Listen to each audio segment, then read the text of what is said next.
Is one of the improvements that Rigger claims to have made. You know, in the chamber and just in everything. They started fluting the bolt here, as you can see, and nickel plating it. Okay, they say they've improved what they think they've improved the rail. It's either tighter or whatever. And it's a Picatinny rail there, pretty cool. Got your ghost ring sight, adjustable for windage back there. You got high-vis tritium optical. You can see what you got there. It's a tritium.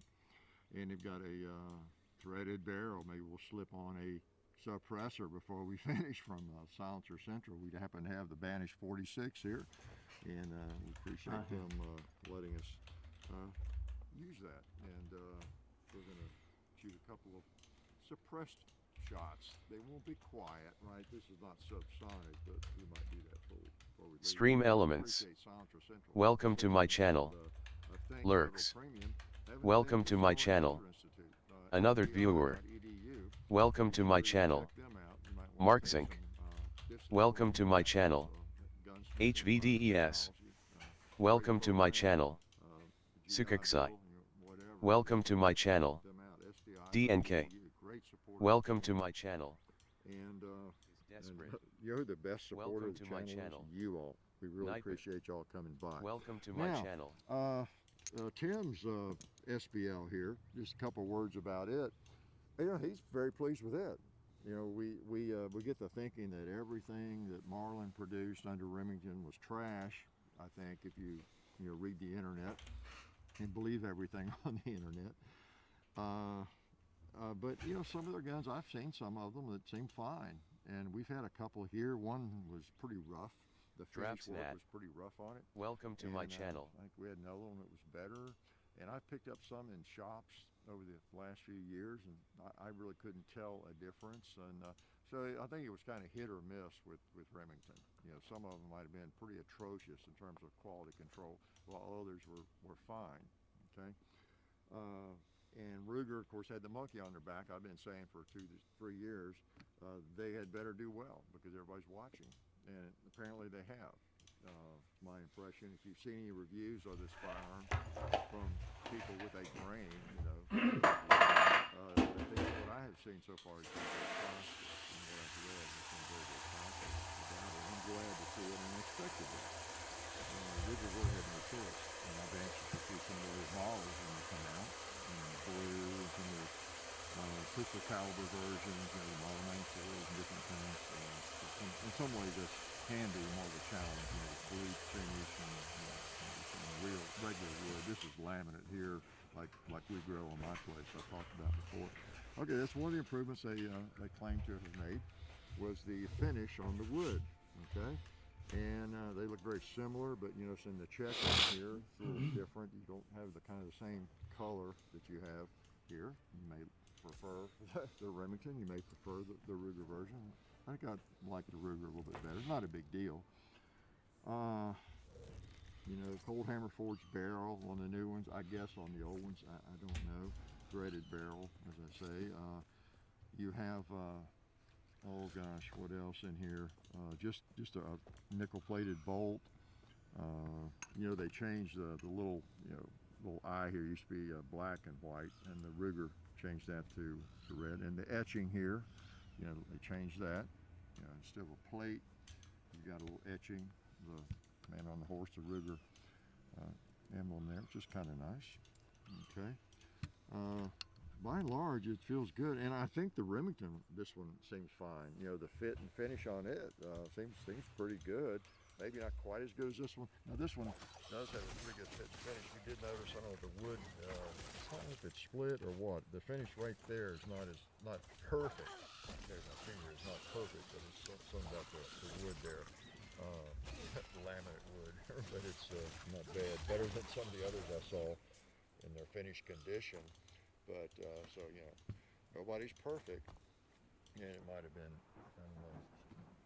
shipment or something. But all in all, it appears that Ruger is doing what I think most of us expected. They're doing a really good job on these things, and I commend them. I expected it. I would have been really disappointed if they had not. As I think of it, if there's any other differences. Now this sells supposedly MSRP. I think it's $1,400, $1,399, not $1,400. But right now they're very limited, and so you may see them for any price.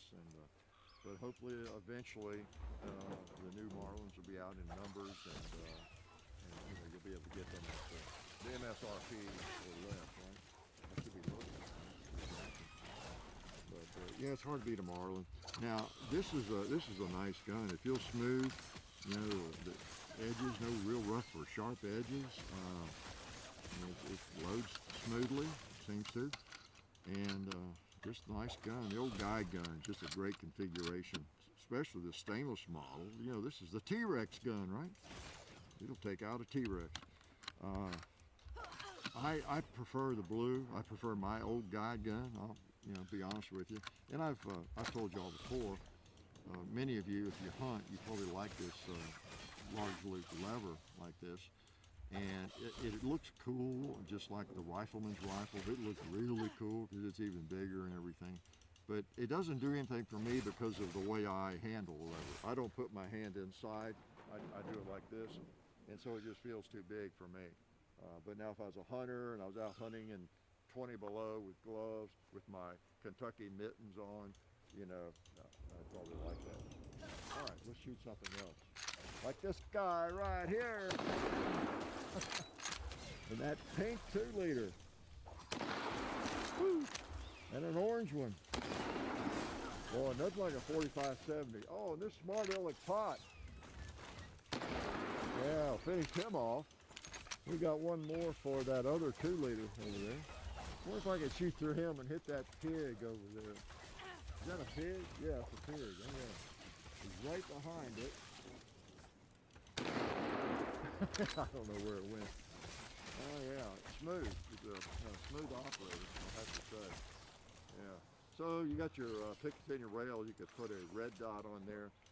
And I know it seems atrocious to many of us on a lever gun, but you know, people put scopes and red dots and things on there.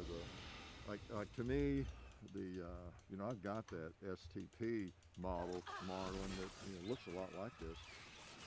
And the last thing I would do is put a rail on it.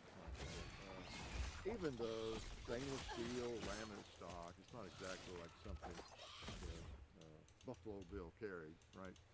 And so that's the thing about it. You've got a laminate stock and stainless steel, tritium point side and all that kind of thing. So you put on whatever you want to put on it. And it's a hunting gun for the most part. If you're going to a cowboy match or something, you're probably not going to be choosing something like this anyway, something more traditional. But it's kind of a nice blend. You know, it's classic. It's a good-looking gun, but you do have the rail, so you have an easy. Welcome to my channel. Well, you have options there on your sights. You know, about easy to put anything on there, is what I'm trying to say. So that's pretty cool. I'll shoot a little more. I'll put that end on perhaps. Is there anything else you want to know about it? Let me know. You notice on the serial number you've got RM. They all, I think, begin with RM, Ruger Marlin. And then the new logo, it says JM. I don't know what they put on there. Remington had them, I forget, but you got kind of an RP there. Logo shows you it's made by Ruger and made in North Carolina. So I know many of you are anxious for these to come out in numbers so that you can help yourself to one, right? You want to try a hammer down? Let's try a hammer down round before we put that suppressor. Oh yeah, these might be the nickel ones I was thinking about that didn't want to go in some firearm we had. The chamber was too tight or something. So, hammer down. We will put the hammer down. We might see if it'll knock the gong off its pedestal over there. You know, and since it's a hammer for them, since it's a pretty powerful round, let's try one on this paper target. See if it will penetrate that paper. I think it did. Now we'll go to the gong. And then we'll take out that round. Oh, it moved it. Look at it rock. And that ram is smirking at me. Yeah. Take this. Uh-oh. Take this.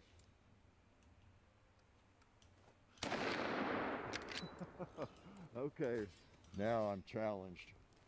I think I went over it, then I went under it, didn't I? We're going to lay the hammer down on you, Mr. Ram, if it takes a full load of ammo here. Okay, here's 3. Surely I can hit him with 3 rounds. One of them. All right, I'm not sure where I'm going now.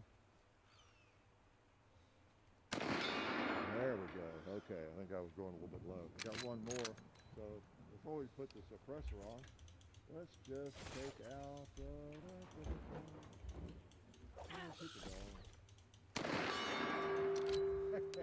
Rock him again. Before I start messing with the end of the barrel, I like to have the action open and see there. It's a little bit expensive. So that's another advantage. You may not ever use this, but you could put a whatever muzzle brake or suppressor, hang a toaster of some sort on there. And now again, we're not firing subsonic ammo. Far from it. Anybody load any subsonic 45-70? Anybody aware? That would be a strange loading. So this is the Banish 46. I think our Central's had this out all that long. New. So So take a couple of shots, get a nice thread protector. That's one of the things that we've noticed, you've noticed too, on rifles these days. It just seems pretty common that they come threaded because suppressors have become so popular. And they're able to match it. So, you know, we had one rifle, you know what it was now. John and I didn't even realize it was threaded until like the second video or something. And then we put a suppressor on it because you just didn't notice it. It just looked like the end of the barrel, so that's always nice. Okay. All right, now this one's quiet, of course, but since we can, why not?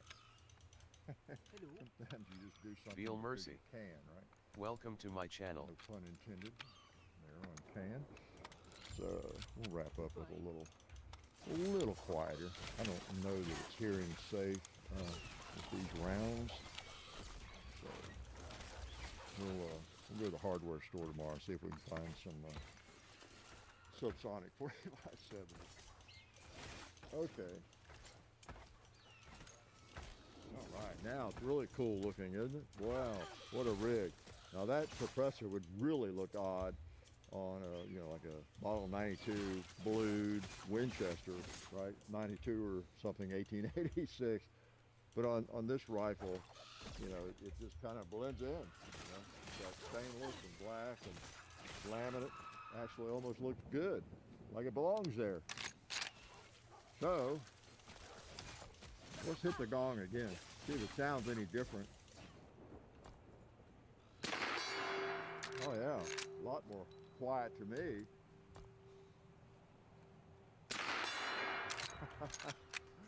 Has a different feel. Of course, I got extra weight hanging out there. Let's try that other buffalo over there, white. Wow, smacking. And how about the ram over there? Yeah, just take care of all those. We got one more for this pot right here. Well, I got two more. How about, oh, a 2-liter right there. Yeah, we don't want anybody to survive. That's pretty cool. I don't know what it sounded like to you, but with my ears in on both rounds, it was quiet. Right now. But for those who are not familiar with suppressors, you do need subsonic ammo for them to work. Might have to drop something. I mean, they help, and they're used on a lot of rifles. Here I'm sounding like an expert, but trying to sound like an expert. But they were used in Vietnam. They're used on rifles where they're not firing subsonic ammo, of course, but they do change the sound. And as I understand, it's more difficult to determine where that round came from when you hear a gunfire, and you don't hear it from that far away. So there's some benefit, you know, to the shooter. I was allowed to shooter. And in hunting, they become very, very popular. You know, scare off with game, you know, for 5 miles around, you know, using. So, but anyway, I have to agree with what I've read so far from folks that have lavished a fair amount of praise upon this new Marlin, Ruger Marlin, because it seems to be well made and smooth. You know, that nickel-plated bolt and everything, the edges are smooth, and you know, it's a well-made rifle, it appears, and I look forward to seeing more of these, you know, come out of Ruger. Well, it's out of Marlin, but they're owned by Ruger. I look forward to some of my favorite models, and I'm sure your favorite models too, in the blued rifles and some of the classic rifles, model 94 and whatever. So glad you came out tonight and helped me shoot this new. Is it a Ruger or a Marlin? I guess it's both. Life is good. Oh yeah, that's better. This is a great gun for defense. Oh hey, didn't see you guys there. While I've got you here, I want to remind you of our friends over at Talon Grips and Ballistol.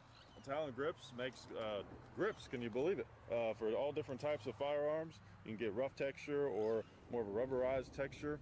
It just sticks right on there. You know, really affordable, really cool option to improve the grip for your handguns. or rifles. So please check them out at talongungrips.com. You'll be glad you did. And also Ballistol. Dad has been using Ballistol for many years. It's a cleaner and a lubricant, and it's non-toxic. It works really great, and we're happy to have them on board since it's been a part of our shooting endeavor for a very long time. So go to ballistol.com, talongungrips.com, and also while you're out there, I'm juggling all these things here, also while you're on the internet, please do check out our other social media like Hickok45 on Facebook. There's also Hickok45 on Twitter, Be Real Hickok45 on Instagram. There's a John_Hickok45 on Instagram where I do some things. There's Hickok45.com. You can find us also on Gunstreamer. So check out all that stuff and then watch more videos.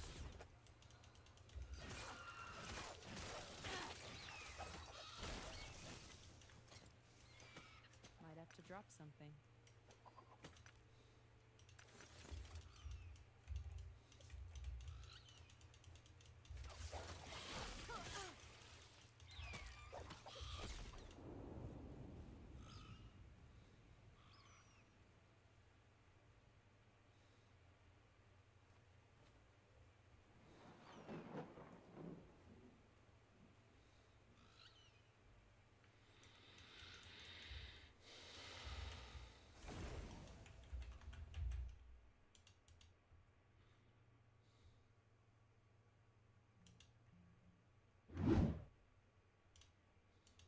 You probably saw one of my recent videos, then you should have a pretty good idea what type of guns anti-gunners love to hate.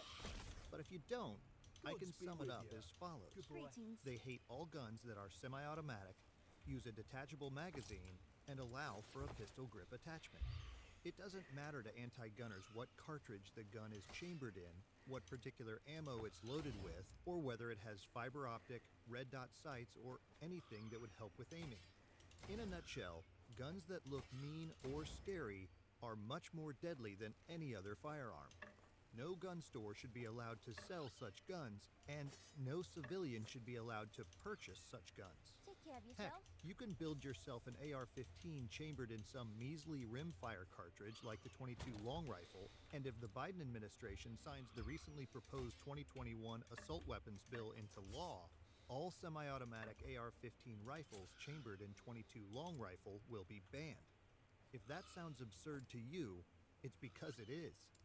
But it gets even more absurd, as the government wants to ban some guns that you don't even want in the first place. In this video, we'll talk about the 5 most impractical and impossible firearms for anyone to own. But the government doesn't want you to have them anyway.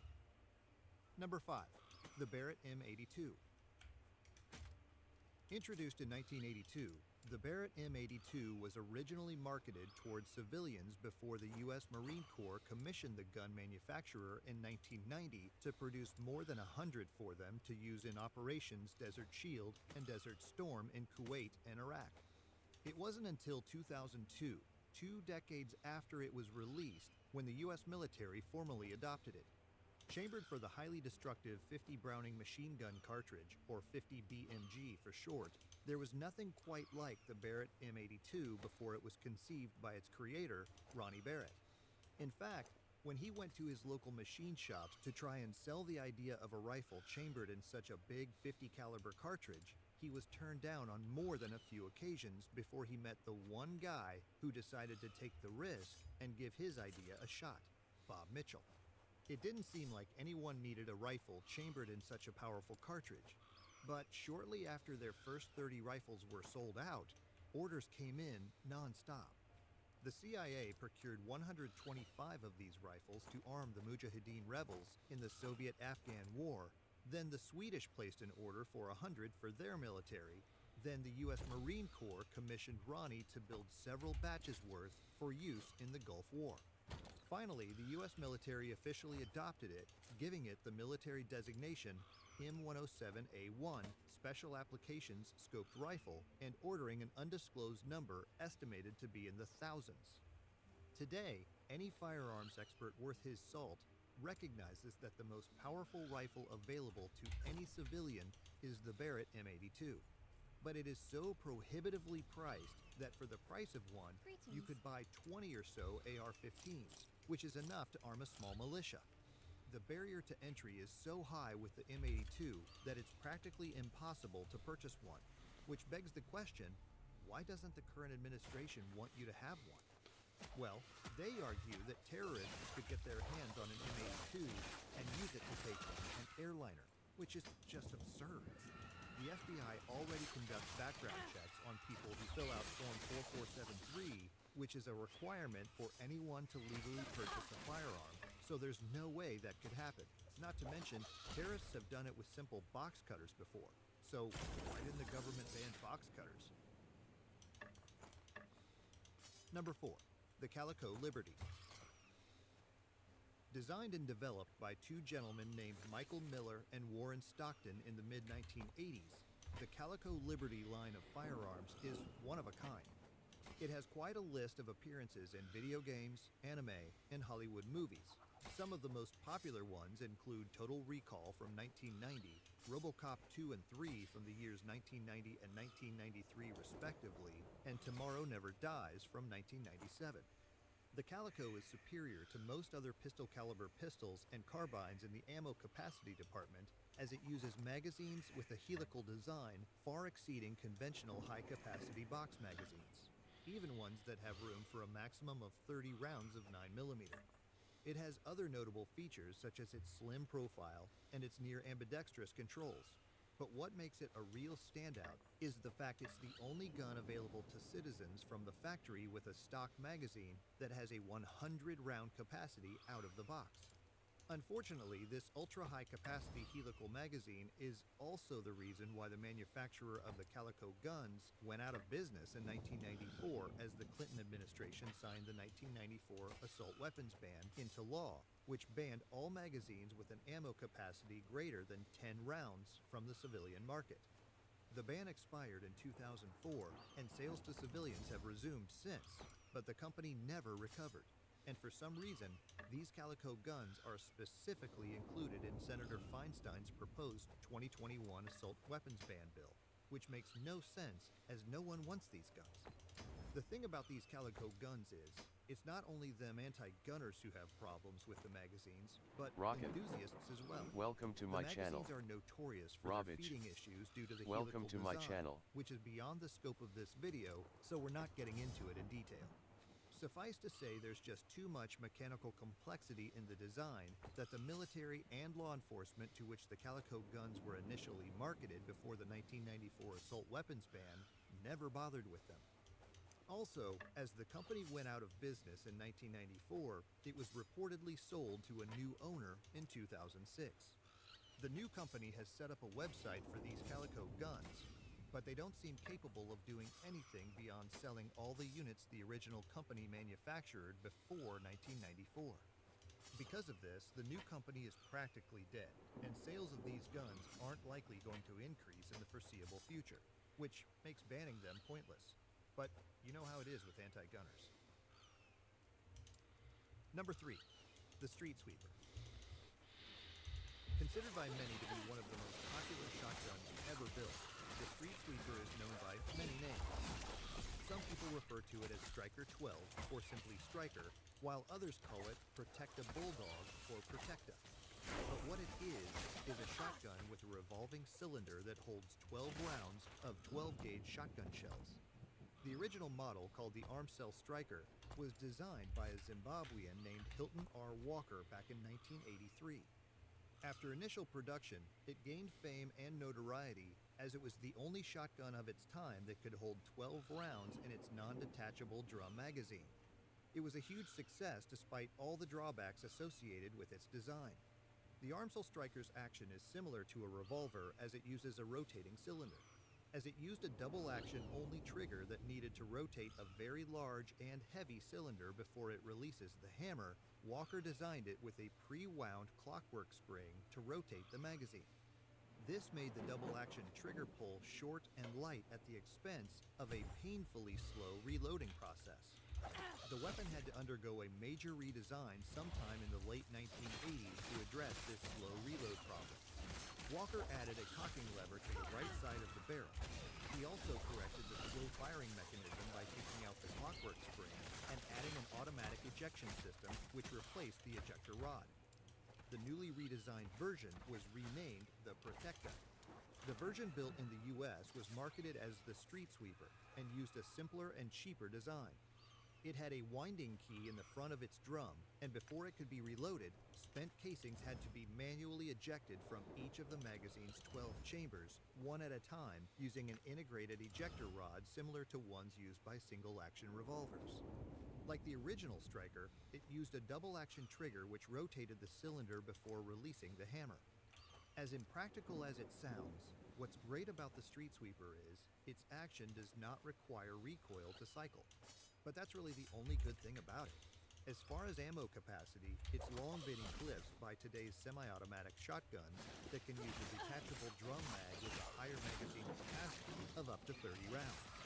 And since 1994, when the Street Sweeper and all its variants were declared destructive devices by the Treasury Department, purchasing one requires a $200 tax stamp under the National Firearms Act transfer process, which doesn't make sense. So these days, no one wants them. Still, it boggles the mind why the government wants to ban a shotgun they wrongfully classified as a grenade launcher, but the M79 isn't included in their 2021 assault weapons bill. Number 2, the Tommy gun.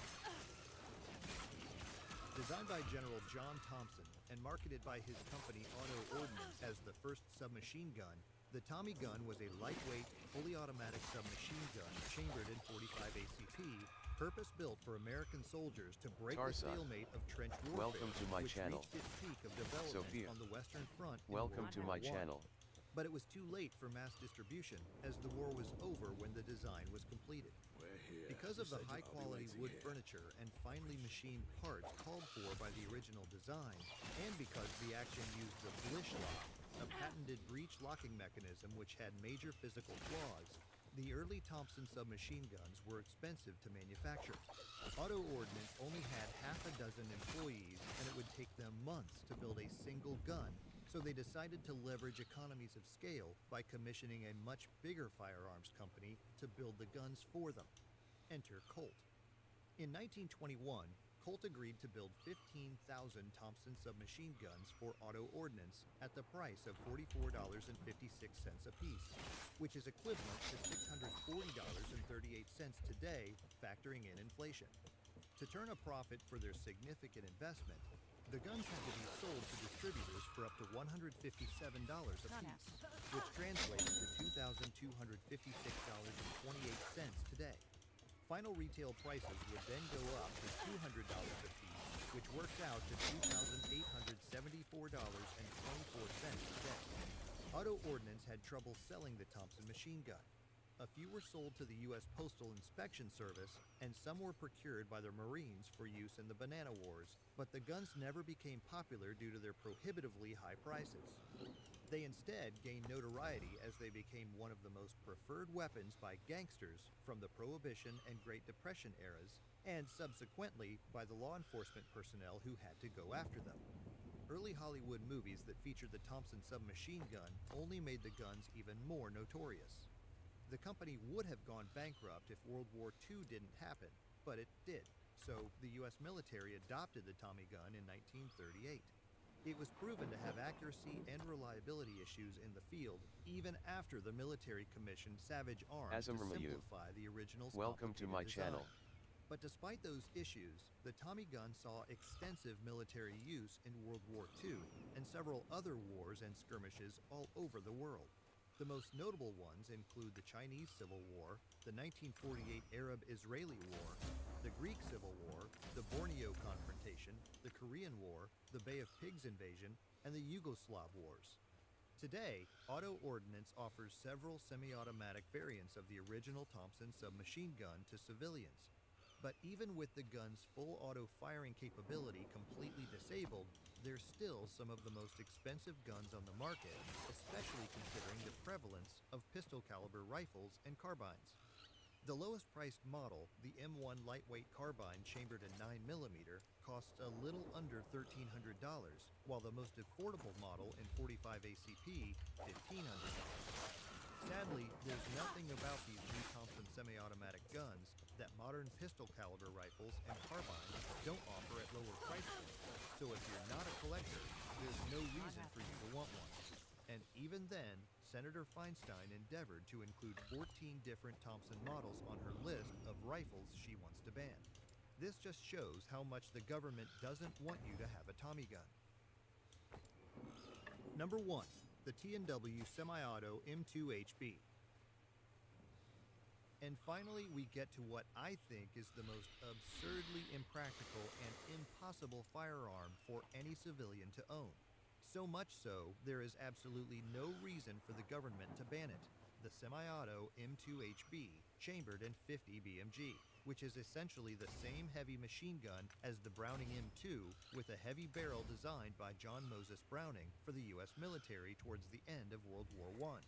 But the semi-auto M2HB, as the name states, has its full auto firing capability disabled. On T&W Firearms website, this gun is being touted as a remanufactured version of Browning's original heavy machine gun using the same military parts but modified for civilian purchase. The intended customer? Target shooters, collectors, movie companies, reenactors, or military vehicle enthusiasts. First off, let me just say I have nothing against T&W Firearms, and I don't care what guns they sell. But no target shooter I know would have the money to buy such a monstrosity of a gun, not to mention the muscle to lug it around in populated areas where people would be sure to notice. To say this thing is huge is an understatement. If you're a terrorist, you need to mount it on a tank if you intend to move around town and shoot random people with it. The government is so scared of you owning a semi-auto M2HB that they included it in their proposed 2021 assault weapons bill without even checking to see if there's any still in circulation. If they so much as even checked T&W Firearms website, they would have seen that these guns aren't even in stock anymore, and the manufacturer has long discontinued production. But again, as with all other guns I've talked about so far, this just shows how much they don't want you to have this gun. And that's it for my list of the top 5 guns the government doesn't want you to have. If there were other guns you would have wanted me to include in this video, let me know by posting a comment down below. Please like, share, and subscribe, and click on that little bell icon so you don't miss out on any new content. And as always, thanks for watching.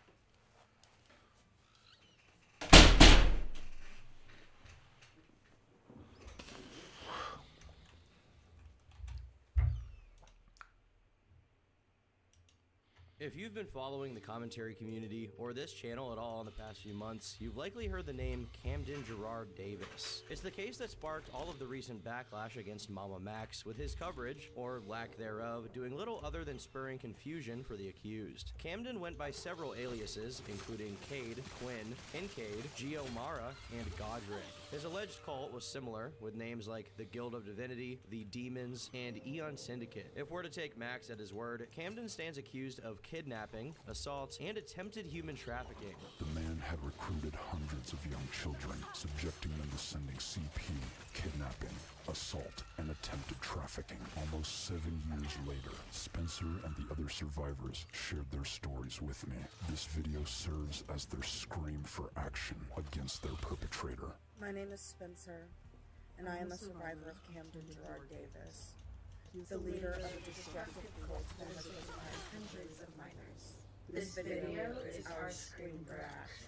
But instead of telling the story coherently, Max directed the public to a 5-hour-long podcast where no evidence is actually presented. When this failed to garner attention, he then began pressuring other creators to cover the story, while refusing to show anything unless they signed non-disclosure agreements. Naturally, most refused, and those that did weren't given enough context to make sense of it. This led to another video, disguised as a call-out against Critical and later Sniper Wolf. There are a handful of screenshots here, but they flash on screen as part of some edgelord montage.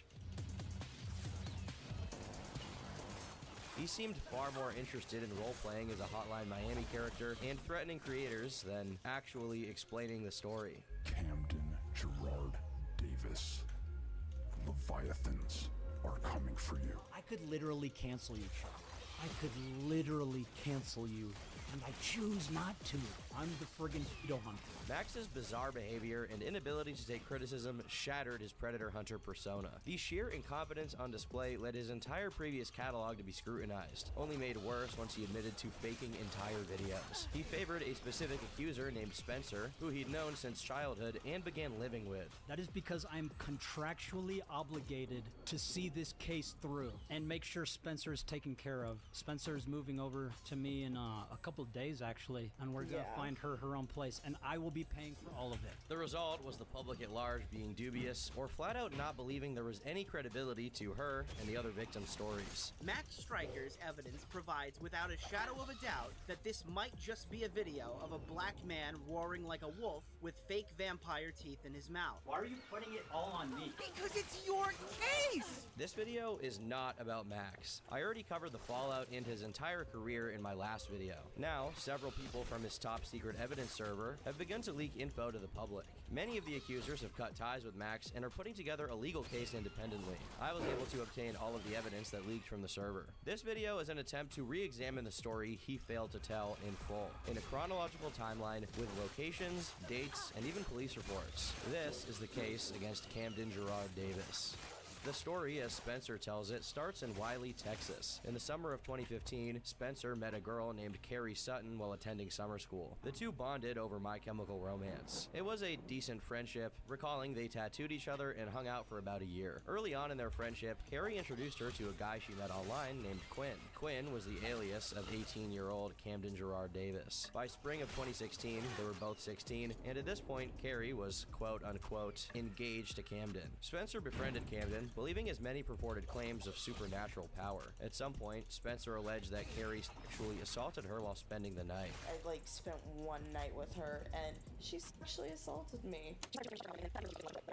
It took me a really long time to realize that that was actually sexual assault. I mean, I did say that we could mess around a little bit. Maybe it just went too far by accident. But the fact of the matter is, I was trying to push her away and she wouldn't stop. In the meantime, Spencer grew close to Camden, venting to him about her troubled home life. It was after a particularly nasty fight with her family that he convinced her to run away from home. They confiscated her belongings, except for an iPod she'd kept hidden away. He claimed they were going to have her arrested and that she was only safe with him. It was on a Friday morning that she ran away, heading to East Wiley to catch an Uber to Dallas, Texas. By that night, she was out of the state, convincing the mega bus to let her in. That took her to Little Rock, Arkansas, where she claims to have been sexually assaulted. I convinced one of the guys at the mega bus to let me on, and I was out of state that night. I made it to Little Rock, Arkansas, was actually assaulted out there. From Dallas, I stopped in Little Rock, Arkansas. There was no ticket bought for me for that. I just convinced my way onto it, but this guy told me that he would get me my ticket to Georgia, and he took me to his cousin's place where he sexually assaulted me, and then they dumped me at the bus station. Then she got on another bus to Tennessee, staying in Memphis for a week with an unknown individual. Got on another bus, made it to Tennessee, was stuck out there for a week, but there was somebody who was actually properly taking care of me, treating me like I was his own daughter. Eventually, Camden convinced one of the girls in his group to buy Spencer a bus ticket from Tennessee to Georgia. He picked her up from an Uber and took her back to his mother's house in Lilburn, Georgia. Spencer then lives with him for the next 3.5 months. He's alleged to have initiated sex as soon as she entered his bedroom. After I got to Atlanta, somebody let me borrow their phone so I could call Camden. He came and picked me up, and his mom was at work, so he went into the house. He opened his window and pushed the screen out because his brother was still home, and I climbed in through the window, and immediately he initiated sex. Spencer states that she went along with it because she felt like she had to, but admits she developed feelings for him as he helped her out of a shitty situation. It's also said Camden asked for a relationship before she ran away. Spencer then began dating both Camden and Carrie in some kind of polyamorous relationship. It only became monogamous after Camden got tired of talking to Carrie. Around the time that he was convincing me to run away and everything, he was so both of you need to be in a relationship with me, then God tells me that you both need to be in a relationship with me. So when I went out there, that's what he tried to make it into.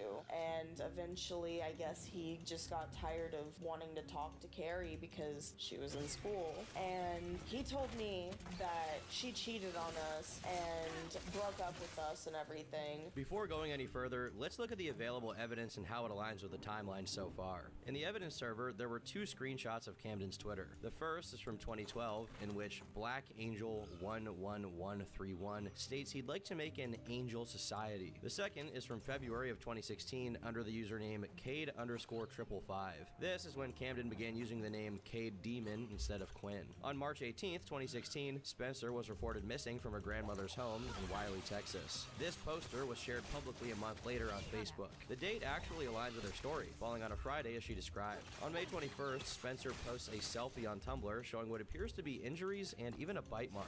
Yeah, he was into some weird shit. He would sit there and bite me all the time, saying that he needed to bite me for my transformation, because at that point, when I was living with him, I was supposed to be a werewolf instead of a vampire. And then later on, he changed it to I was both. Spencer states that she became pregnant following the SA in Arkansas. Within a month, she starts having symptoms, which apparently led Camden to force her to miscarry. The purported methods for doing so were through a ton of cinnamon, vitamin C, and beating her in the stomach.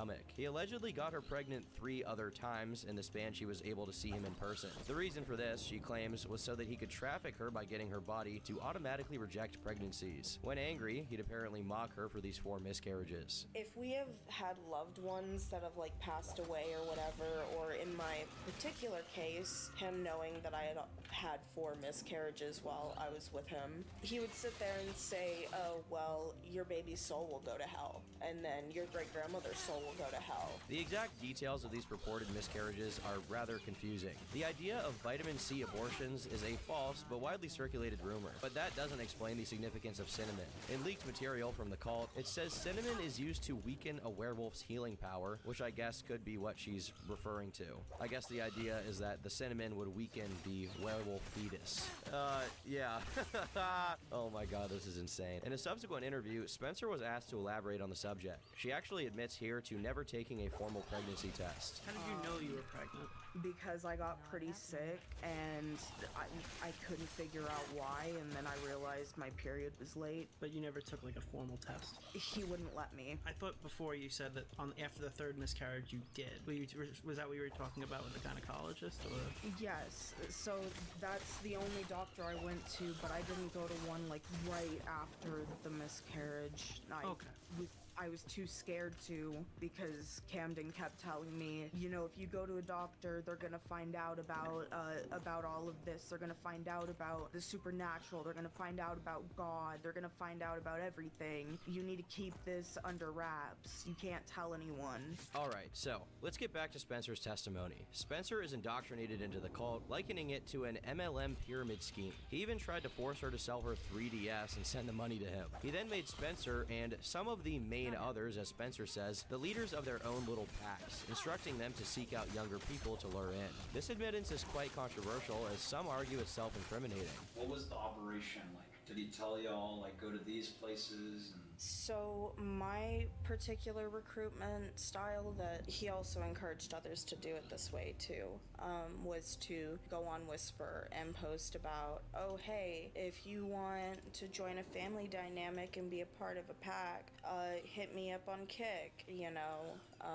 or DM me, and then we'd give them the kick. There was one time he did have me lure a girl physically. We got an Uber and went and picked this girl up from 30 minutes away from us, and she was 13 or 14. He kept trying to convince me to convince her to have sex with him. There was a point where he had me on Whisper trying to look for other teenagers that wanted to run away from home, and we found a girl that was 13 or 14. I'm pretty sure she was 14. Spencer is sort of posing herself as the Ghislaine Maxwell of this entire operation. Regardless, most of the role play is said to have occurred online, with daily life being much different. So in person, it was just living with a loser. Pretty much. And none of the fantastical stuff? No. Okay, so that was all on. Yeah. At one point, Max requests that Spencer describe her daily life while living with Camden, stating that he lived with his mom and brother. It's implied they're unaware of her staying there, and she was often forced to stay locked in his room. Despite this, Spencer revealed their full names publicly in one of Max's videos. This video is for... I would like to extend my most heartfelt apology that this is how you have to find all of this out. But the fact of the matter is, your son, Camden Gerard Davis, has been victimizing hundreds upon hundreds of minors. Spencer says she often couldn't shower for days as he didn't want her to get caught. It got to the point she had to urinate in jars and pour it out the window. Usually he stayed with her, but other times he'd leave while she used her phone. There was one point I was pissing in jars because he wouldn't let me go out of the room. Yeah, so I'd sit there and I'd piss in jars and then I'd pour it out the window. A lot of the times with him, but other times he would just go out into the living room and watch TV and make me watch something on the phone. There was a lot of emphasis placed on her health, with Camden encouraging her to work out and drink water. He only gave her a little bit of food, with some days where he wouldn't give her actual food. She speculated he was trying to make her lose weight, possibly for human trafficking. There was like 3-4 days where he would sit there and only let me eat saltines and drink water. I honestly don't even know. Maybe he was trying to make me lose weight or something, maybe more appealing to whoever he was trying to traffic me to. In one breath, Spencer says that day-to-day life was a breeze and there was nothing outstanding about it. Day-to-day life was just, it breezed by, honestly. There was really nothing outstanding about it, like, just watched movies and shows and shit and worked out when he made me. In another, she says there was frequent physical and sexual abuse. Instead of receiving love and actual care, I received physical abuse. I received sexual assault. There was one time he even tried to kill me. So he would beat me under the guise of trying to train me to fight, saying I needed to learn how to protect myself. This continued until one instance where he allegedly tried to kill her by swinging a 60-pound stone vase at her head. This led her to fight back and overpower him, resulting in the workout stopping. He started getting a little too rough with it, and eventually he picked up a stone vase that was this fucking big. So that was almost a 60-pound vase, and he was trying to swing it at my fucking head. And so I haul ass into the room and everything. He drops it and tries to pin me to the wall. And all I remember is dodging underneath him turning around, and there was so much adrenaline pumping through my fucking body. I lifted this fucking 200-pound man and threw him into the fucking wall. The bed was against the wall, so he hit the wall, fell onto the bed slightly off of it, so he rolled off, and I kicked him so hard I sprained my fucking ankle. After that, he stopped physically abusing me because he realized I could fight back if I needed to. And I think that was also another motivation to push me out the way that he did, because it was getting to the point where I was like, dude, what the fuck? You can't put your hands on me like that. This is also where Spencer alleges there was a lot of sexual assault, in which she was coerced into doing things she didn't want to do. That includes a story where he came in while she was showering, opened the curtain, and urinated on her. It was part of his supernatural belief that as a werewolf, he needed to mark her. This apparently happened to both her and another girl named Kayla. Kayla, or Michaela Staten, was another member of the cult that lived nearby. Michaela was part of Max's investigation, referred to as Kai. Michaela actually went to school with Camden and had been in a foster home before returning to her parents. He had multiple girlfriends, with Spencer stating he was trying to start a harem. And don't worry, we'll discuss this further later on. For now, it's important to establish when Spencer left his home and returned to Texas. That summer, Camden allegedly began trying to get her to sleep with men off of Whisper. Whisper is a social media app that allows users to post screenshots and confessions anonymously. He was adamant on finding her a new partner, but she refused, as she felt like it would be cheating. So he kept trying to get me to sleep with men off Whisper and everything, making posts about it, and eventually I was like, no, I'm not gonna do that shit. You know, I had feelings for him at the time, and I was like, that's me cheating on you. I'm not okay with that. A few days later, he apparently staged a scenario in order to get her out of the house. He claimed the Leviathans were coming before rushing her down to a gazebo in his neighborhood. And a few days after I gave him that firm no, he was like, Leviathans are coming after you. you've got to get out. He like rushed me down to the gazebo that was in his neighborhood and had me use the phone that didn't have service on it that he had given me to call 911 because all phones can still do that even if you don't have service. Spencer claims he told her to call 911, which led her to be placed in a foster home. He then approached officers and pretended she was a random homeless girl that he didn't know. I called 911 and they came out and were sitting there writing their little report, and Camden comes up as though he was just some guy in the neighborhood that always saw me there and would bring me food, you know, playing as though I hadn't been living with him for 3.5 months at that point. So he told me, go into a foster home or a group home and not come back to Texas. Now, it's not entirely clear why Camden did this, other than not wanting her to live with him anymore. Spencer says she was convinced to delete everything off her phone. That is possibly why there's little to no documentation of this time period. Literally had me like take the SD card out of my phone and like hide it in my bra. Like literally made me like delete everything, like all my contact with him, and like heavily like deleted that phone. Okay. And you were complacent because you loved him? Because I loved him and because I believed that he was right, that somebody would find out and somebody would kill me and kill him. This occurred halfway through July of 2016, with Spencer relocated to a foster home in Snellville, Georgia. She stayed there until September, which is when she was then moved into a group home in Georgia. Her description indicates it was likely a Rainbow Children's Home. It was shortly after moving into that group home that she saw Camden.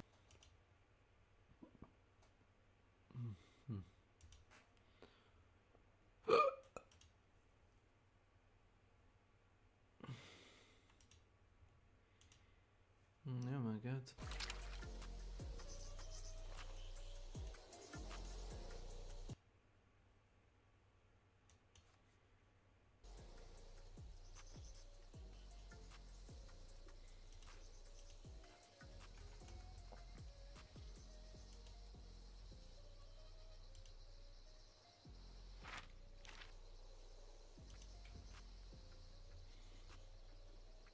Oh my gosh, you know what else I have? I was thinking about what I should make. You know what else I got?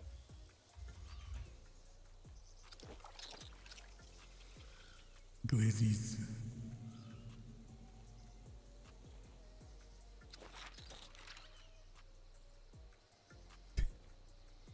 Turbulo, what's up? I've done controller streams before. Well, not whole streams, but one of the subathon original goals, like the goal for like 100 subs at the very beginning was me playing on a controller for an hour.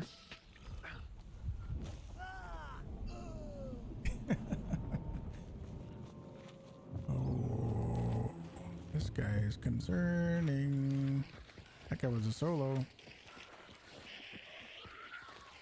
Do it again for a whole stream. I don't feel like hurling a controller through my monitor, so I don't know about that one. Watch videos from time to time. I always wondered why such secrecy in terms of bosses. Yes. Are stream snipers that annoying? Yes, absolutely.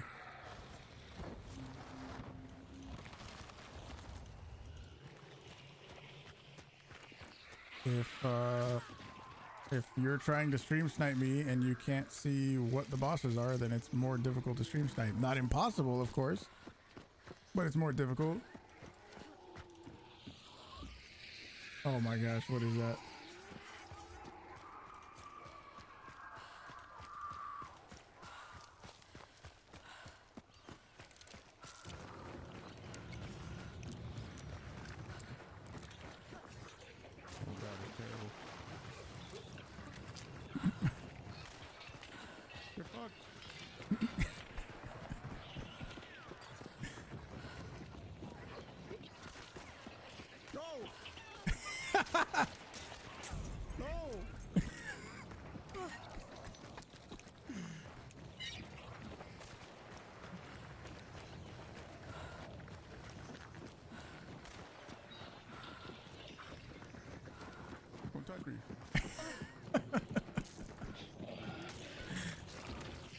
What the fuck? I don't remember that one. What the hell?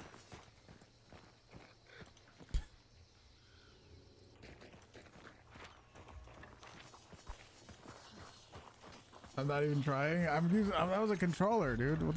I can't even.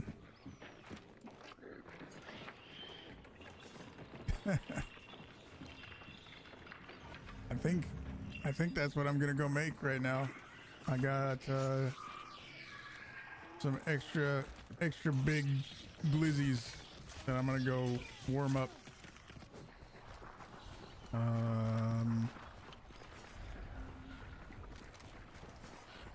Give me a moment. I'll be right back.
Oh no. Don't worry, I'm here. Hopefully it hasn't been like this for the last 5 minutes. Happy Bones. Welcome to my channel.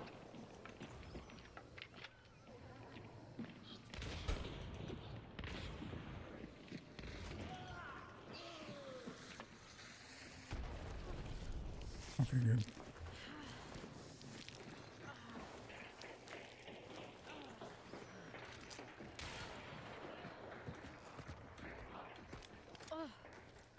All right.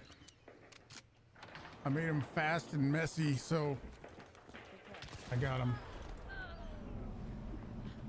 What do you think about? I've never heard that brand before. Megalodon.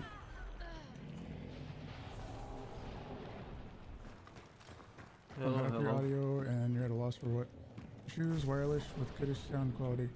I've never heard of those ones before. Wireless is an absolute requirement, though. I'm not sure.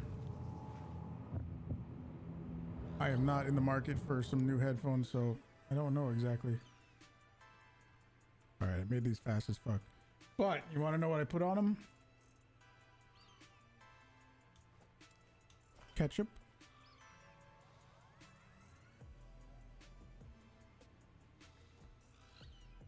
Not mustard. Chick-fil-A sauce. And honey. It's weird. It's weird, but I like it. Comic Relief, what's up, dude?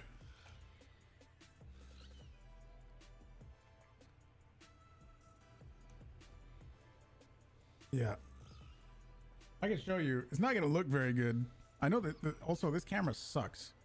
So like what you see is just, it's probably not going to look very good. And again, I made them fast as fuck because I try to get back to the stream as fast as possible. I don't like leaving you guys alone because I just don't. So it's probably a must. I do like mustard on hot dogs. So I'm actually out. So that's probably why. You can't see anything? I know. I haven't shown you yet. I'm just preparing because I don't know. It probably looks like shit. Boom. Chick-fil-A sauce, ketchup, honey. Boom. That zoom in. Look at how big they are though. Damn. Damn. Okay, there you go. Okay, now you don't get to watch me eat them. So I'm right here. Don't worry. I'm just swallowing glizzies.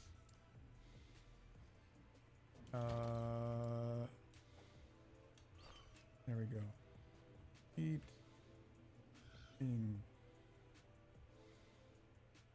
Boom.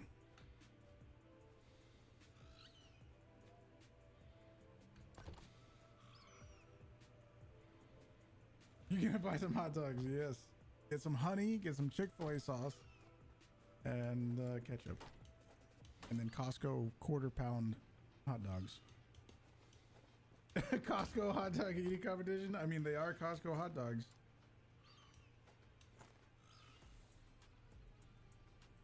Trust me. Trust me, they're good.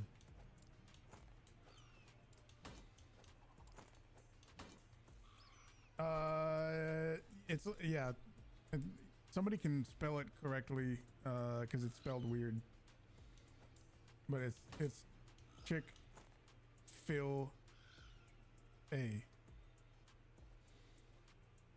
Emma hot dogs? I don't know those ones.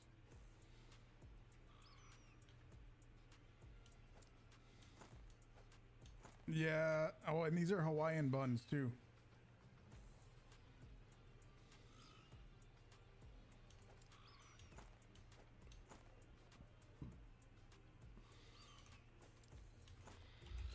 Okay.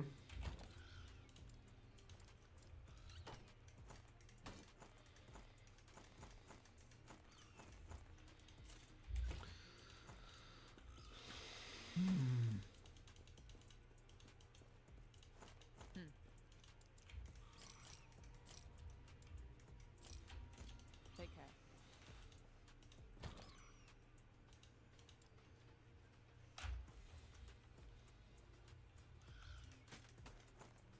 Mm-hmm.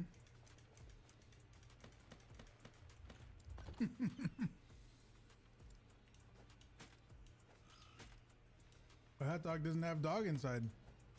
Guess that's a fair point.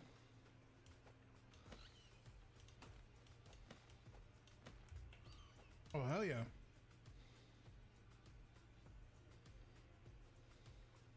Yeah, absolutely. Show me.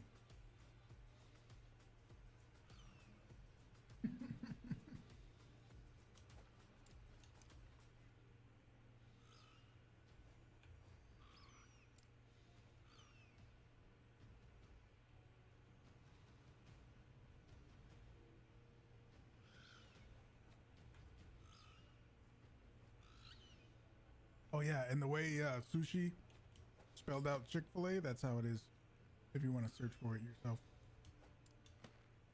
It feels weird streaming, but not being on camera.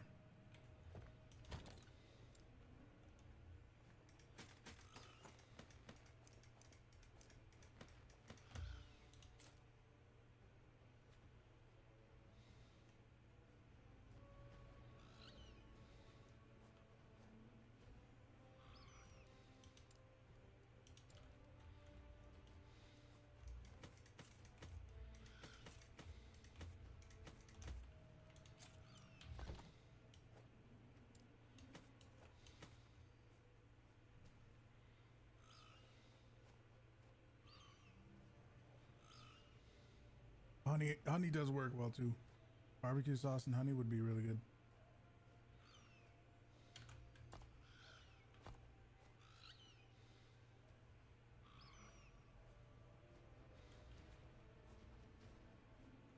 Yes.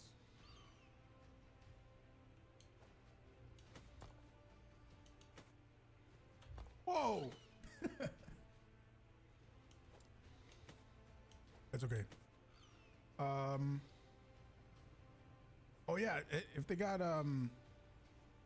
you can try to see if you can get some Hawaiian buns. I don't know if they call that. I don't know if they call Hawaiian buns in Europe, but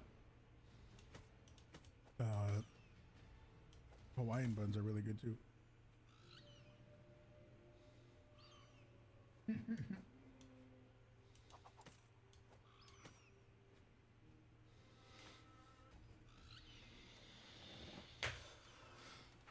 Yep, Eric. In the process of being internalized.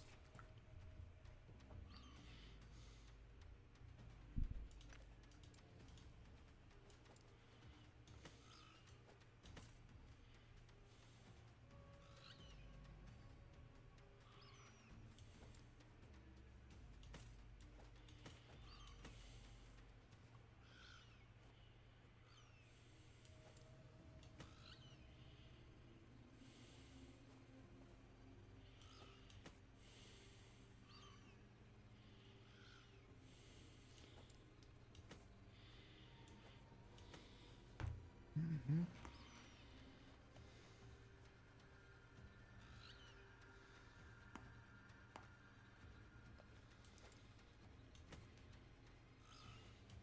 Might be. But that's I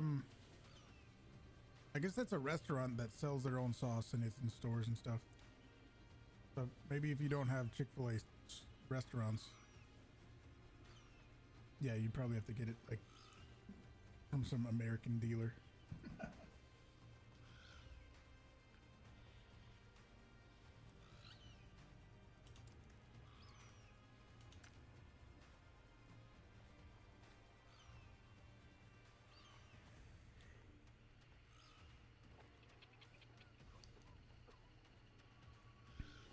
Shit, I need to figure out how to throw this fucking poison bomb. There we go. Sorry.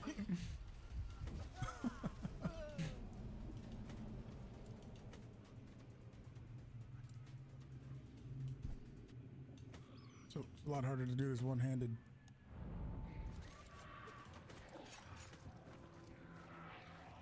$20.25. Holy shit. Glizzy sauce.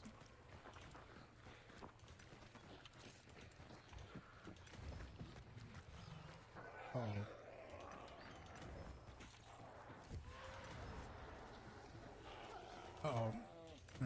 one team on the server. Okay.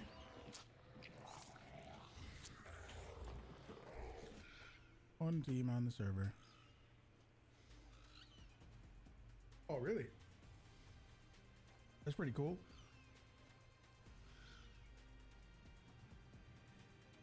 Europe's about to get some Chick-fil-A.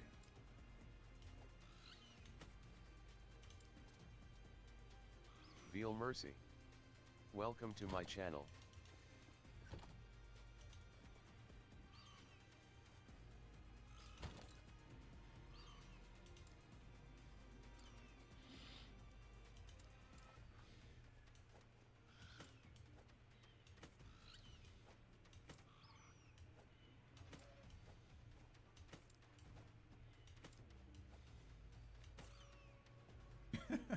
You gotta wait 2 years? I don't know, maybe,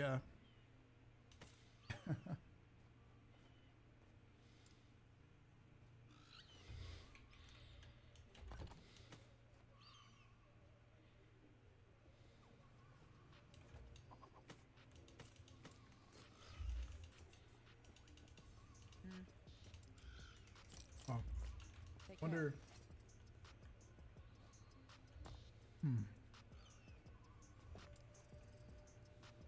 It's a lot. I'm sure it takes a lot to open up a bunch of stores like that. Pretty crazy. I wonder what kind of restaurants compete with Chick-fil-A that exist now in Europe. Thanks, dude. The Jinkies, thank you for 45 months. Whew.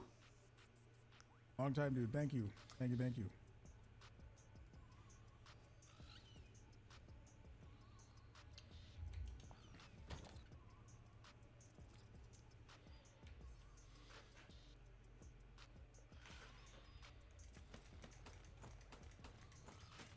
Pretty good today. Doing pretty good today. Hope you are too. Voted #1 fast food every single year. That's kind of crazy. I've actually never had them before. I don't think I've ever had Chick-fil-A. I've had the sauce, but I've never like gone to their restaurant and ate there.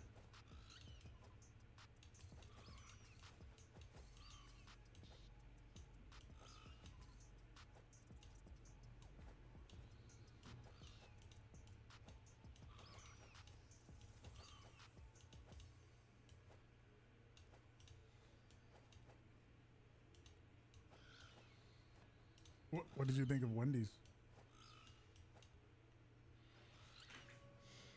Oh no, wait. Did I fall for it? Is that a Wendy's nuts joke?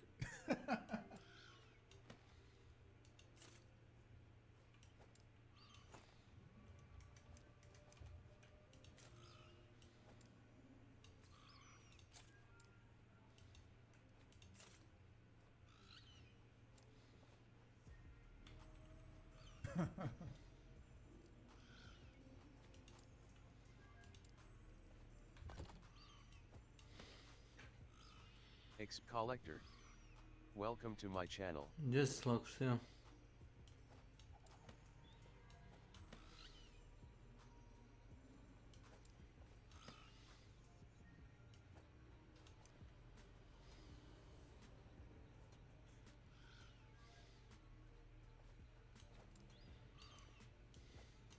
All right, last one.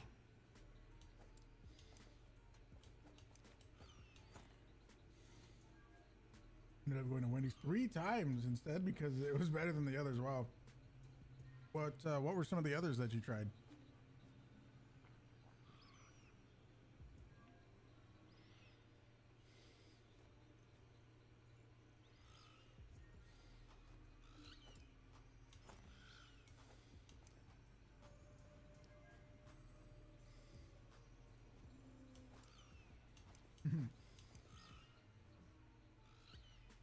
Yeah, Hooters is. I ate there one time. It was dumb. It was stupid. In-N-Out, Five Guys, IHOP. Yeah, IHOP is definitely not something up there. I don't think. Yeah, Five Guys. In and out. Yeah, in and out for sure. Damn it.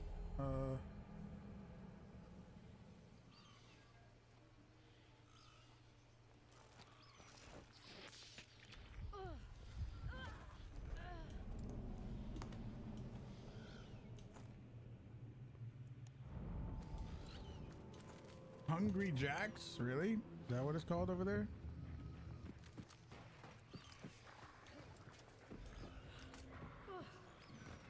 Interesting. Wonder why they call it that.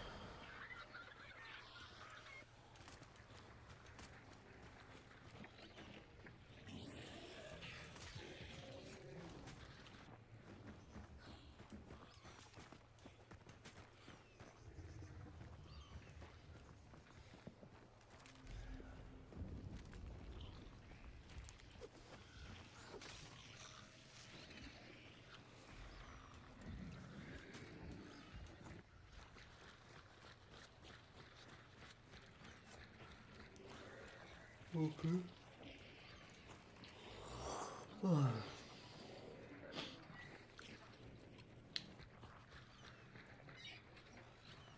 Wendy's and Carl Jr.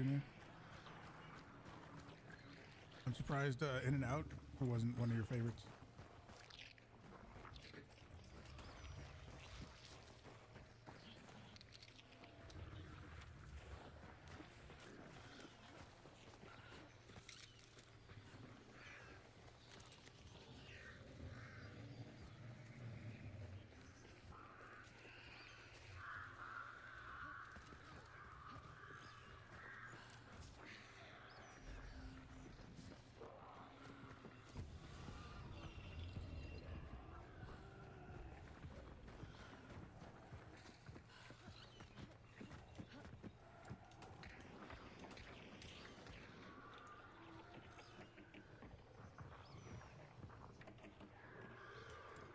Dobra.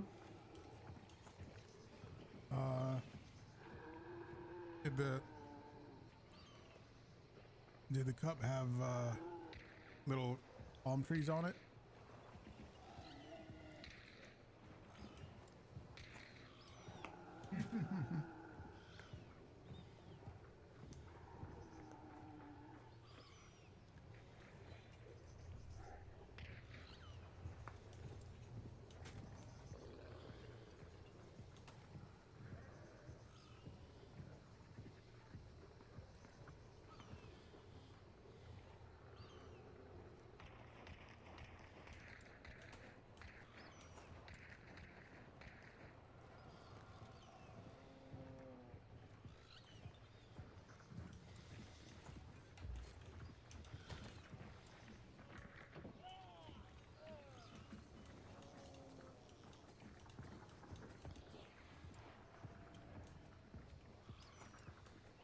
All right.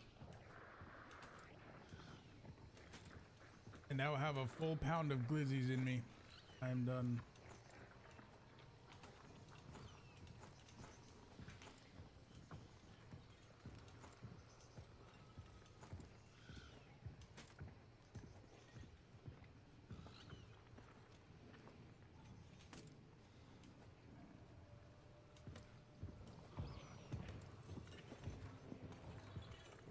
Oh yeah. Do I like Whataburger? What a burger? I've actually never tried it. I see them all over the place here in Texas, but I don't. I've never had it before. But I had some hot dogs just now.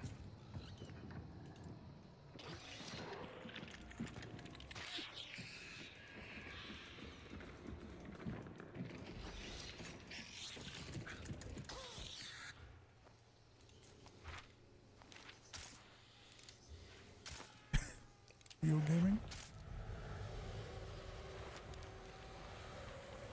All right. So far, I just see some dudes. The land of sushi.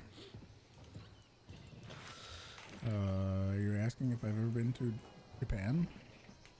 What are you asking exactly?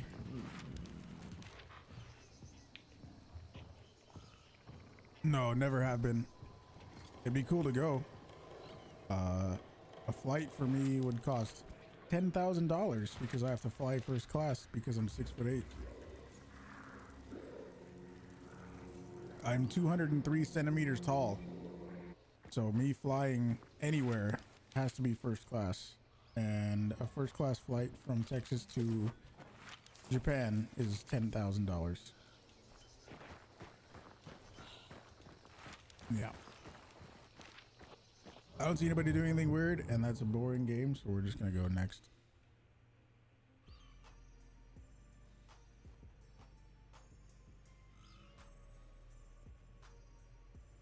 Yeah, for a flight. That's I don't know. Subathon's going well and all, but I don't know if I'm gonna be dropping 10 grand on a flight.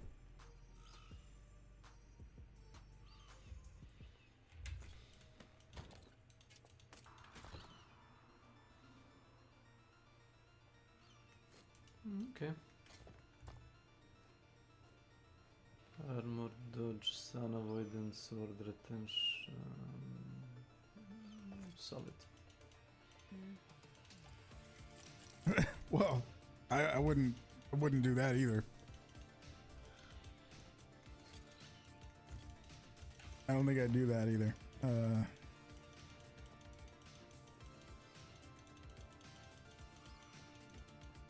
traveler. You're right. You're definitely right. But I don't think I would do that.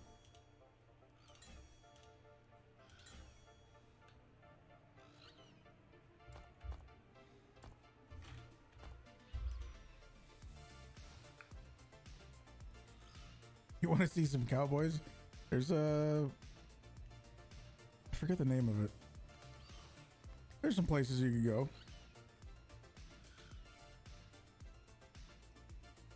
I know there's a lot of crazy all-you-can-eat buffets in Vegas, almost in Texas. There's a video that Brian Shaw put out, who I don't remember what he was doing, but he went to like 3 different buffets during one day, and it all looked fucking amazing. Those places are nuts.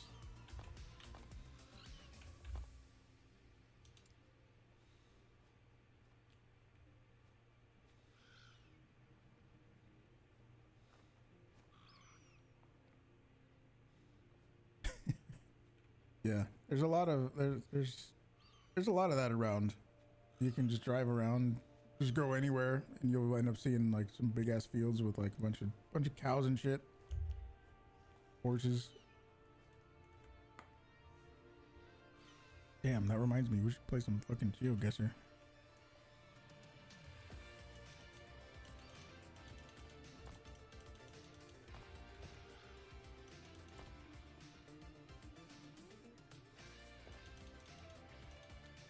We'll do Europe only. Europe, no moving.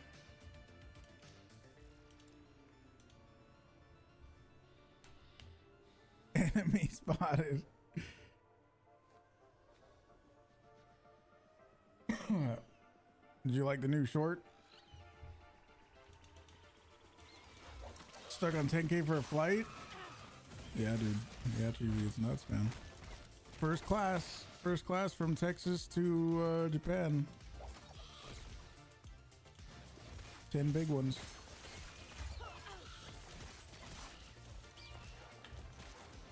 Yeah, round trip.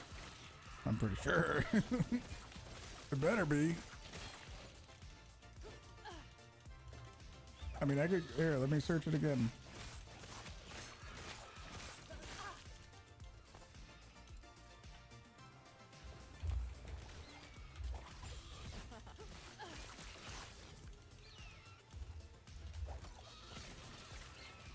I'll search it for. I'll even search for like June. I'll go June 11th to June 18th or so. Explore.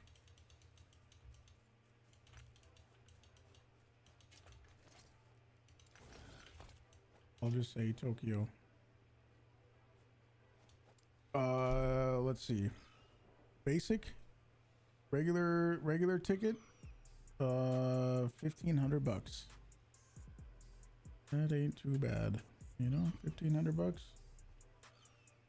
That's pretty doable.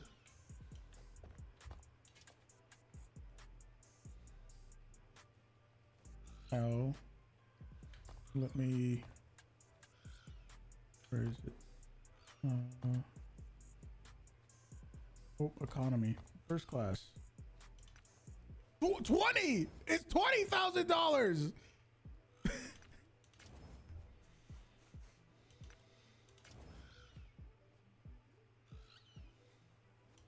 It's $20,000.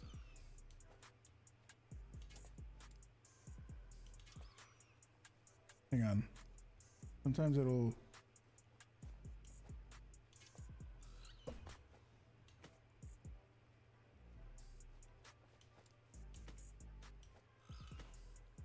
Sometimes it'll show me. Yeah, no. I'm at the date range where it's not starting to charge more based off of how soon the date of travel is. So that has nothing to do with it. So yeah, first class.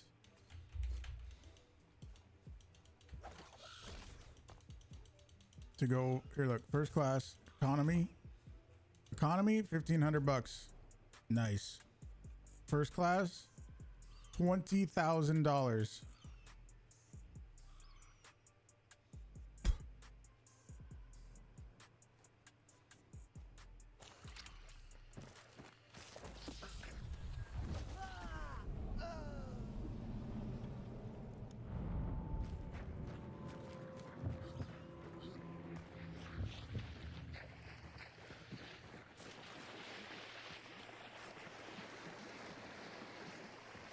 What are these guys doing?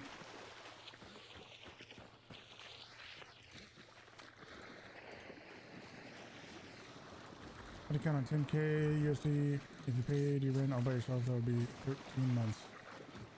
Based on you paying half the rent, that's 26 months of rent, 2 years. It's crazy. Yeah, for a fucking flight. What the hell are these guys doing? Did they hear me die or something? It must have.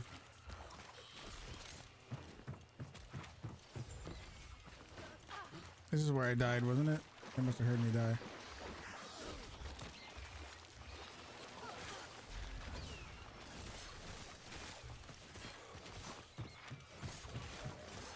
Yeah, there I am.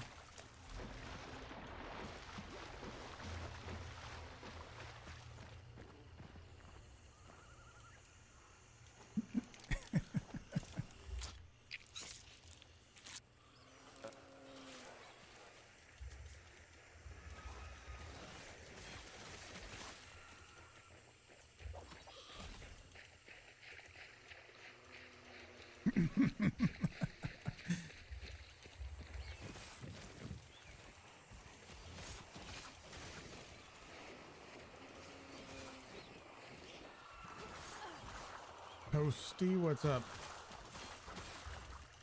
How's it going?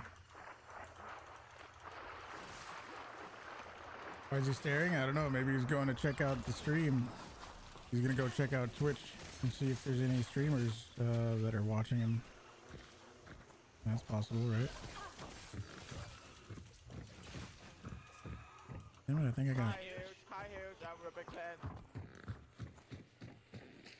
Oh, that's you. So that's why they're not moving. Bye.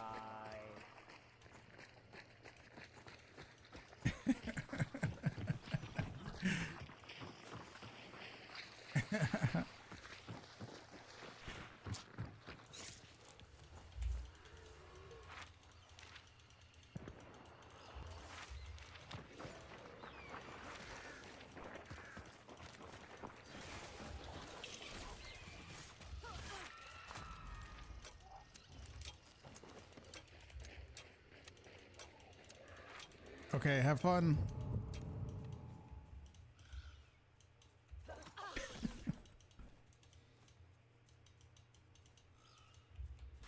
He straight up went to Twitch to go see if it was me.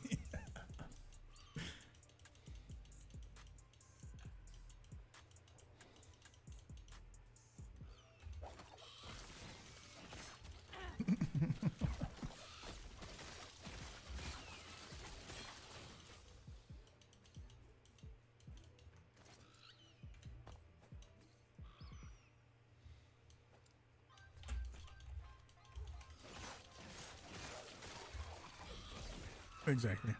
It's all good. We'll go next.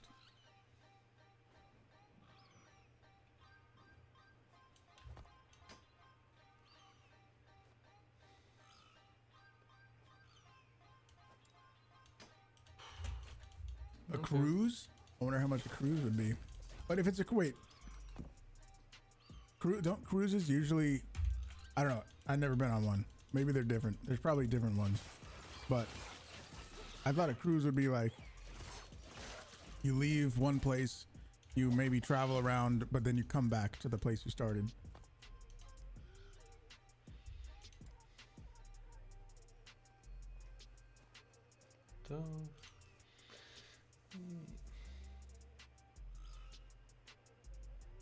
Even still, that's a lot.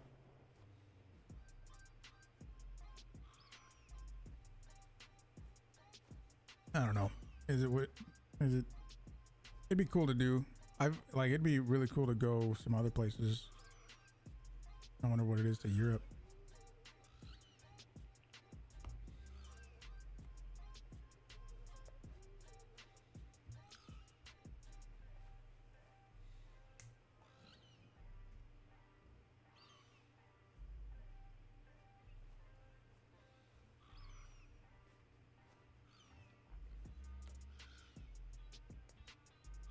Furthest place I've ever visited.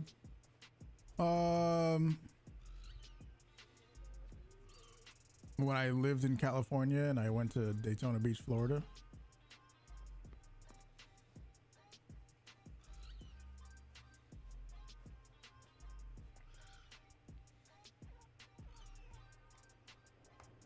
Oh yeah.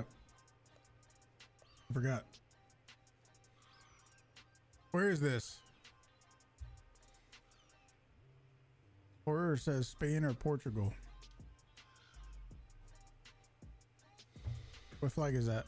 Is that a flag?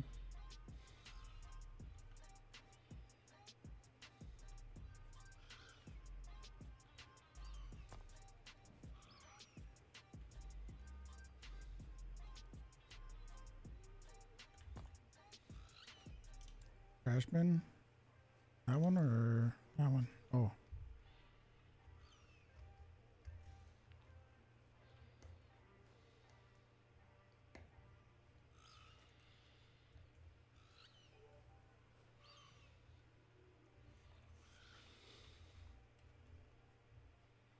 Rio? This is Europe only. Or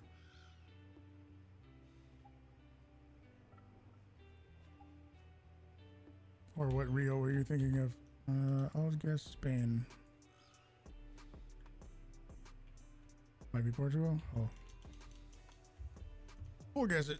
Boom. It was, but not anywhere near where I clicked. Whoa, look at this guy.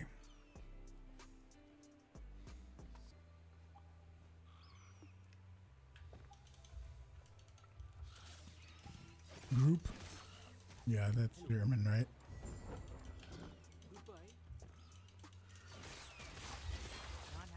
Damn, look at this. Look at this. This is...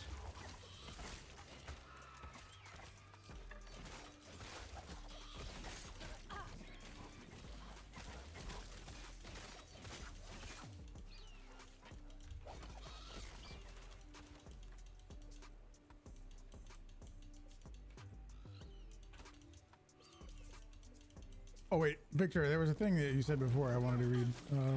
Kind of idea. Go to Japan, you buy a lot of sushi, you save some of it back, you fly back, you throw it out the window when you see your house. You'll be waiting at your window with your hands open. That's a good idea. I'll make a quick trip over Brazil.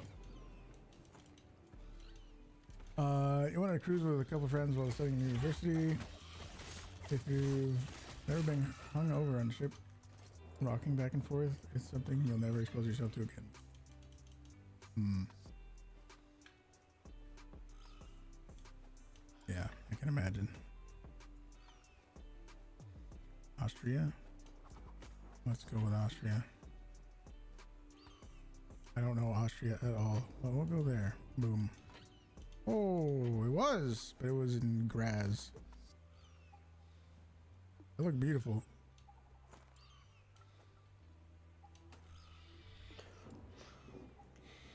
To use. Birth use.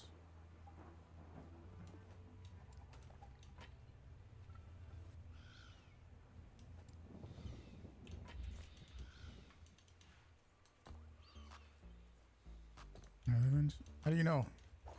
What gave it away so fast? How do you know?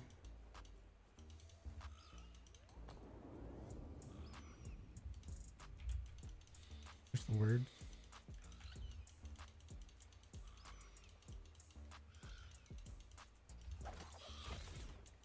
Dang it. I was going to go over there, but I didn't want to just click Amsterdam. Oh well. Damn, full Asia queues. Goddamn. Nobody's playing right now, I guess. Oh, look at the sky, dude. It looks crazy.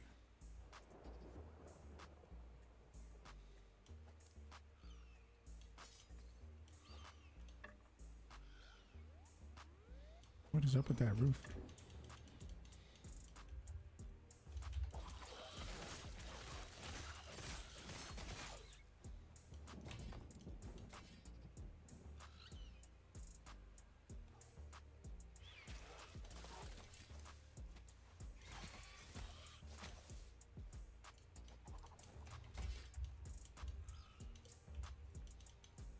What did I say, Sushi?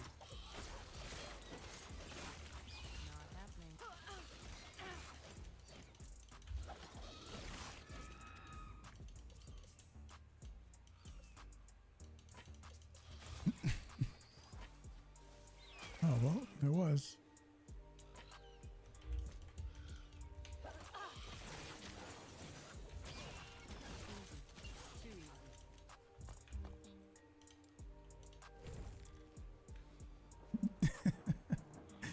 Whoa. You can just park on the grass like that? Usually you're not supposed to do that, at least here. Not like that.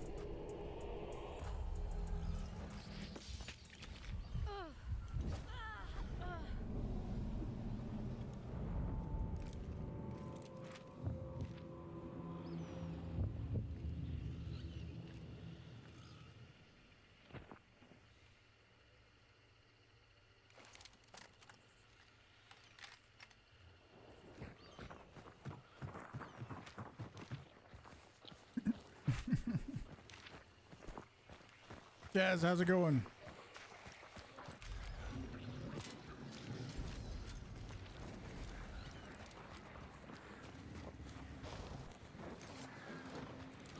Mosin Spitzer Dolph Precision FMJ.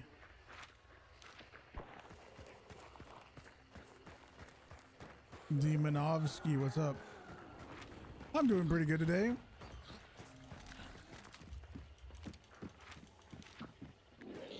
It's been a pretty excellent day today.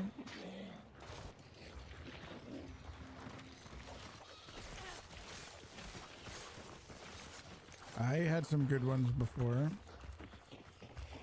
When I was playing, I played for over 7 hours today, actually. It was pretty nuts, dude. Now we are doing some Overwatch. Mosin Centenary Spitzer Dolch P FMJ Prestige 0 rank 100.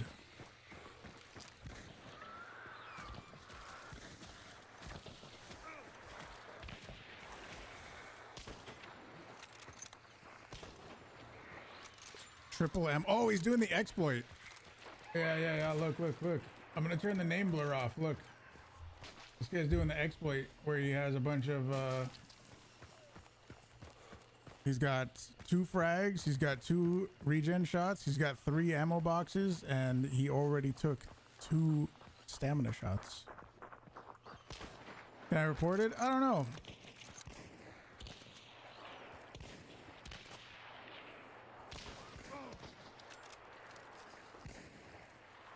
I'm surprised he didn't already take one of those. And he can also do way more than that. We've seen people with like 40 ammo boxes, so we already know for sure that you can do way more than that.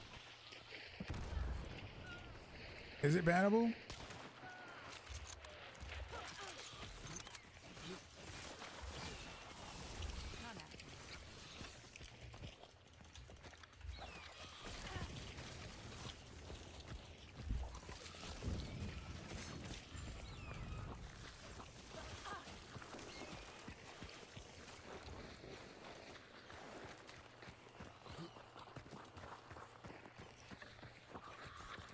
Regress. Welcome to my channel.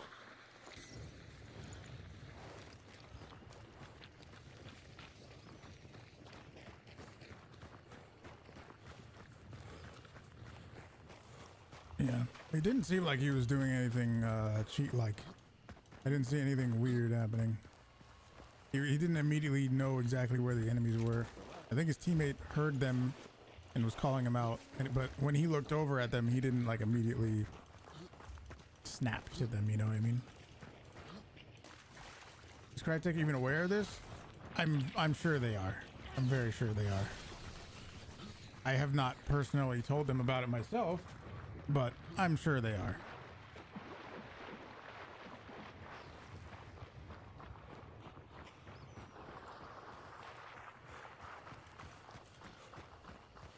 Yeah, it's pretty nuts, right?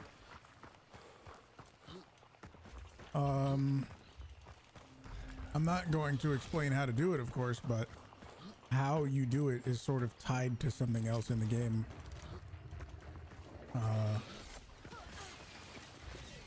And maybe they don't know how to fix it.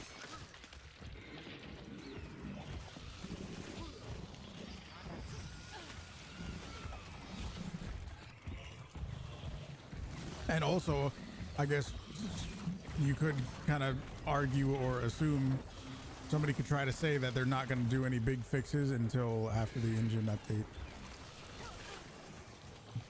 Even though they have reasonably fixed some things.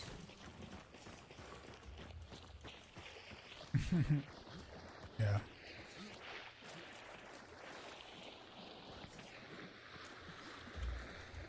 Yeah, earlier I had some times where sound from a particular person just didn't happen. Server support is so mediocre. Yeah, it's I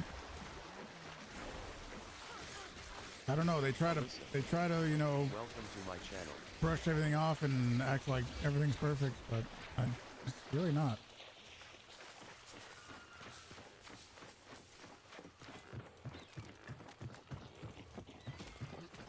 What's with the consumables? It's not a bug, it's an exploit.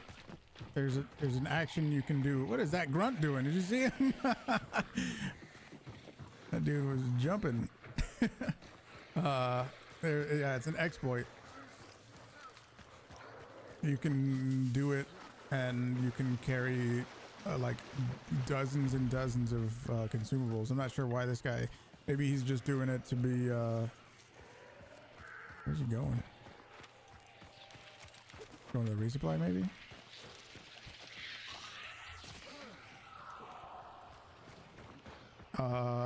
What would it take for Crytek to be fearful and act on cheaters / exploiters quickly? I think what it would take, here's my prediction for sometime in the far future. Well, months far future. At some point there's going to be a game that comes out that challenges Hunt, that is similar enough to take players away. When that happens, that's when they're going to start trying to like fix things. They're going to be like, oh shit, we got to fucking do something quick.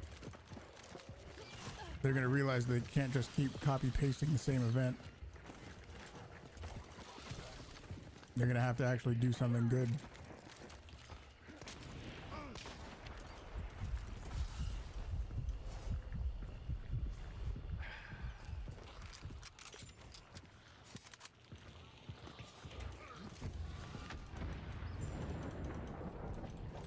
Yeah, me too. When I was doing the Beautiful Light early access or content creator only playtest back in December, when they told me that the like estimated release for Beautiful Light was going to be late 2024, I was kind of sad. I was kind of sad just because I was really hoping that it was going to be like early 2024, you know?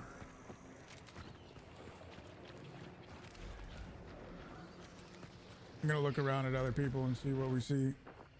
Maybe there's other people doing that shit. Maybe there's somebody doing that exploit even harder.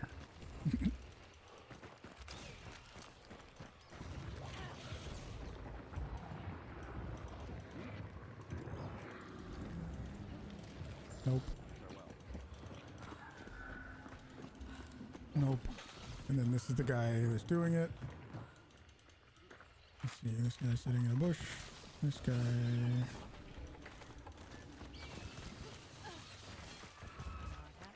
Yeah. Well, so what typically happens is there's a spike at the beginning of the event, and then people play it, and then it dwindles off. And yeah, that's I went over it earlier. I showed on the Steam charts. Oh, not that. I showed on this, where I don't remember what event this was, but you know, event plus 7,000 players, yippee, and then that dwindled off, minus 8,000, minus 4,000 was probably the end of the event. Oh, new event started in October, boom, plus 8,000 again. Nice, awesome. Then it started to dwindle off, minus 3,000. Oh, new event just started. That's when we had the 2-week break. We had the 2-month-long event from October to mid-December, or October to early December, and then mid-December, the other event started. Plus 3,000, and then January, that event was dwindling, minus 1,500, and then minus 4,000.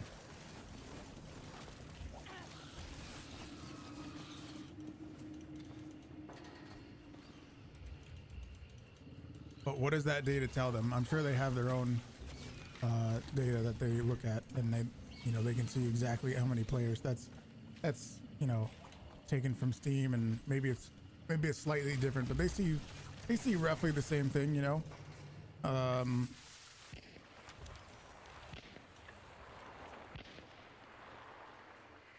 What does that tell? Excuse me. What does that tell them? It tells them, hey, look, we have a bunch of players when we got an event going. I guess we need to keep events constantly running.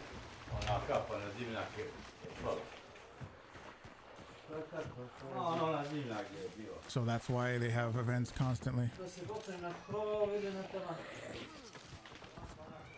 even know this guy's automotive. Yeah, I believe it. It even happens on US or PC servers.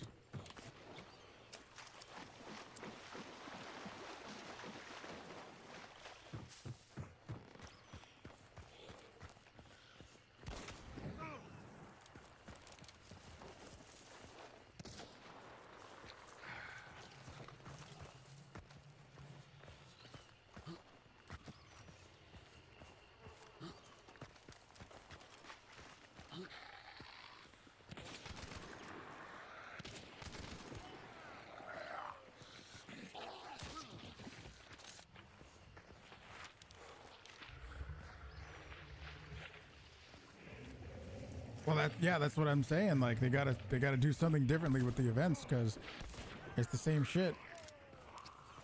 It's getting boring. It's been getting boring.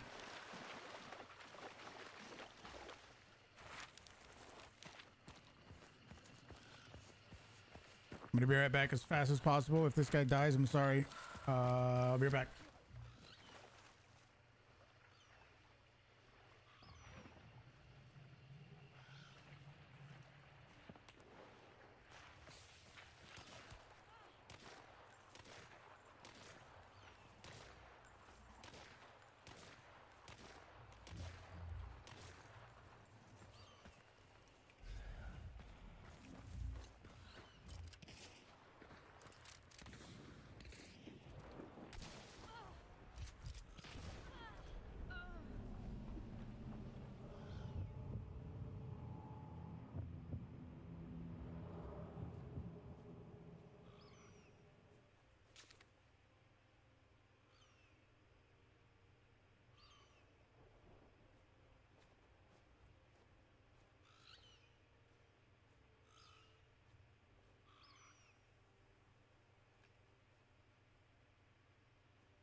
Oh God.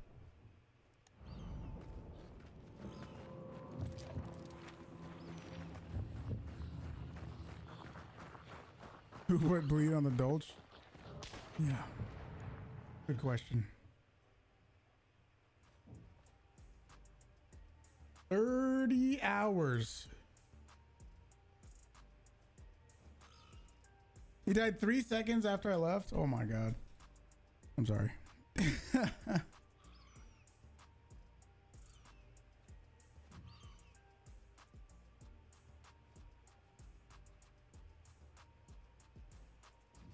30 hours.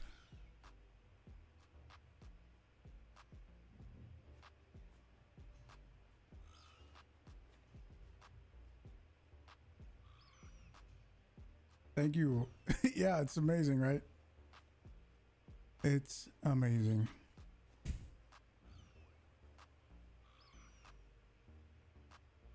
Robin, what's up? Yes, if you didn't know, we had a level 10 hype train with 292 subs. We went from like 1 hour all the way up to almost 33 hours.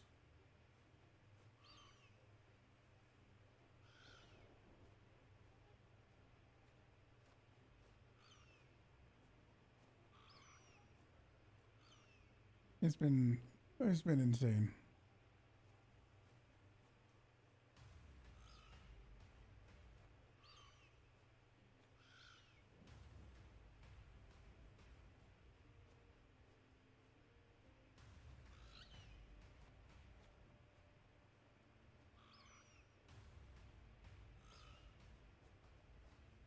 Bugaboo, what's up? Thank you, thank you.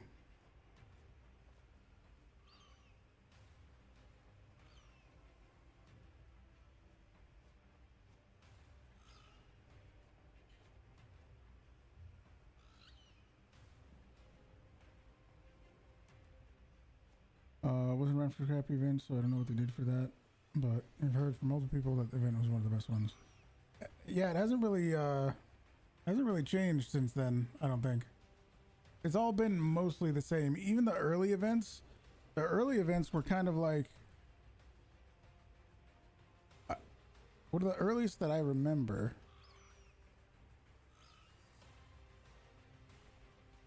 It was a holiday event and there were Christmas presents all over the place.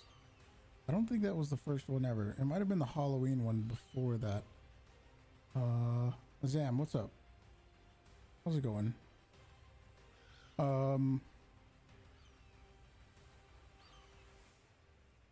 But there was a Christmas event where you had to run around and smash presents and shit. Yeah, smash pumpkins and... I remember you, of course. How's it going? You got a bunch of friends to get this game, but none of them seem to get into it like you do, so you end up playing solo a lot of the time. As real, they really do need to make some changes. I'd be pretty upset if this game dies off completely. This game has been one of your favorite games since you first started playing 4 years ago. I totally get it.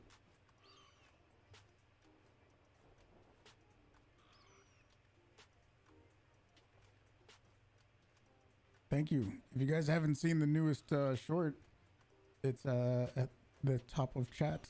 Pinned message at the top of chat.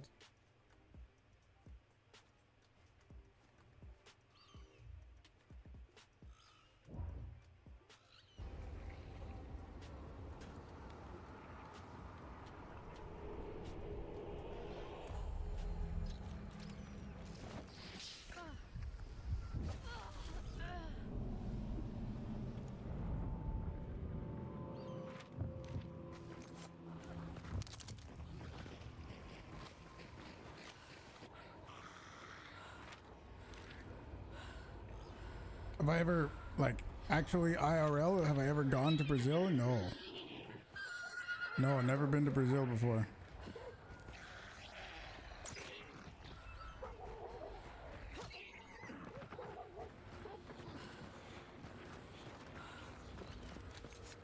Ravage. Welcome to my channel.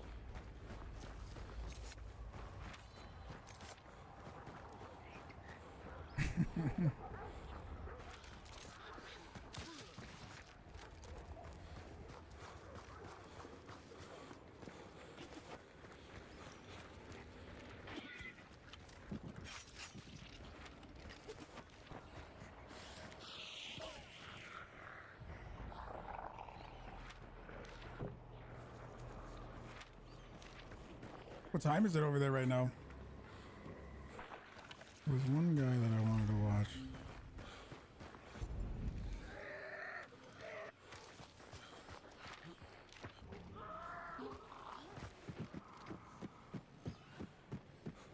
AM?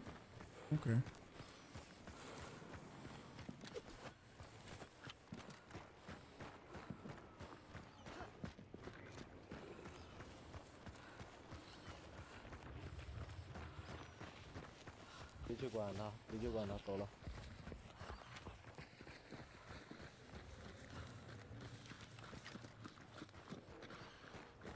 $181.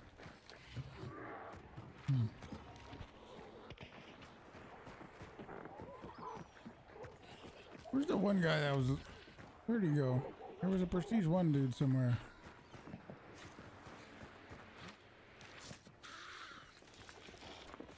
Maybe it's the guy that's dead.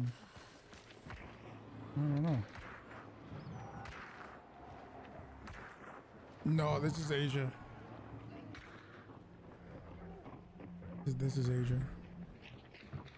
You want to be as tall as me someday? I don't know if you can just do that.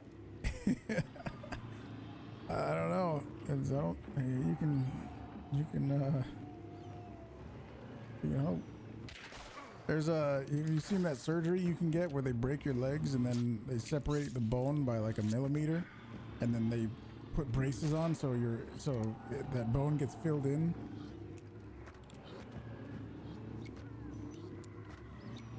You get your legs chopped up for it? Yeah.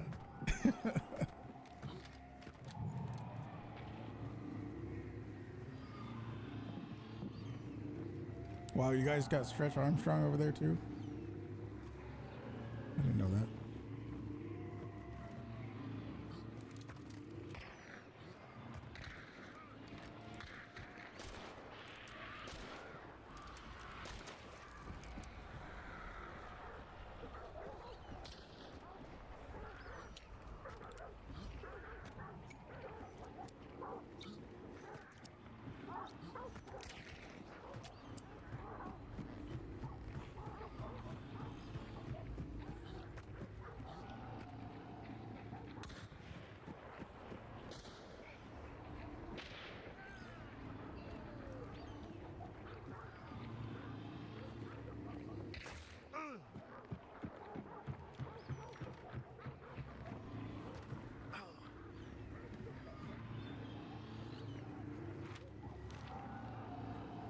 You gotta be a little nuts to want to get that surgery.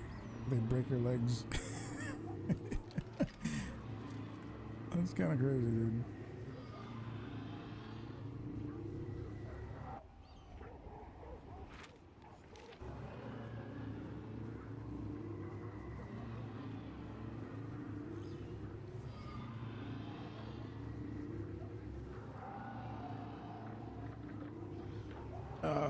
I mean, it might. It probably wouldn't hurt. It's probably a lot. Because it's probably really expensive because it's not just like, okay, you go in for a doctor visit or a hospital visit and they do surgery and then that's it and you go home. You have to do that for like months.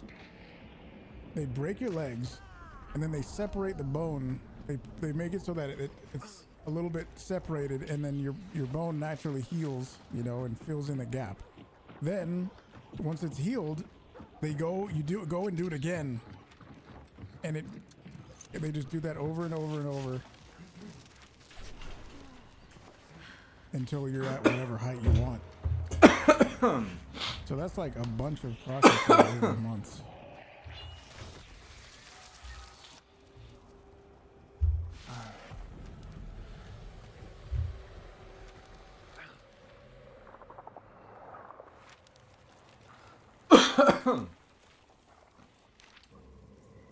Why? So people can get taller? What if someone wants to be shorter? I mean, they could break your legs in 2 places and take the middle bone out. I guess, I don't know. I don't know.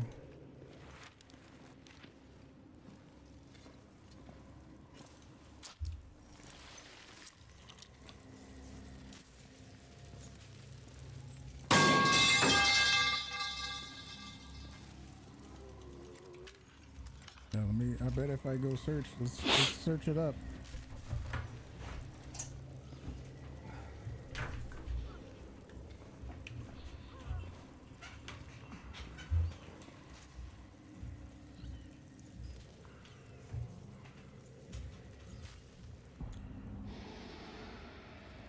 The cost of height extending surgery in the U.S. can vary depending on the provider and the type of surgery.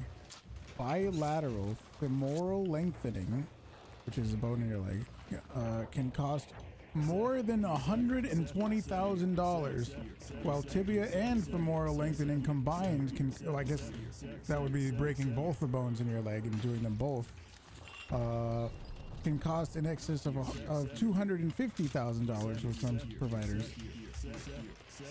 Limb lengthening surgery has seen a rise in popularity, with one patient paying over $90,000 for the surgery, which increased his height from 5'9" to 6 foot.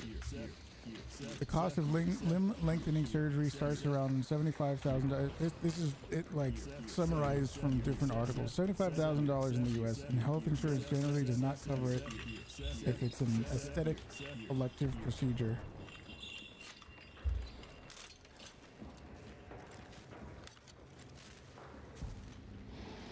Paid $90,000 for 3 inches.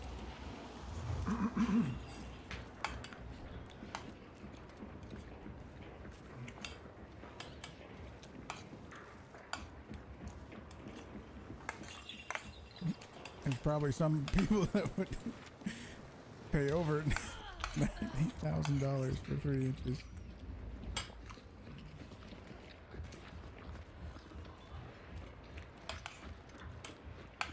None today, actually.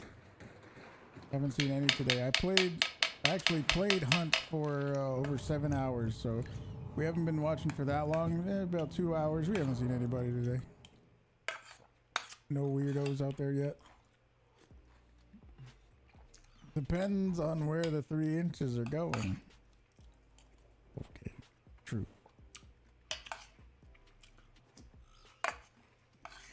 Emmer, what's up?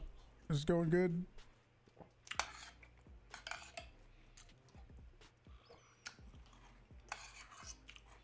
Going fantastic.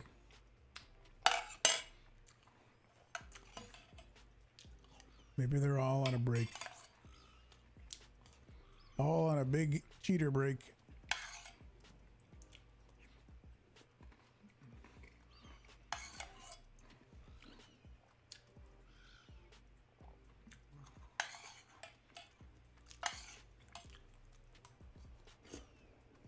Okay, where is this? We left off on this one. Where is this? We did see somebody exploiting, that's true. But not actually cheating. Seth here.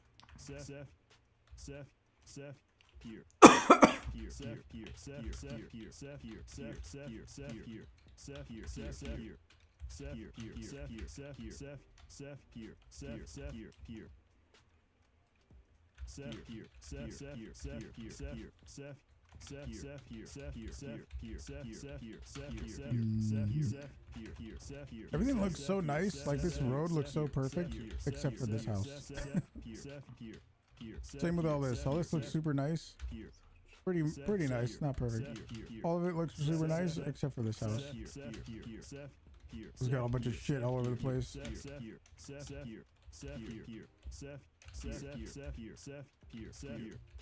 UK? Wouldn't they have yellow plates? This is as far as I can zoom in.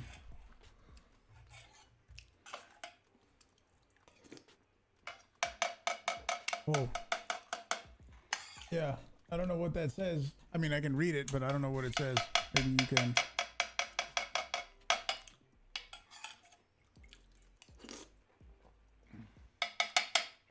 Alright, we did Austria before. I'll do Germany. I'll do there. Dang it! It was barely inside Austria. Barely.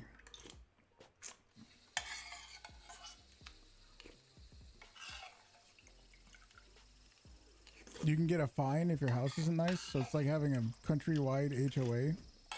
Wow.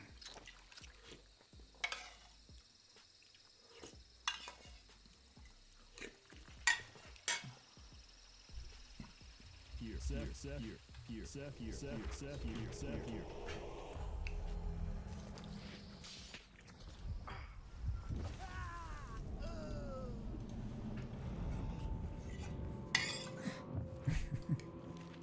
Solo gaming. Oh,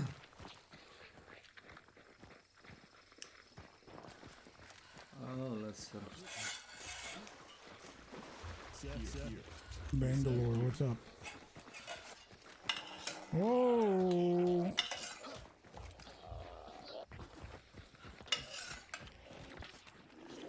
We're gonna look at that guy. Snake, how's it going? Yeah, we're okay. There's a spawn fight. Hang on, I gotta go look at that guy. This guy over here who's prestige 0, rank 60 or something. 67. With a nitro. I really thought about burning myself. So you just can't leave my body.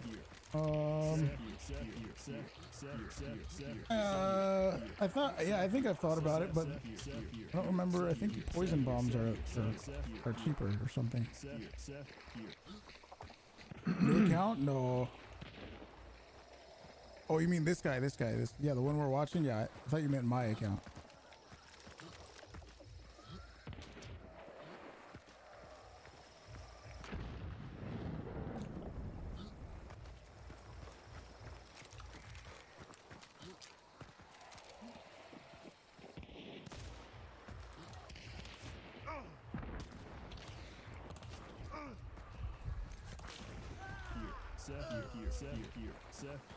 That didn't look weird.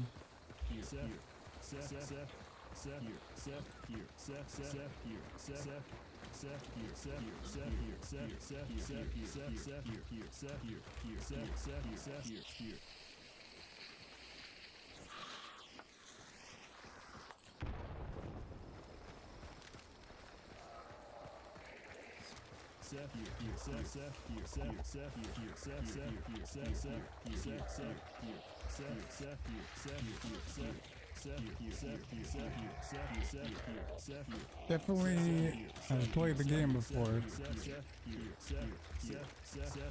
Not their first time playing. I'm gonna straight to my body.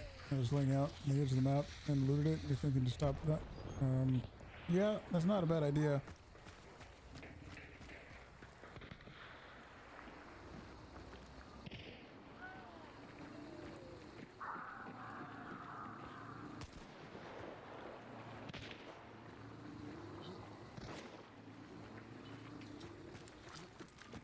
Dobro jutro, dobar dan.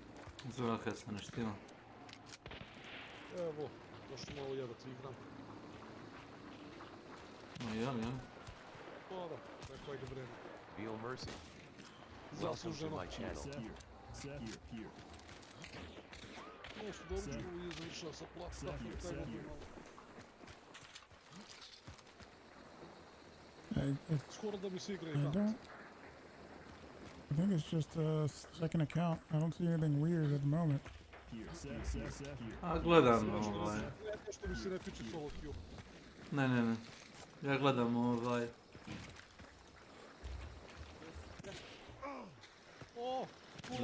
Drakulje. Yeah, I didn't see anything weird. Evo, skupljamo se veliko. I don't think he's cheating. Very nice, I like. Tebe? Evo ništa slobodan, što malo prije. Bravo. Želiram ovdje. Okay, so the only people that are left is one team at Salters and then this solo. Gledam da li na Steamu And this ima neka nova igra, guy neki popust kad ono kurac. just kind of been wandering around. Onda ništa novo. Wanna play it? Ne treba ti Well, nove why igre, don't imaš you? dosta starih. Koji su ti isto nove. Really? Jeste, koje nisi igrao. Tako je. Ja znam da si kupio Elden Ring, na primjer. A igrali smo ga 30 sati možda. Možda. Pa možemo još da ga igramo, ako ćeš ti. Može, nije problem. Samo ideš na posao za 2 sata. Ili danas ne radiš. Pa jesi ti čuo šta sam ja rekao pre 15 sekundi? Kecmane, Nisam ga čuo. Je li on sedi na ušiću? Sedim, navikao sam da ideš na posao stalno. Tada radim. Ne, nego rekao sam Kecmanu pre 15 sekundi. A ti u svom svetu, boli tebe kurac. Blame me.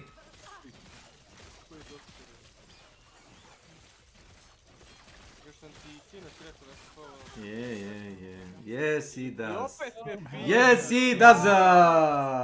Snakeisha, koliko godina? Yes, he does. Normal. Welcome to my channel. Znači si majke. Znači, never kopiraj.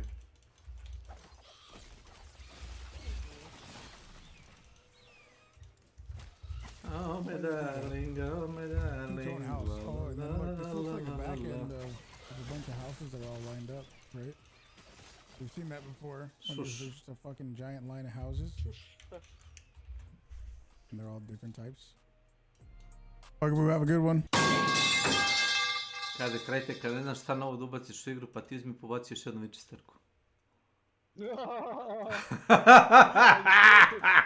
Ali pazi, ja zaista mislim da je falilo. Da od duše to nije Winchesterka. To je Marlin, a Marlin ti je kao kopija u fazonu, znaš. I to dobra kopija. Da. Mislim, funkcionalno to je lever action rifle, ali... Ali da, vidi, imaš levering u igri, a i taj skill ti je samo za jedno oružje, ovako makar razumeš. Jest.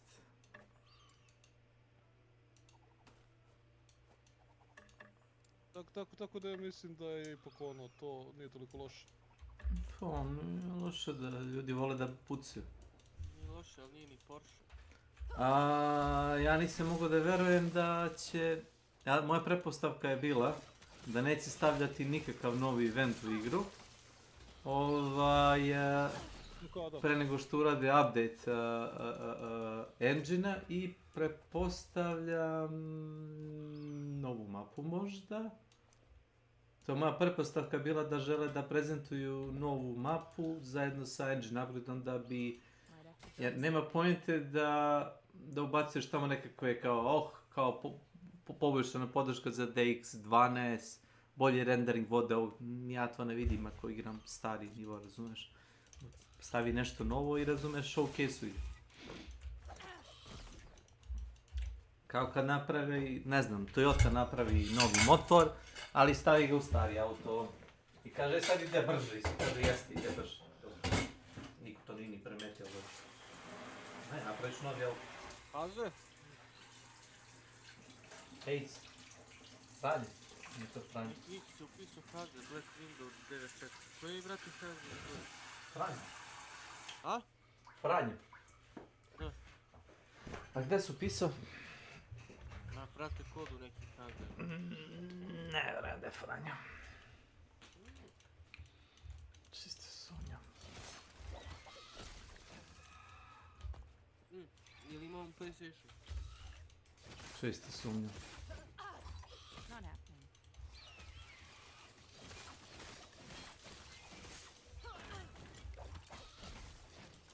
Pa nisu ti određeni niko i baš toliko ekskluzivni.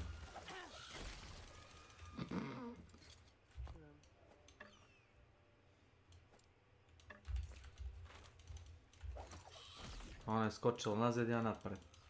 I tako. Nema ništa.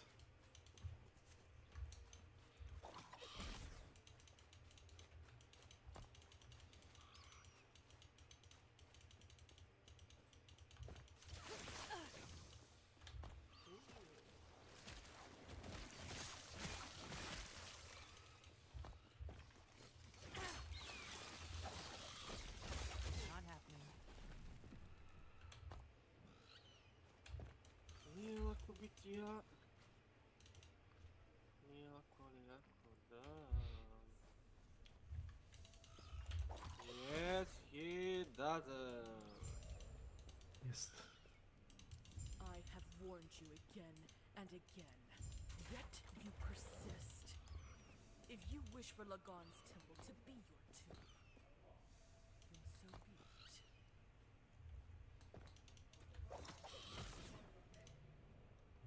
Šta ima na Huntu? Nema ništa novo.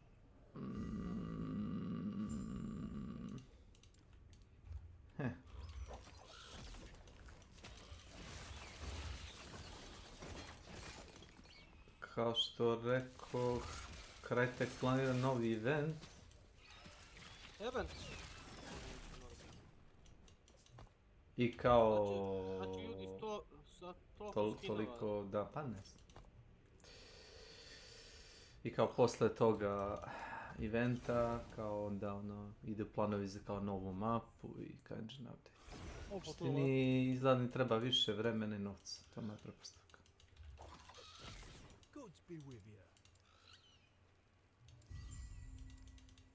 Wow. Gods be with you. Good boy. Greetings.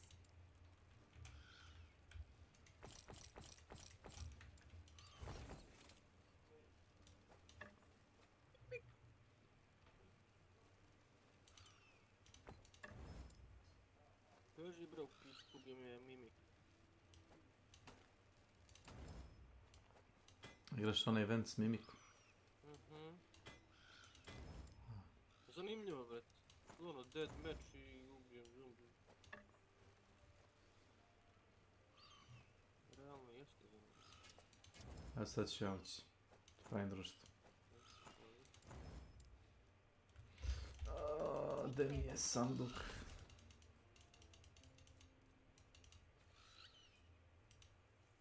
Ili ako hoćeš možemo onaj zombi baš Battle Royale. Tako si više igra. Ima i sve. Nije nužno. Nije nužno.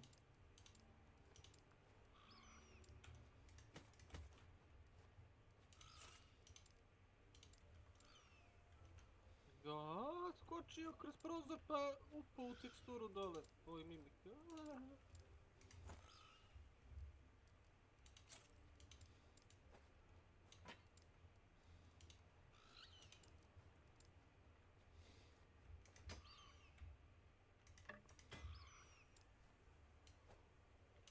Mimik, brat.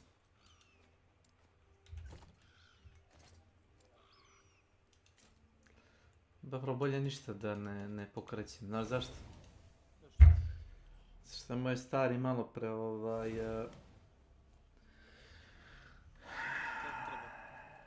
malo pre popravio krov. To jest, znaš kako ti se svodi na popravka? Skinuo sam jedno 10 crepova. Ne. Skinuo sam 10 crepova. I otišao gore na divnjak i skinuo, imaš sad ono kao zaštitu, cover neki, koji ide preko ono glave dimnjaka, znaš. Ti ne upada voda unutra. I to je izgorelo od temperature, od čađe, čega, od visoke temperature. To je izgorelo. Ja sam ga bacio dole tamo u baštu. Kaže će, ali će drugi da napravi. Što znači, treba opet popet i staviti ga.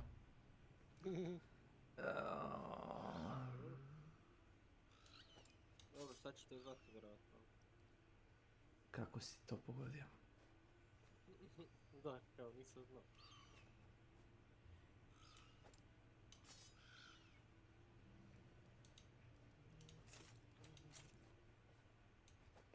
Šta me odalo? Da, zato ti kažem bolje da ne krećem ništa dok to ne uratim.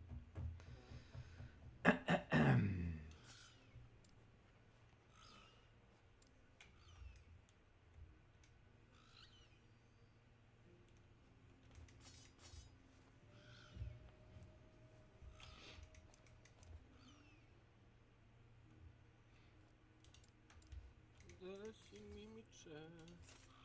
Mimić. Mimić. Mimić.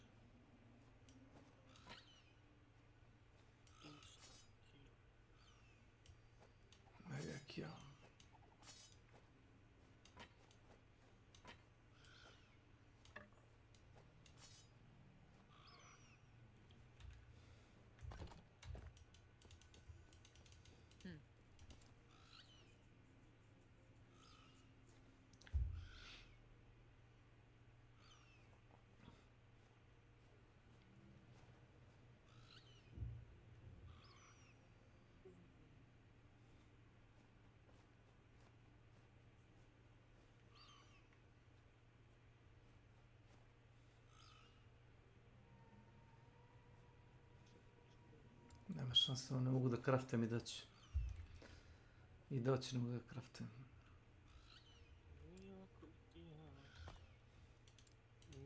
A što igraš? Moj stepak. A, i tu imamo craft, a? Ima i to kakav je.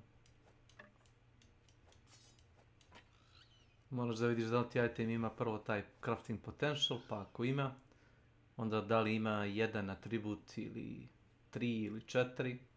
Idealno bi ti bilo da imaš 3. Da ti bar, od ta 3 da ti bar 2 valje. Ako ne sva 3. I četvrti atribut da ti je na slobodnu volju. I onda klikneš na slobodni atribut, uvoćiš šta god hoćeš. I da imaš papirića ovih Glyph of Hope. Glyph of Hope ti ne troši, ima šansu da ti ne potroši potencijal taj za upgrade. I onda ideš, rolaš upgrade. I onda ti on troši random od 1 do 10 nekad, kako kad. Neka možda nakraftaš atribut da ga upgradeš 4-5 puta, 6. Neka 2 puta upgradeš, potroši sa potencijal. Skine 10 potencijala i piše crafting potential 0. Blikovan na artifakt. Ne možeš se upgradati. Možda ga baciš da ga koristiš, kako ti volje. Take care.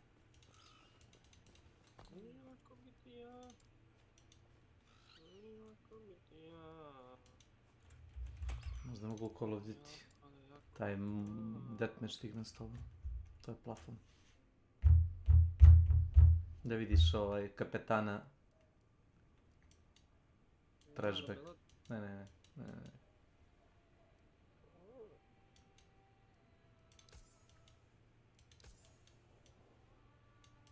A što bi se sviđa.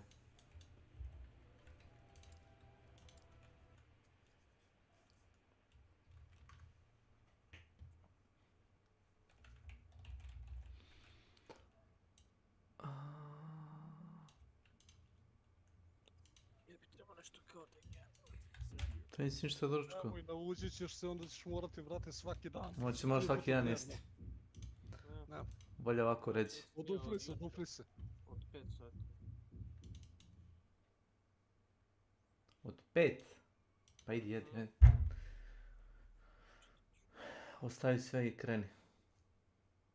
Krenut će. Nego sam upalio boost u kod sat vremena. Wow.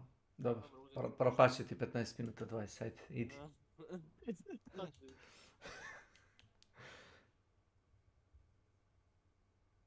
Ova igra ima 250.000 review, 230.000.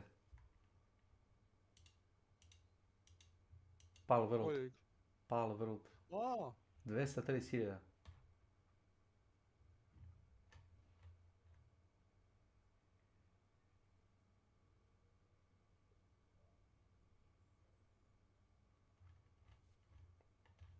Ovaj moj drugar, Maisie, on je napisao I fed a chikipi to a chikipi and God didn't seem to mind.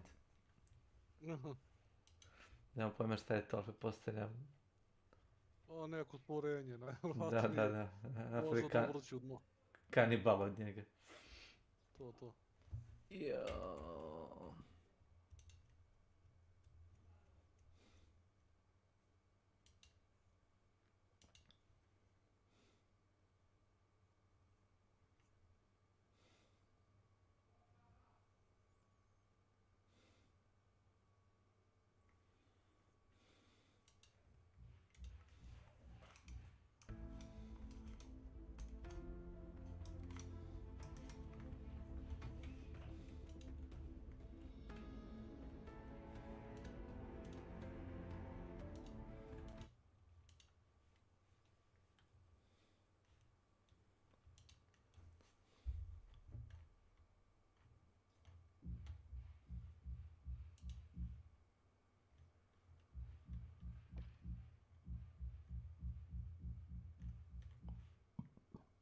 Super.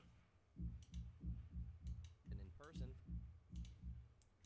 Poised at the brink of a mission that will define his legacy.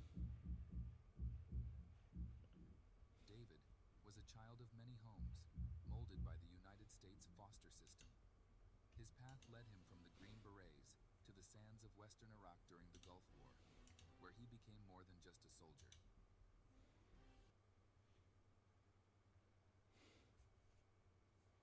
Oh? Hello again. No, Welcome back.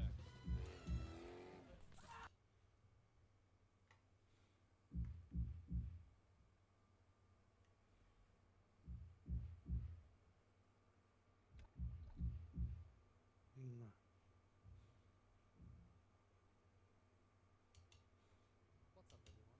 The following clips are taken from my Twitch channel. If you don't want to miss any of this, please make sure to check my channel. Link below in the description.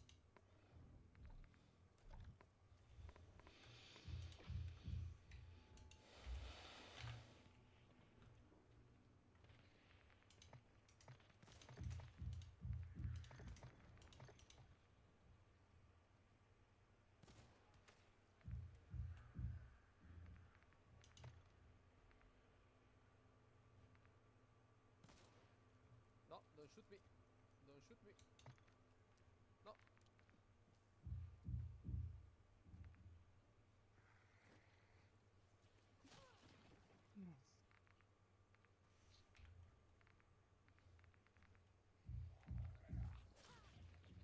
O, dosta sa epohom. Hm? Ne, nego... Igrao sam ga jučer s Nenadom 2-3 sata, ali Nenad mi je ono razvalio, znaš. Za 2-3 sata nisam ništa uradio. Čekao sam ga dok... Kako to? Pa on alt-tabuje, pa onda čita šta je na Facebooku, pa onda napiše reply, pa klikne na YouTube video. Pa da, vidiš ga kako stoji u mjestu, ne radi ništa. I onda ja ono, znaš, kao šetam se okolo, čekam ga. Odjednom počne se mrda, ode na nasumičnu stranu, pregazi pola mape u random pravcu.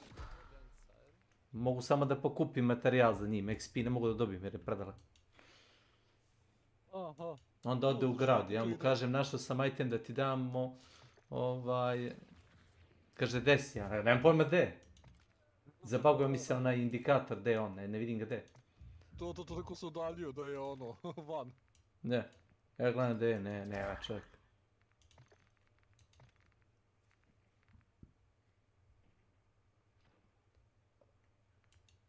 Vala Nešu, jesi nešto posebno.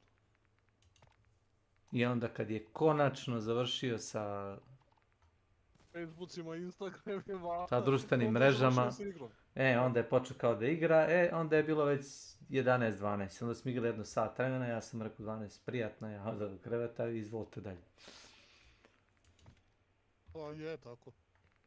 Kao ne znam šta da radim. Come on, bro.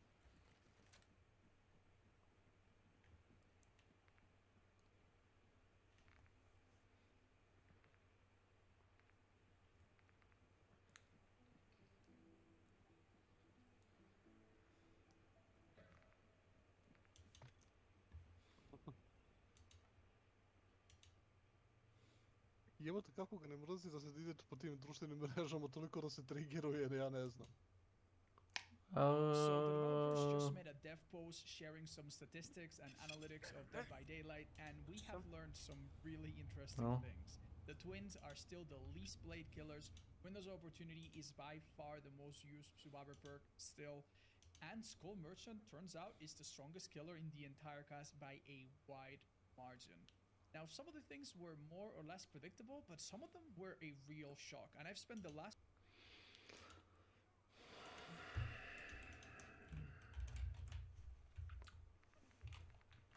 Kako ja sad te zovnem ovdje? Pretpostavljam...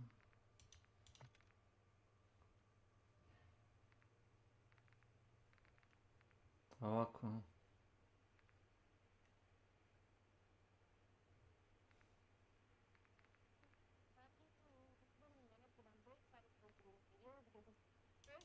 Yes. Yes.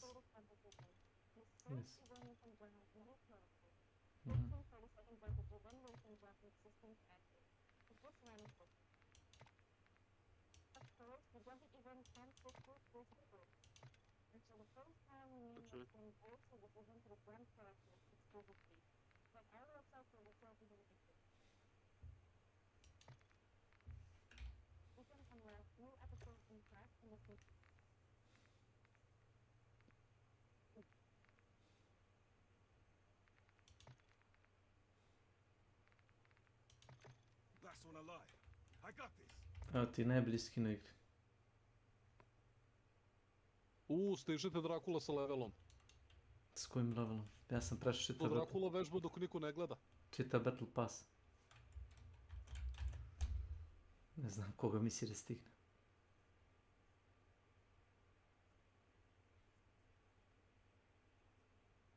Ti si 360 i on je 250 i neki. A ti si to nešto vidio obrnuto, ne?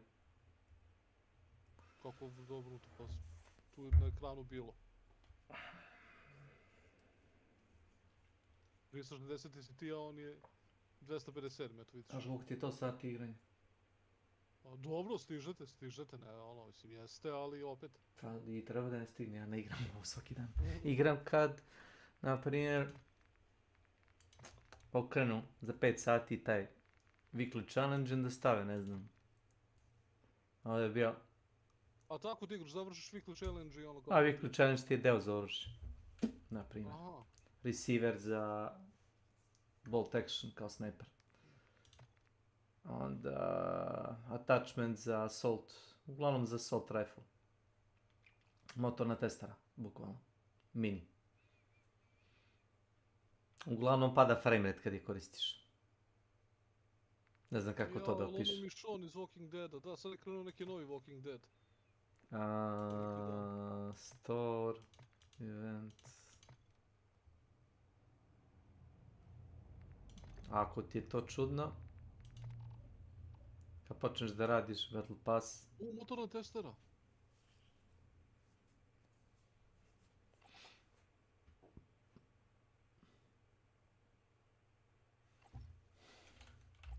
Da, motorna testera.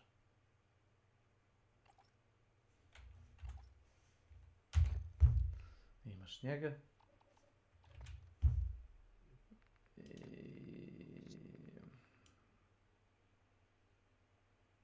I nekakav boost, a to je obično neki kamuflaže, neke gluposti kao u onom Walking Dead kao fazonu. I kao imaš bonus XP ako imaš nju kupljenu. I bez toga sam ga završio. Ovo ti je na primjer PvP, možeš, ako igraš PvP možda uključuš ove gluposti. Ja sam u PvE uključio sve. I dobiješ kao nagradu. Eto. Ovaj kamon je. Za 7 sati tek već. Ovaj kamon. Da, znam. Koliko je sada? Adi je 11, znači...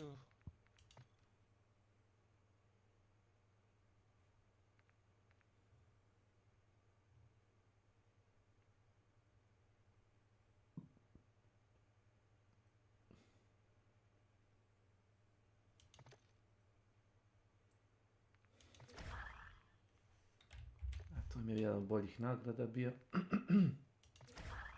I on je bilo loš. Mada je bilo naporno za uključati.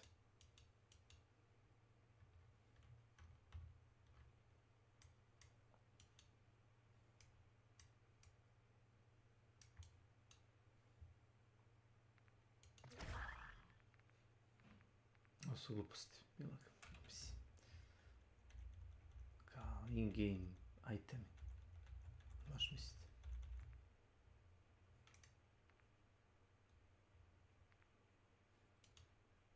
A ovo je bukvalno kutije s municijom. Bože, spasti, ljudi su misle da je to bog zna šta. Ja isto.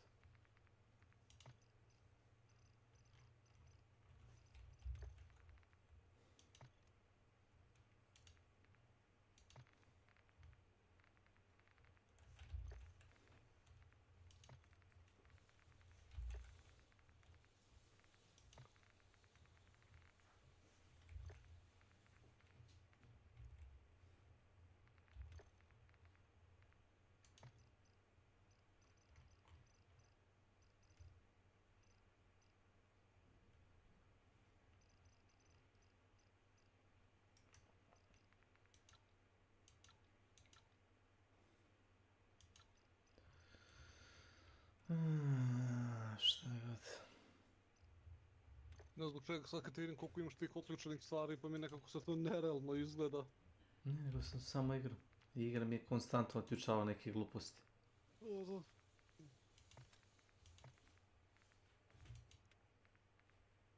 Ovo.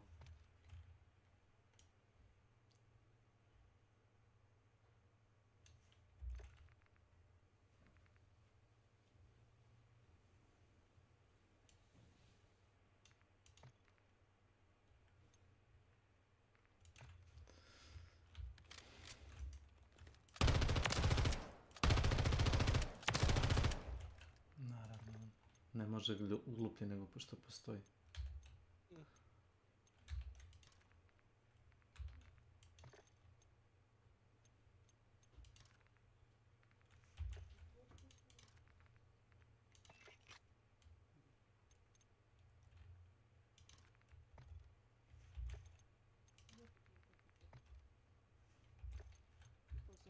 Neophodno.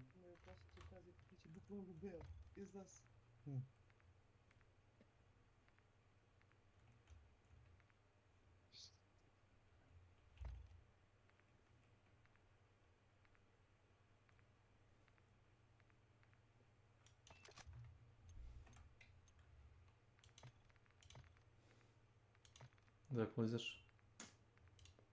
A čo je 100%.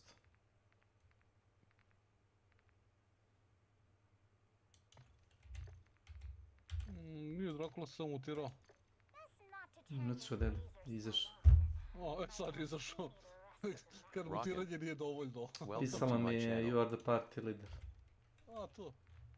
Znaš. Ja sam ga čuo, ono.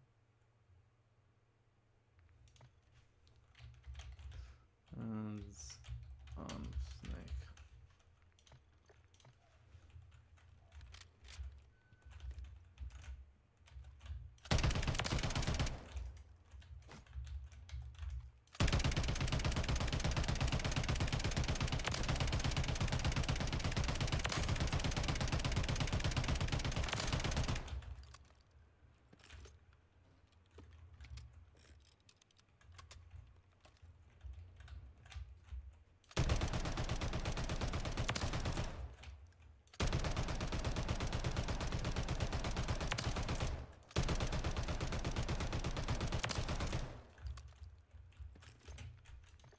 Ne moraš ni da ništa niš.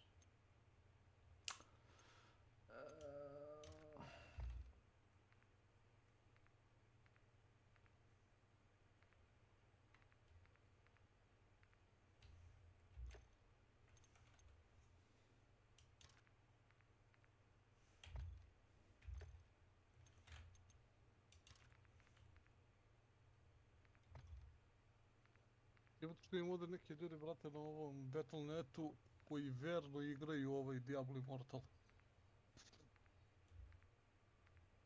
Tu nema ništa pogrešno.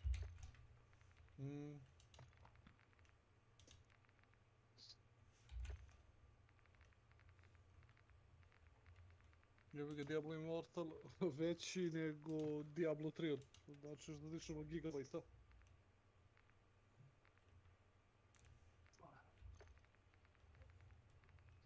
A zato što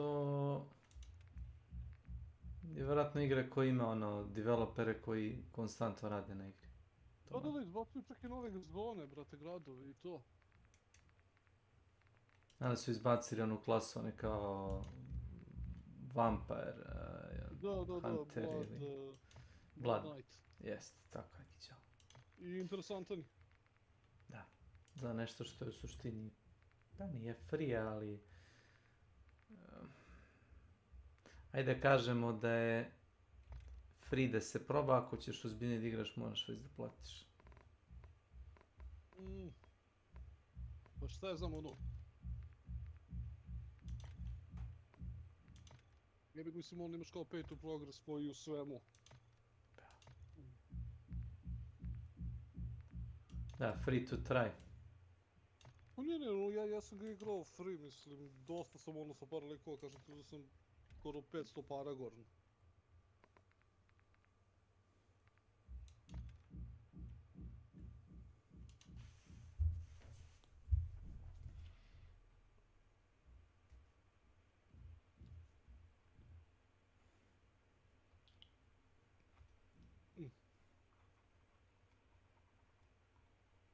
Jesi jeo? Aj dalje mutira. Kad Drakula? Možda ne zna da je mutir. Možda priča s nekim. Mi tako.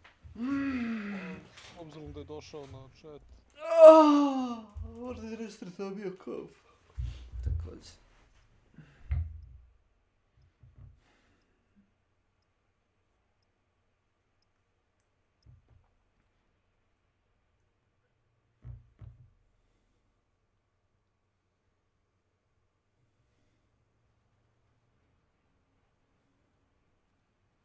Ja.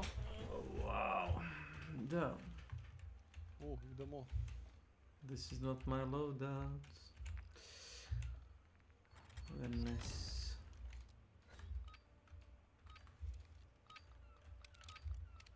Jebote, hoću li kliknuti? Oh, everybody has the same loadout, I see. Among Us.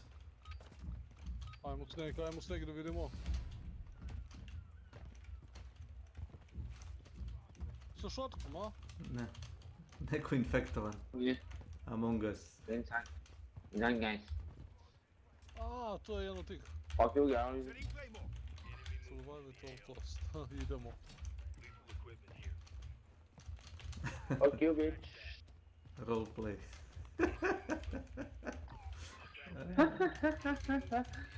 Okay, no problem.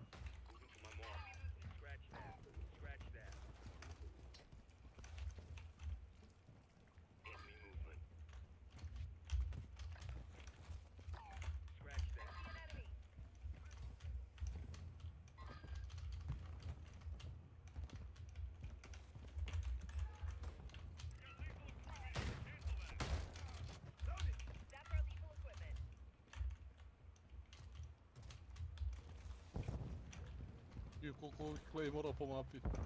Pa, imaš 2 Claymora. Što bih ne postavio? Da, ali stvar to mi što svi imaju po 2.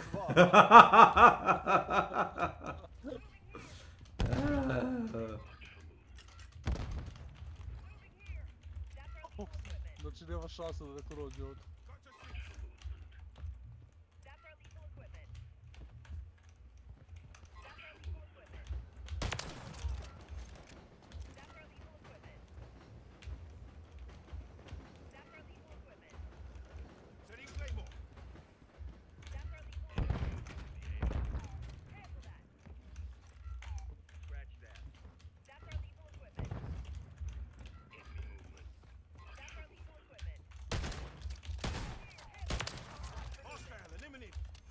Čekaj, su to sad igrači protiv kojih idete ili?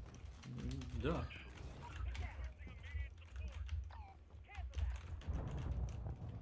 A oni ne mogu da pucaju ili? Me nož, vratno te one shotuju nož. Aha, znači tako, pa to vidim, ne znam, ide partija.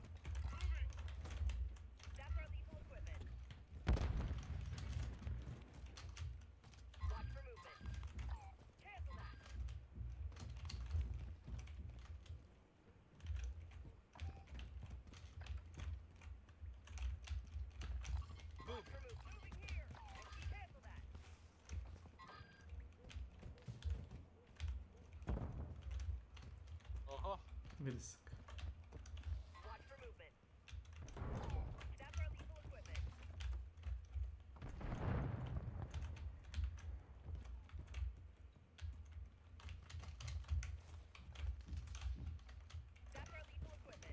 Što ljudi kampuju ni mjesto? Hoće li pobjede? Šta da pobjede? Pa niko se ne vrda.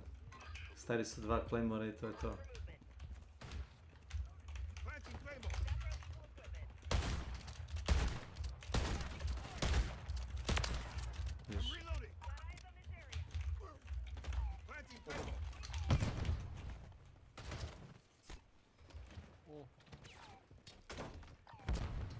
Ali prošao je pored mine, si vidio? Si vidio? Bilo je daleko. Pa ne znam, baš šta bi bilo daleko. znaš, izgleda hvata samo tamo dok je crveno ide, gdje prestane crveno više ne ide. A, sad si ti taj, a? Yes.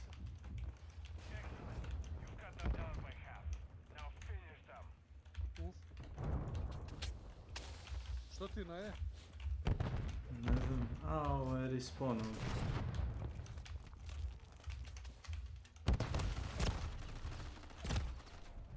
Vidim da su...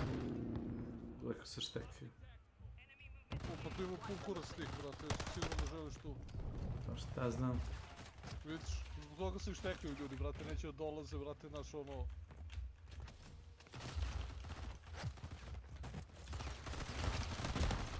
Ubio sam ga, znaš?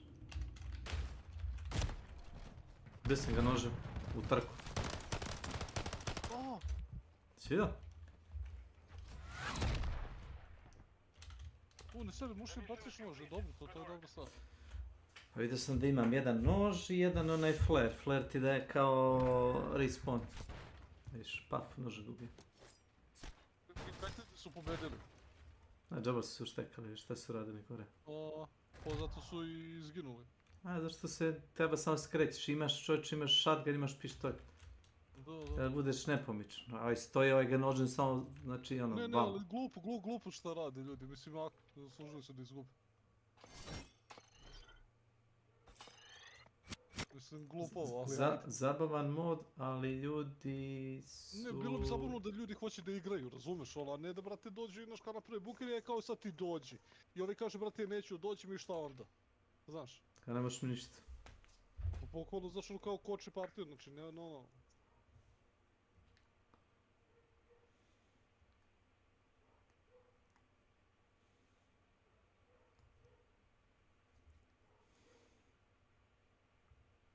Zbog toga ja kažem, treba imati friendly fire u timu.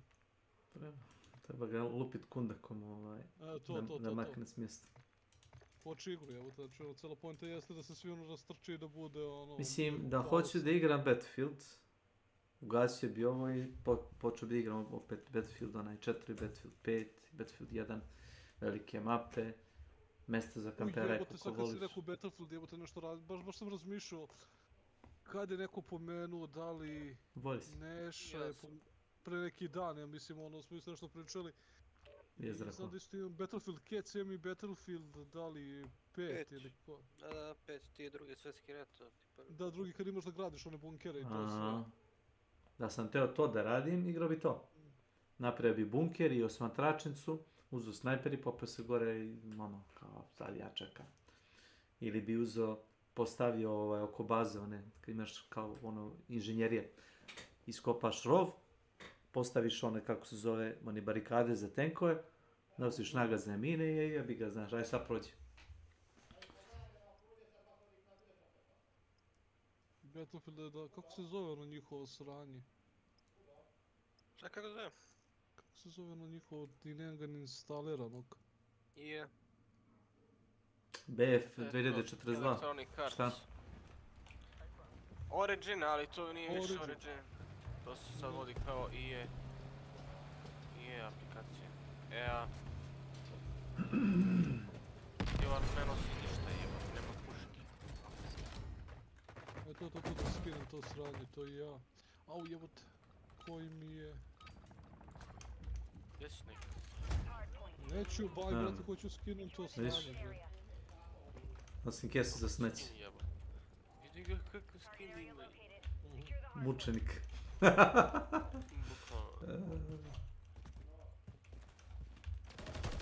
Stvarno ovo je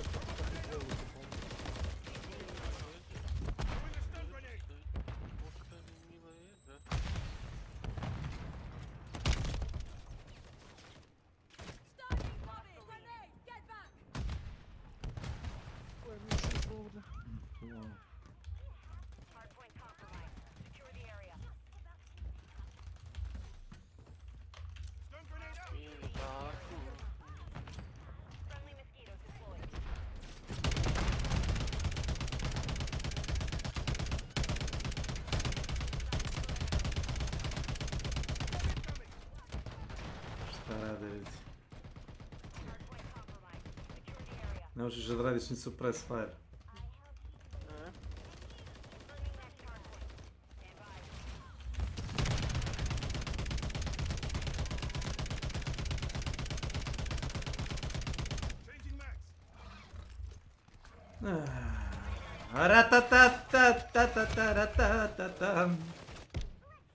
Ne verujem, počeo sam da ga vijem pendrekom.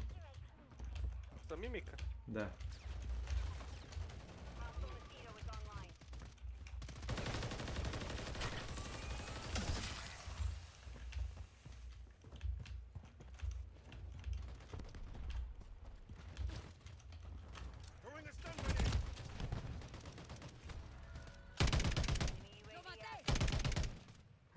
Ima ESP. 1/1. 1/1. Kako je jednog ubio, tako je se vraća na drugo. Baš u pičku materiju.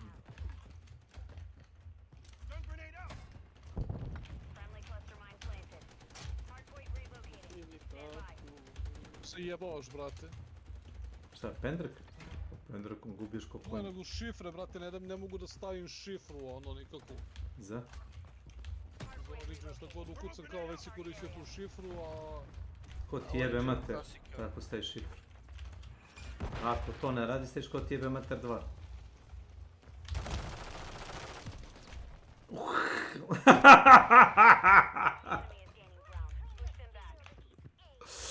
Ne mogu da stavljam toliko različitih šifra i fazona, zato što ja nemam ništa tu zapisano, ja se to... To meni Microsoft to radi, znaš. I onda ja stavim ko ti jebe mater 1, 2, pa marš u pičku materinu. Ne, to, jebi, ne smoraj me. Ima se lepi žena i jebe stream.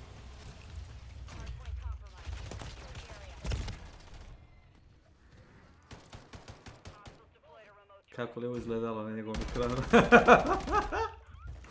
Trčao sam čovjeku među jaja, razumiješ, i krenuo da ga bijem. Ovo mi se zajebao.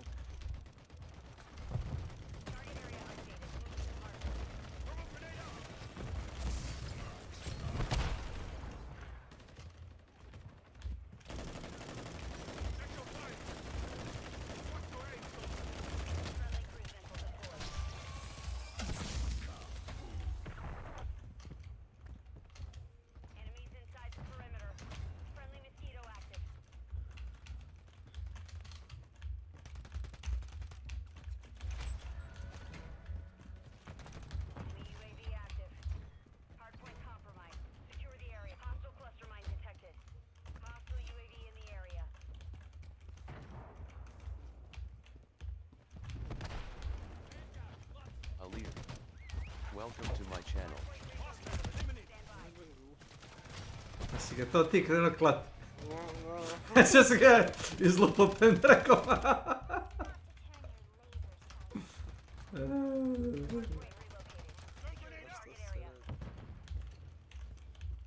Lik stoji jebote i nije svestan ničega, ne čuje, ne vidi, gluv, slep.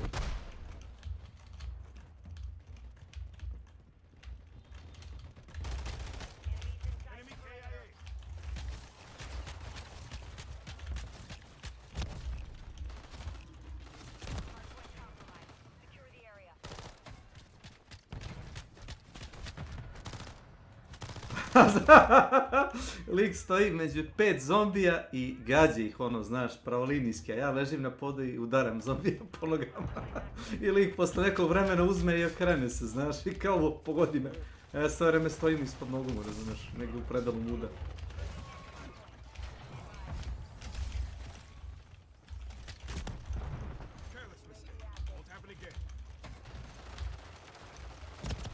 Triple kill, znaš? Triple kill s pendrekom.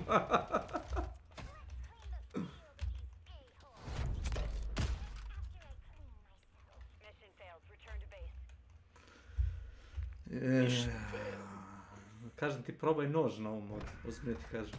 Uzmi nož kao sekundar i vidiš koliko ćeš napraviti killova. Ne volim sad ovaj snajper i ništa.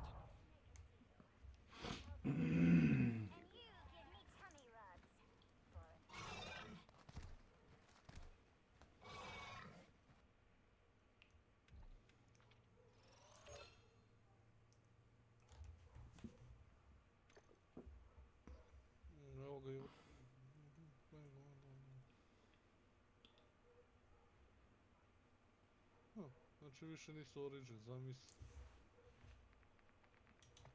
Evo, je up, jel' tako?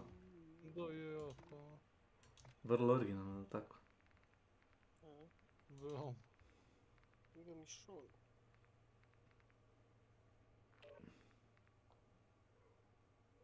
Mišon.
Manaus, Brazil.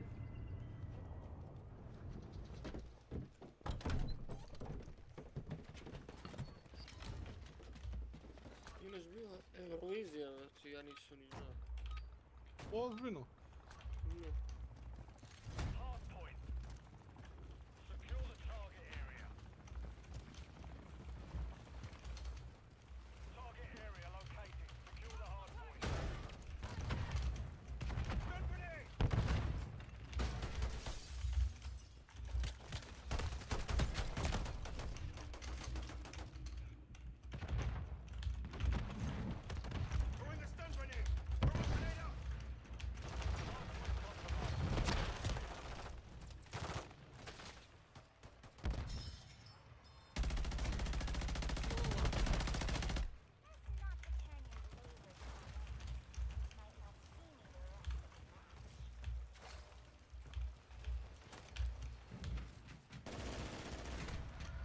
Yoda verification.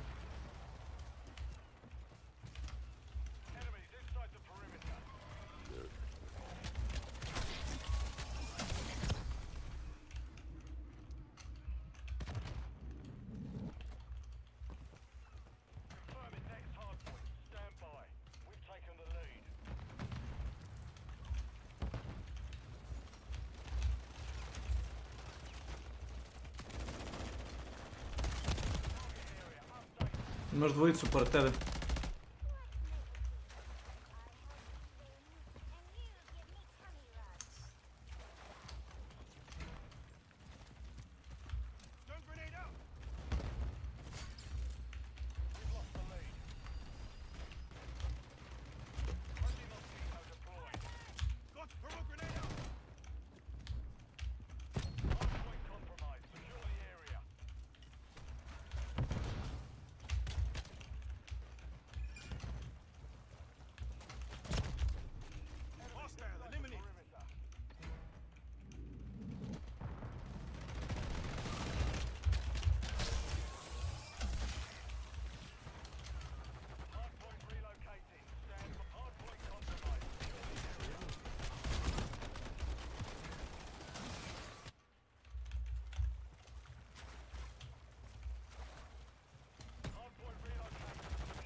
Da li imaš ljude koji se štekaju, znaš?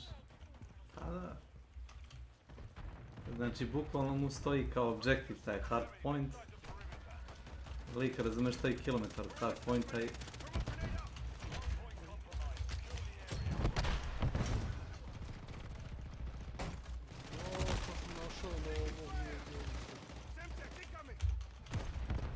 Nox. Sećate ih?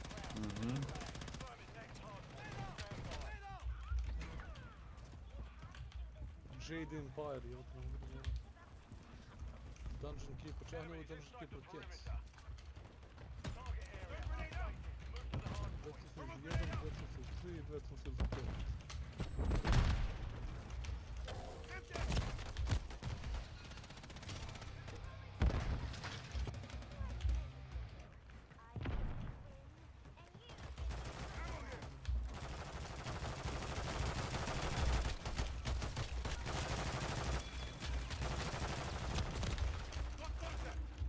Ljudi, pričamo sad, pa se čujemo malo kasnije, budite pozdravljeni.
Ja redano pokupim onu bombu, znaš.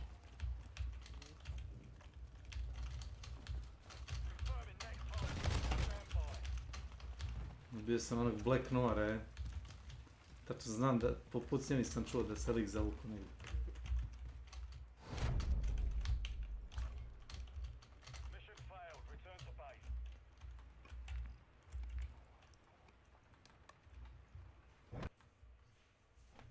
Jel tebi bio facecam neki? Nije. To jest ne facecam. Gle, crashao mi kod. Jebote. Nije tebi crashao, stala igra full. Ima. Full je stalo sve. Da. A? Da. A nećeš me verifikovat ništa. Baš nosi sutra pičke materije. To ti je normalno da ti crashuje bar jednom vremenu. Meni si se trzaš za to.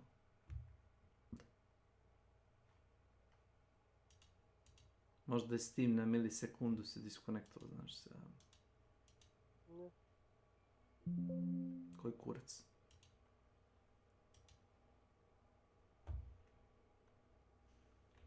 Last few hours, looking through them, trying to make sense of them, and I've come with some really interesting conclusions. By the end of this video, a lot of things that don't look quite right are probably going to make quite a lot of sense. Let's start out with some of the simplest statistics that developers share with us. Perk usage rate. First, for Survivor, we see that Windows Opportunity still is the most used perk in the game by such a margin compared to the number 2 that it's actually quite surprising. This perk makes obviously everything a little bit easier for Survivor. It helps in chase, helps understand where the resources have been used, and it's such a nice perk for beginners as well as high-level players. So it's no surprise that it's so popular because unlike some of the other perks, there's just no competition. There's no other perk that does something like this, not exactly really. So that's not very surprising. One thing that I find a bit more surprising is the fact that we still have Dead Hard in the top 10 despite this perk being nerfed. It seems that the perk is still quite fun and people do not want to let go of it. Another thing that I found interesting, there is no anti-tunneling perk in the top 10, which does make sense because this takes data from all players, and especially at lower levels, people do not care about tunneling quite as much. Even though people have been complaining about distortion quite a lot lately, and there's been a lot of debate, it's also interesting to see that distortion hasn't even cracked the top 10 yet. Some other perks that are really good that are not in the top 10, they make sense that they're not in the top 10 because they're like high-level perks or team perks that you don't see more than 1 or 2 people run. And one perk that I think many people will find surprising to be in the top 10 is self-care. Self-care was nerfed very significantly many months ago, and it's still in the top used perks and has been consistently. One fun part about this perk is that not only is it nice and useful for beginners, they still really like this perk, it's actually really popular in the Asian regions of Dead by Daylight. Apparently in those regions, playing with self-care and botany knowledge to make sure that you can always heal yourself is a very, very popular strategy, and it's very ubiquitous there. So that might explain why it's still so firmly placed in the top 10. If we look at the killer side of things and we look at their perks, it's even less surprising. Keep in mind that one perk that used to be here that is no longer here is Nowhere to Hide. This perk was disabled during this month, so that is the one perk that probably would be here somewhere. Save Us for Last was still popular, but will probably decline after the nerf. I expect that perk to go down. Problem Painters are such a disgusting combination of cities. It's not surprising. The one thing I did find surprising is the fact that despite a lot of survivors being afraid about Ultimate Weapon or Friends till the end, we don't really see either of them here. An Ultimate Weapon and or doesn't break the top 10. But these are perks that are relatively newer, I suppose.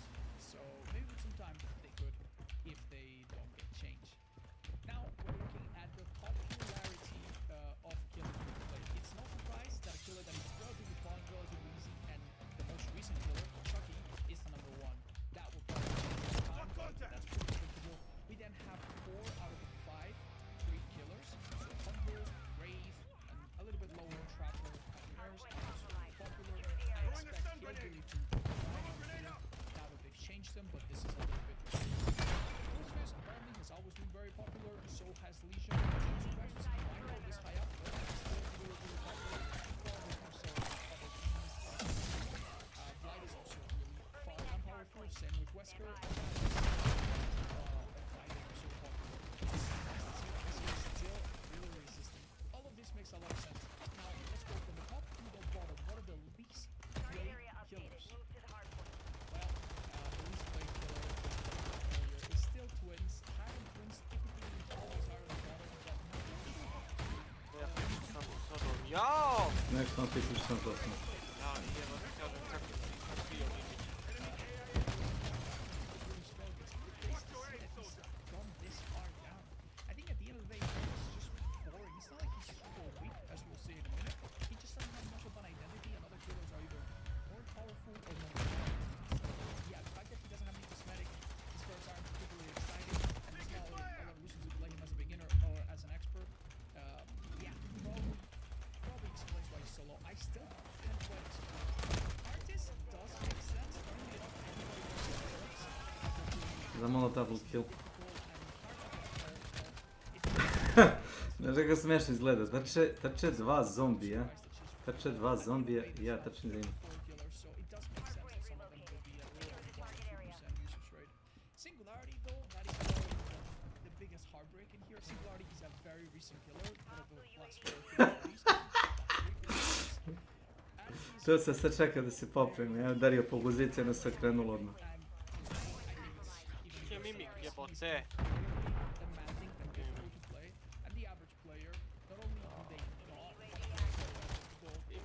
They also don't even have an incentive to play. No value for beginner players. Now we get a real interesting bit, the kill rates. Now, one fun fact about the kill rates is that actually predict what the kill rates will be the day before they were released, when my chat did that. And this was our prediction. And this is the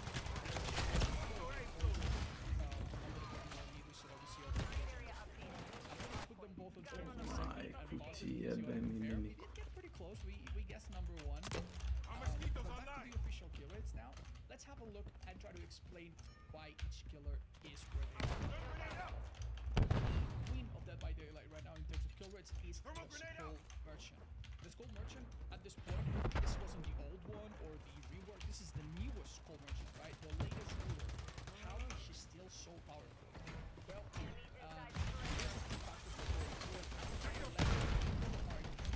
and still remember the old Skull Merchant, and they don't gameplay too well. They also are really mad and just have a mistakes to the point where they themselves and throw the game. Pa si probao sve Dragonde udarat. Ne nožem. Ne, nož ima manji mimika možda isprebiješ. Po konju. A ništa te ne košta da zameniš pištolj za pendrek. Šta vi sad?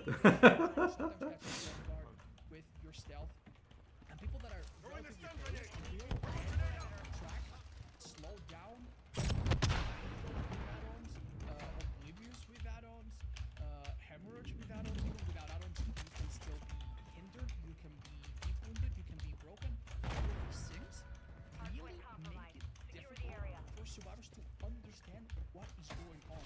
So the combination of being easy to play as, but also a little bit difficult to play against and not very fun. If you see people that are new to this game, play this kill, you'll see that they do really well because you don't need to use your abilities. I guess explains what she saw. Now Sadako, on the other hand, this is interesting. Because Sadako, when she was weaker back in the day, she was out of Metka plavnica. Ja, pojao ništa pucam, bre. Pogledao? Pucam nešto od Nešto si bio.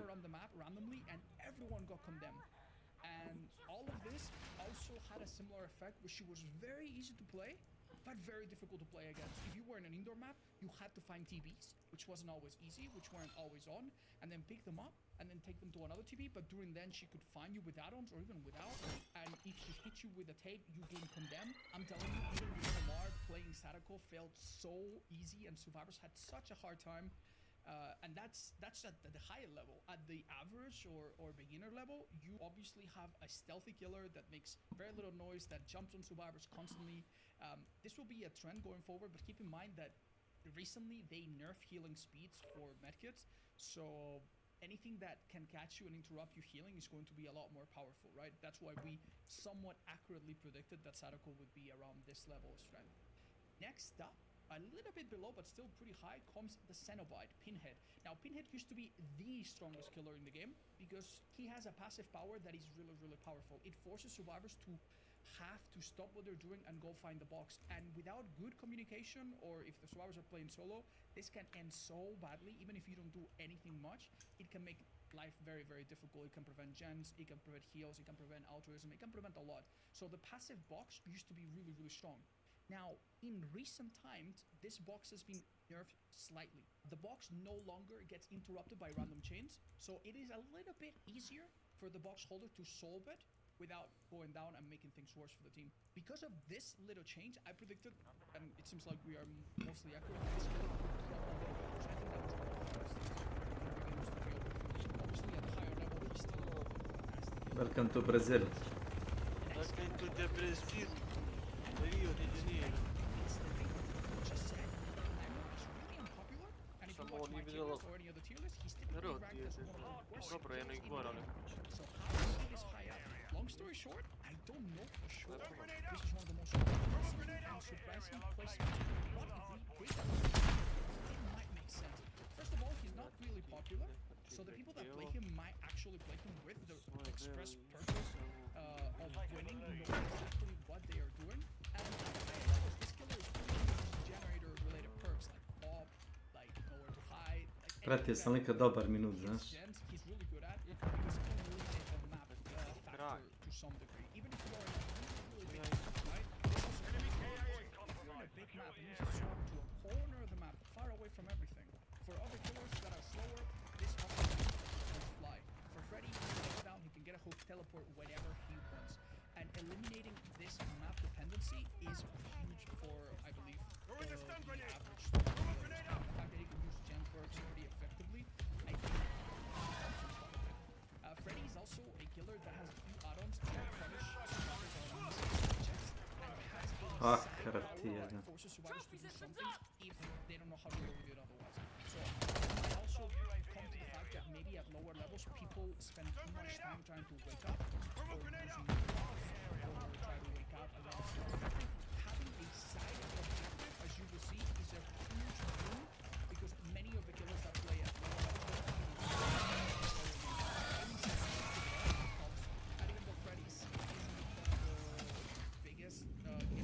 with his power, I guess that's big enough to make him number one. Now, Plague is not surprising. Plague has a very simple plan where you keep on gens.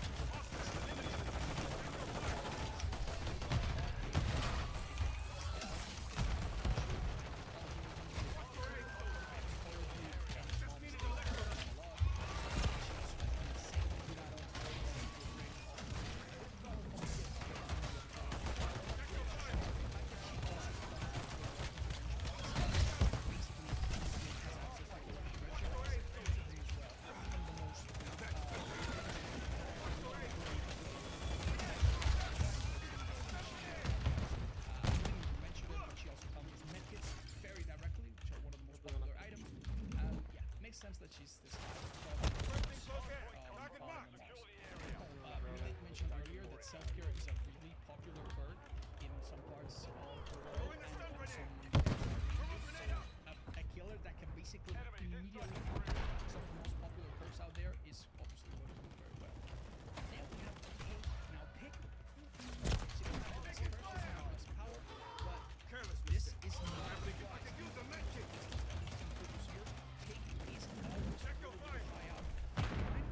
as I said earlier, many players do not have access to amazing perks, so having a killer that has the power to ljudi se šta je moguće ovo.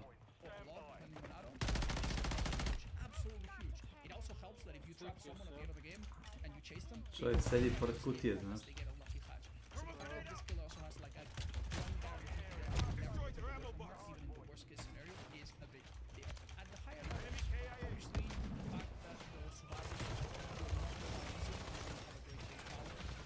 and your power will come to waste, that will higher level. But the average player, people get out through, they'll put a trap on that survivor, they'll get the ball rolling and things. Next up is the Dredge. Now last time we saw the statistics, Dredge was high up. This is quite surprising. I think Dredge, in my estimation, he's not a super strong player, but he has so many things going for him. He uses anti-heal really well, which obviously hurts the average survivor.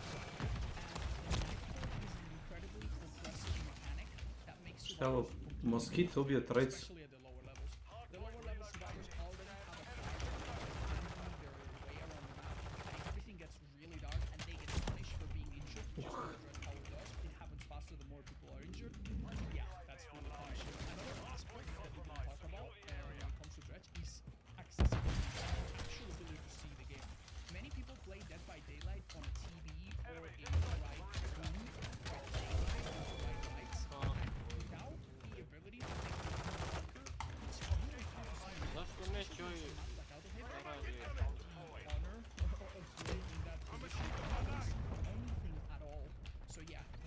things definitely make Dredge a little bit.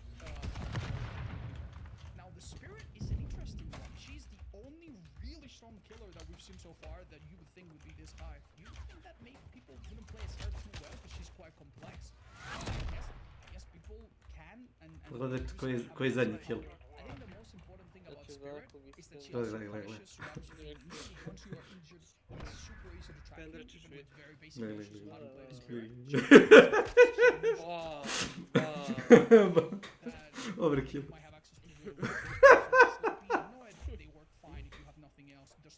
Pa najviše sam kilo imao, dobro, dobio sam triple kill sa onim moskitom.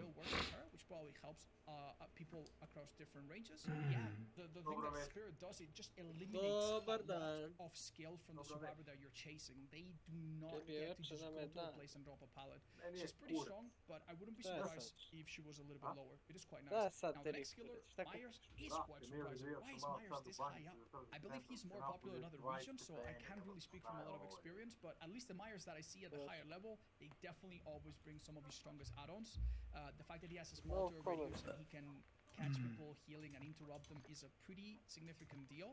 And even though he's not particularly strong in the tier list, he has that combination of being very easy to play, doing really well in indoor maps, which are naturally difficult for survivors, and having a few busted add-ons and having decent synergy with some of the easier perks in the game to use to probably be strong enough. Still, a little bit surprising, I'm not gonna lie. Wesker, now we get to the next tier. Wesker is just a great combination of being relatively easy to start, relatively strong, and having some built-in things that really help him, such as the infection build-up, which makes tunneling a little bit easier, makes getting away from him and stealthing a little bit harder, and so on. One thing that could make Wesker even stronger, if his add-ons were stronger and his basic perks were stronger, this killer no doubt would be around Plague level or even higher.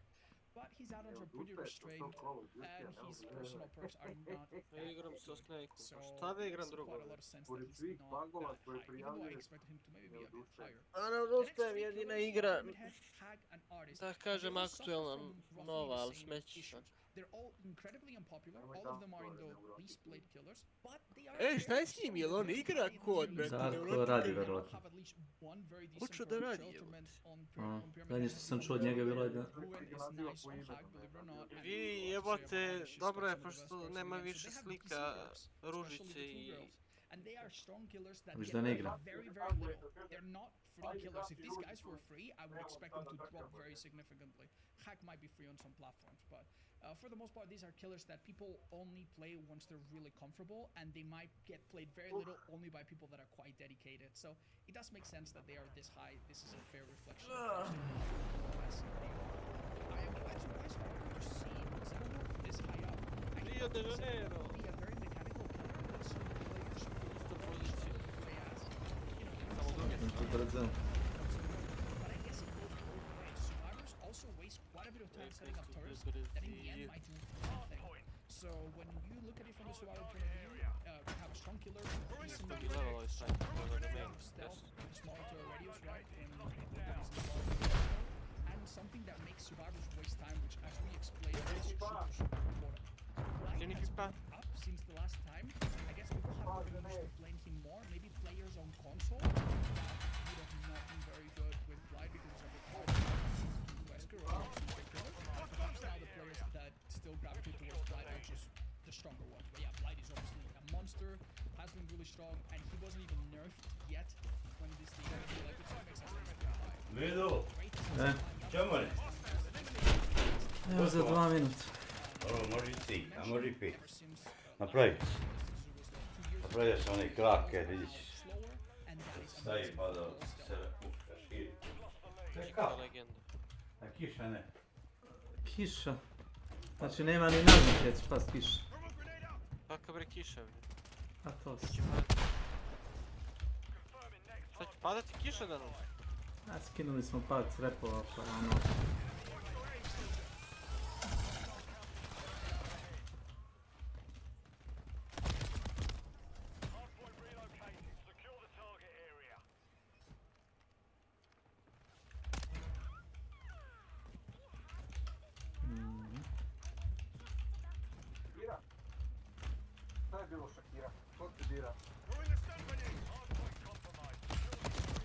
Diri Shakira, Shakira.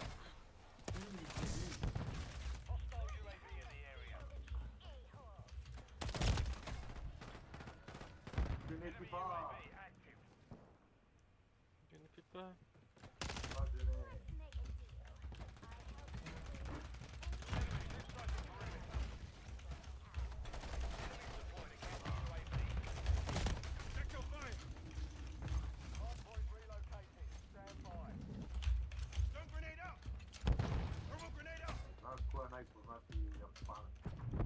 Japanac?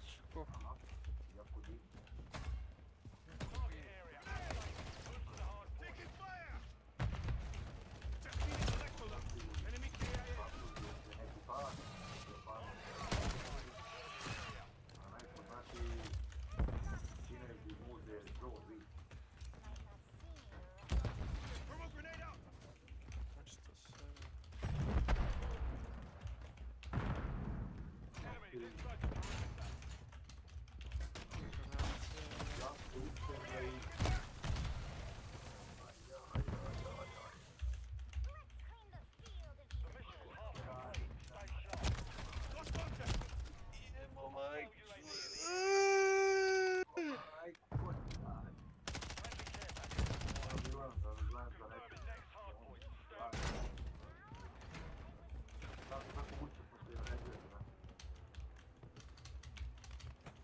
Serčina!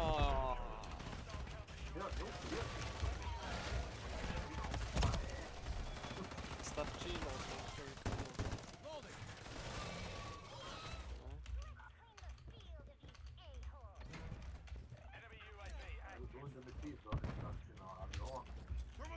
Da, on koji je 5 godina meni. Znači, ni ja te ne znam što. Ja te možda zovem Maskari, kao to je više, ono, Torima i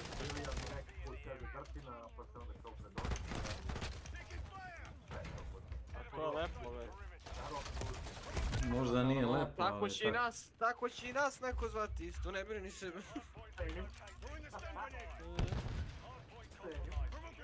Tačno. Tebra u, vrate u. Brate u tebra u.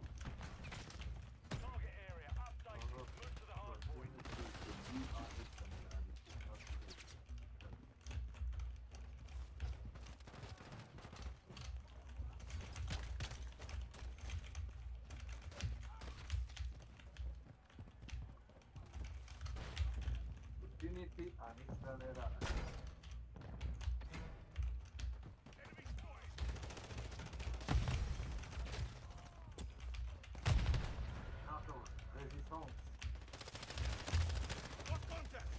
Uvijek se sakrio u bun, a ne verujem.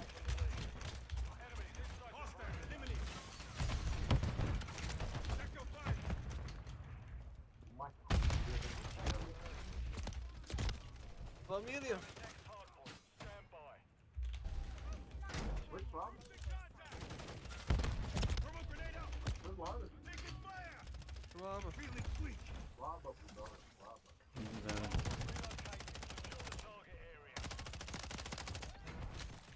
Ovaj mu ima aimbot 1/1.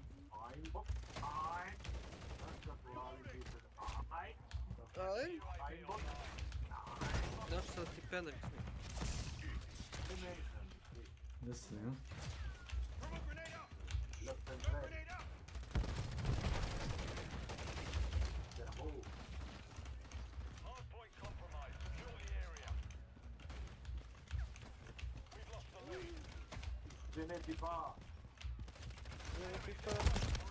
A, da, ovaj lik ima aimbot, gledaj ga šta radi.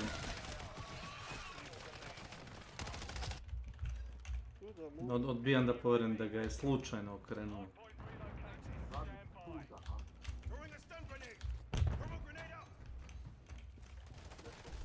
CVGN. Welcome to my channel. Welcome to my channel. No, ne, što ima veze. Sve dozvoljeno. John Wick.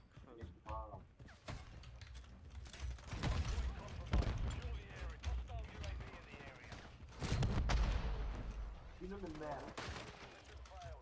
Radi valja. Naš drug ne. Eto, krstili ga mimo narada, čovjek radi. Ne vole parca. U stvari on ne radi. Ti si kill, a ja sam bio ispred njega s penderkom na metar, znaš?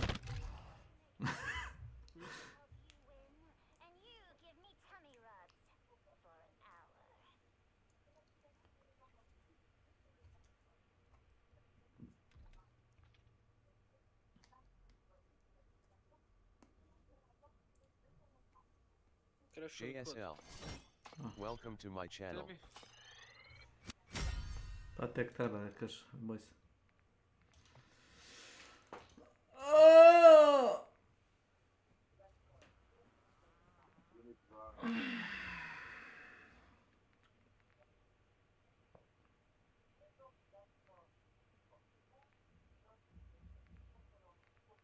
Jeba taj kod, šta radi on kompjuter? Solduje, brate, solduje. Solduje. Koduje. Idem da postavim to na krov. Ajde. Pa ćemo igrati poslije. Ovaj zombi je ono. Može.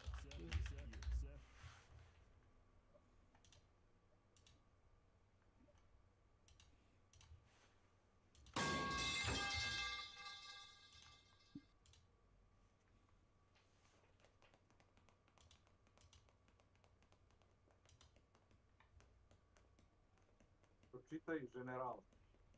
Ne idem čim. Nije on tu. Nije on tu. Nema ga.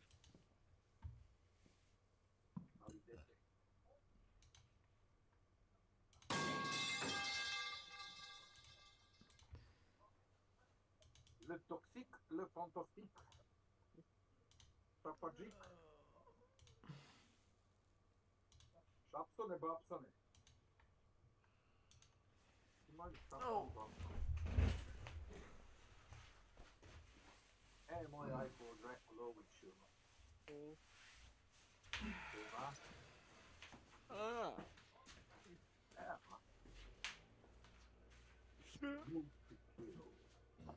Pušenje kurca. Neko pušenje kurca. Da. Bukvalno to. Eno me Dušanka Jakovljević. Alyssa. Welcome to my channel. Lotka, pička. Dušanka. Dušanka Jakovljević. Ona troje što zabi. Pa od ono. Predrkano dobre.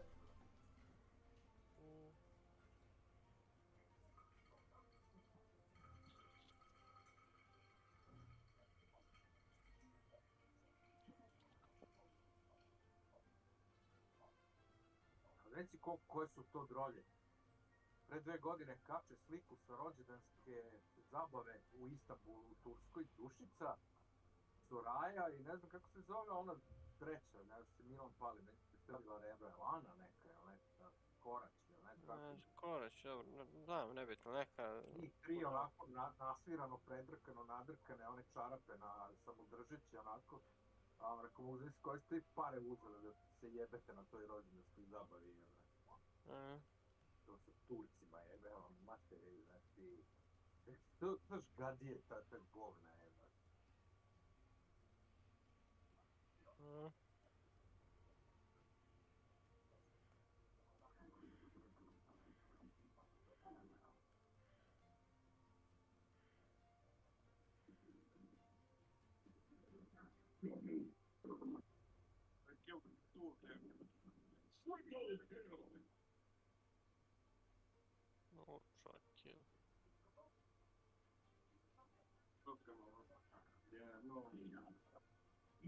čak je.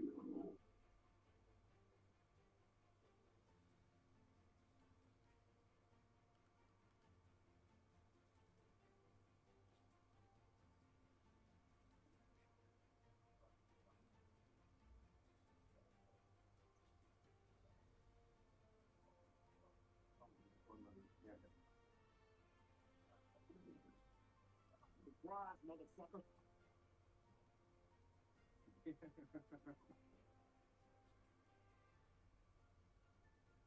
kako me ovo nervira, bre!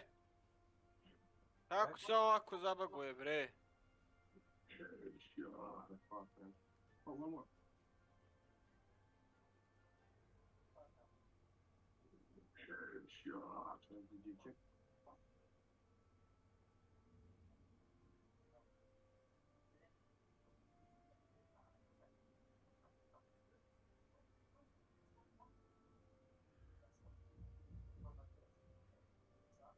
Ženeki pa! Drapo, jesi ti ženeki pa? Drapo, onaj Dracula ženeki pa. Drapo. Drapo, reci mu da ne pipa žene više. A što se čini? Mlati lepo kurvu ko čovjek, nek voli da jebe. Ko? Taj što ženeki pa. Šta će mi već? Već sam platio. Gubljenje keša, bre. Još. Dobro, što najjače, za neke stvari bolje platiš to nego da se cimaš oko neke... Jel tako?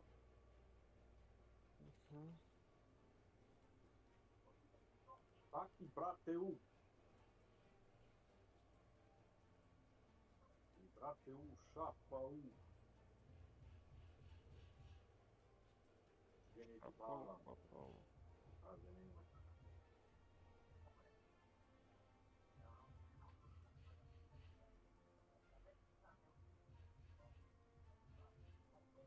Oh, pipa žene.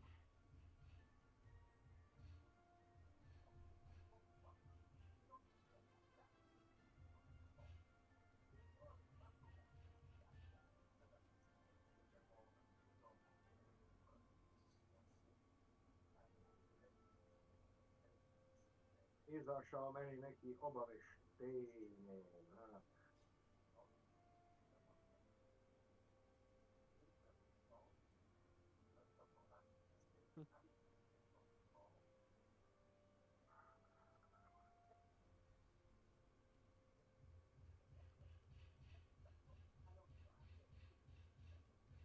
Surprise, motherfucker!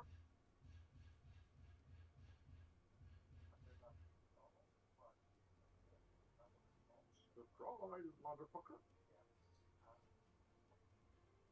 Motherfucker.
Kira?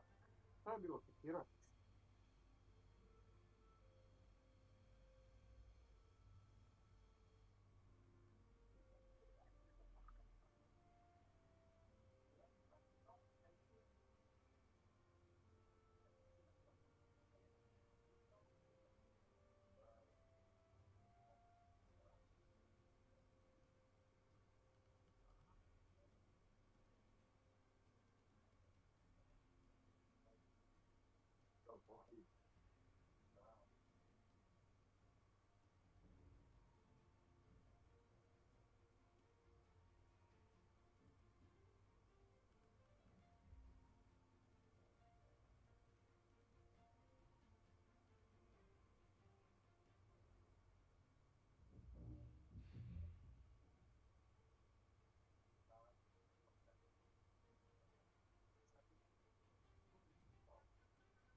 E? Ništa se ovo za kompom. Ne. To bi te cimo. Gdje si ti? Dobro. Pa nemam pojma šta si mislio, da uveče idemo tamo nešto zajedno ili kad sad? Ako hoćeš doći posle, ne? Ma neću, koji ću prije? Ostavite, ne znam.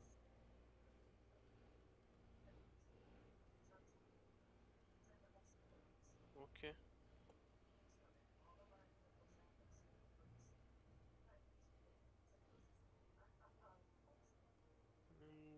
Čekaj, gdje ti je oprema, šta?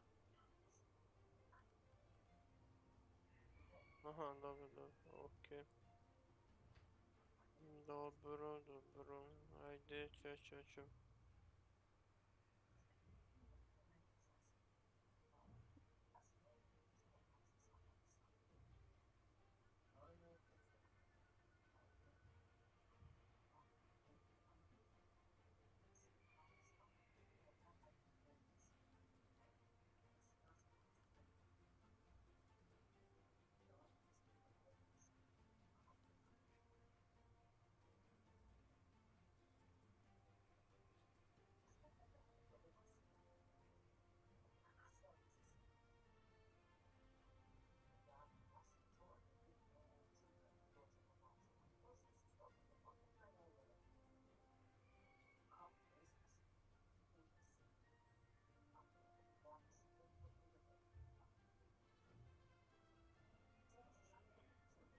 Šta će biti kuća?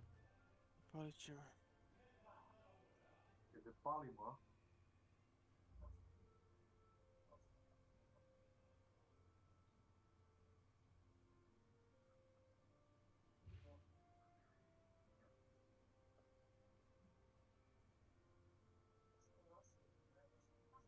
Čuti me da Nenad nije ostao u Enshroudedu ili u Last Epochu.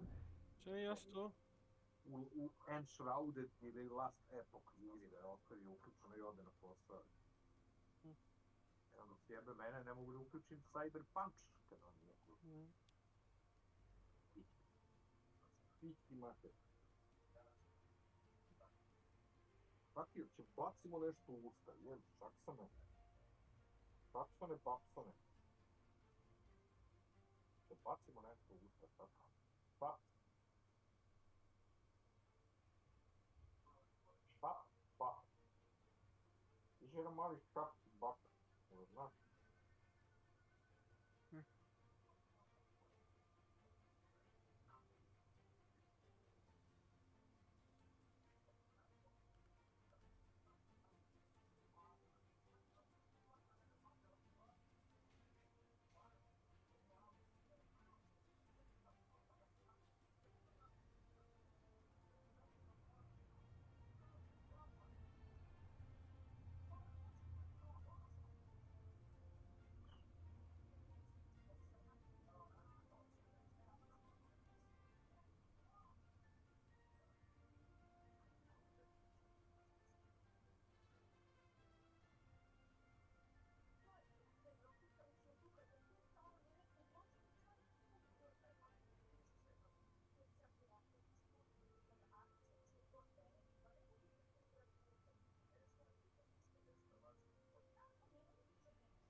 Ok, aj bacimo nešto.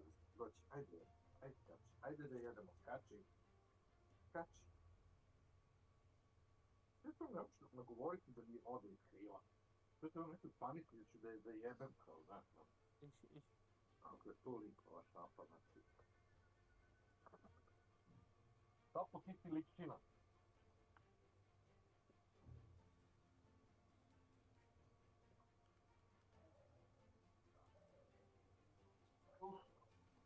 Šakira, Šakira.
Što da kaže, sanjao sam da je pao Vučić.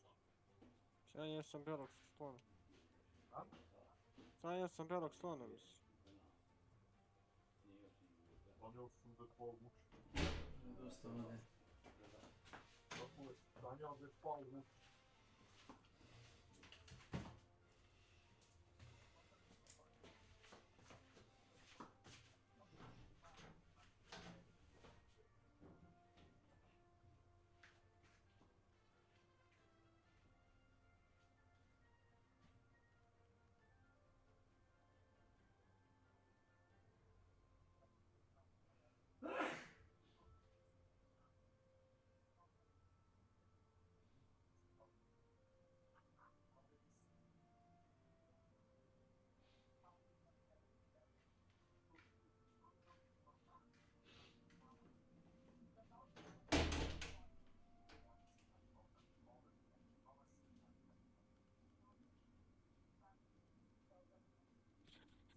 Danas sreda, jest? Valjda.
some thick ass bushes.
It fits your schedule better. Appreciate your cooperation and understanding.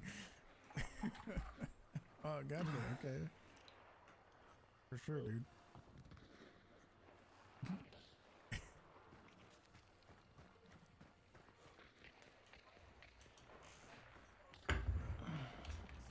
Gdje nam je drug nerad? A? Nemam pojma, rad. Gdje nam je drug nerad? Dobro zvuči. Nerad. A? A? Slažem da to dobro zvuči. Nerad. Da. A? Da, to.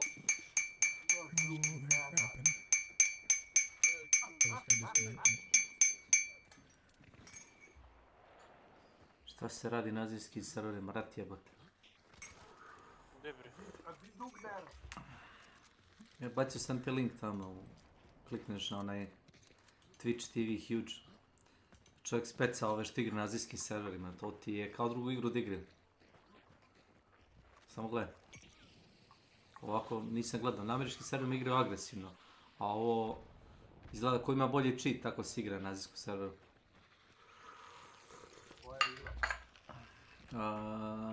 Striptease. Kao što si ti meni poslao onda, gledaj ovaj Hanč odnan, poslao mi neku striperku na Twitch. Koliko ja znam, Huge streamuje samo Twitch, ali on više spec. Okay. Automosin guy who's gonna res his teammate, and then boss layer dudes. I think that's everybody. If that's everybody, we're just gonna leave because boss team doesn't want to move. Yeah.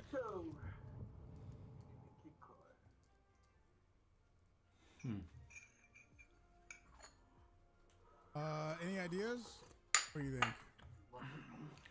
Your friend of yours literally started a heat map where we would kill people checking our compounds. After a few weeks, he started trapping those areas, sometimes in the middle of roads, frighteningly successful. That's interesting. That's a good way to do it. I mean, I don't like the traps, but... What the fuck is that construction, dude? Did they build a wood frame? Did they build a wood frame and then put bricks in it? Is that what that is?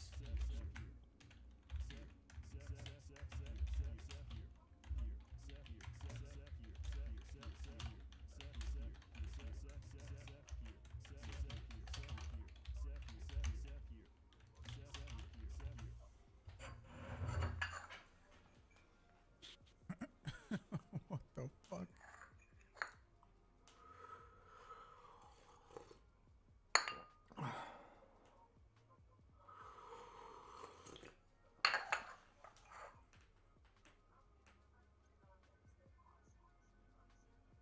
Wow.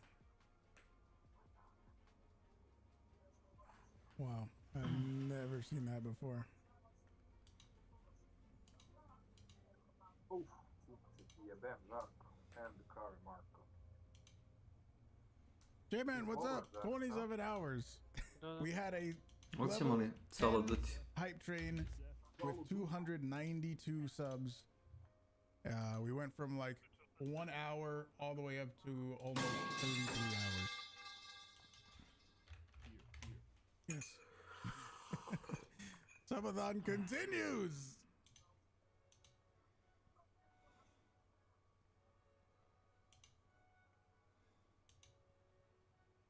Chilling, dude. Big chilling.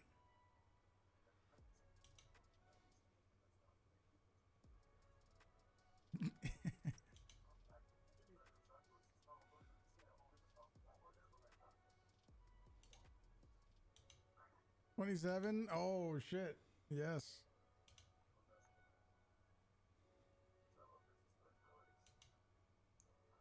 Where do you think?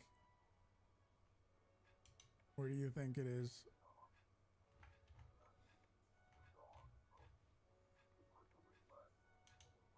I don't know. I'm very bad at GeoGuessr, but I don't know. This makes me think of like Romania. I could be. Oh, full screen.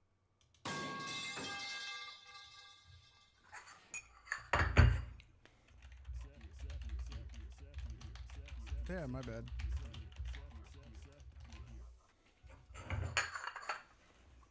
My bad. I didn't realize I wasn't full screen. Here's the guy chilling.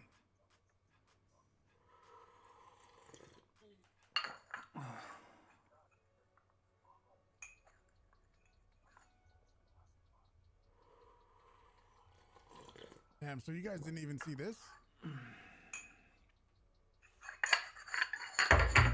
This is only Europe. You can see it up here in the top right.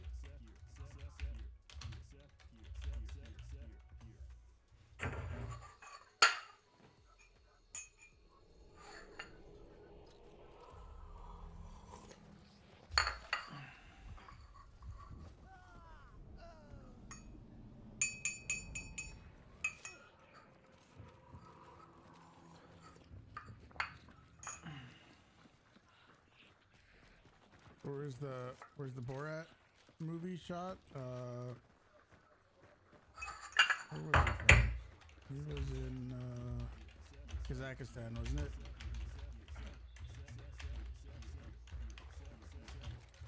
Wasn't it? I think it was.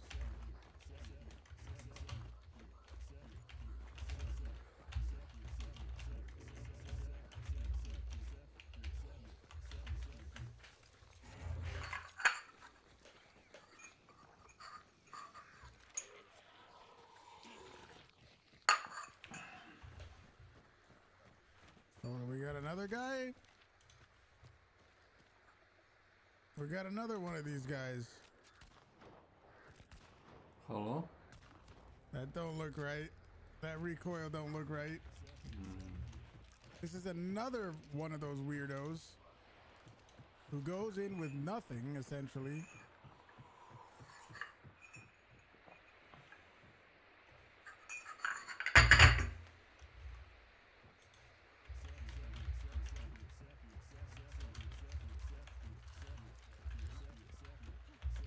That recoil didn't look right.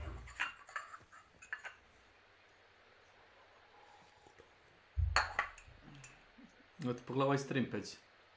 Što ti rekao? Pogledaj lika je.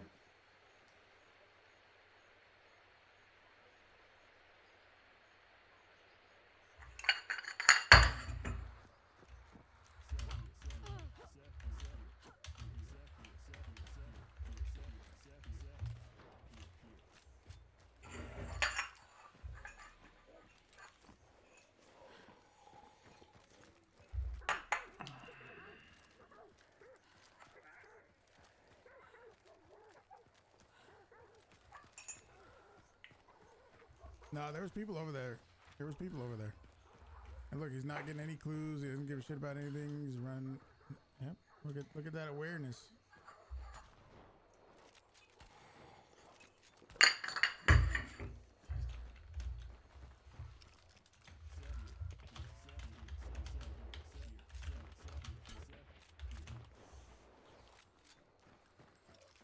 Put the banner on him. Banner up.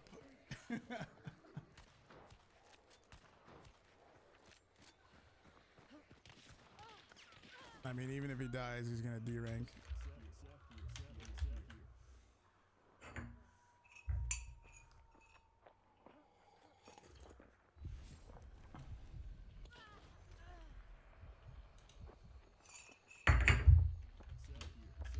Resupply placement? Oh shit, 3 of them.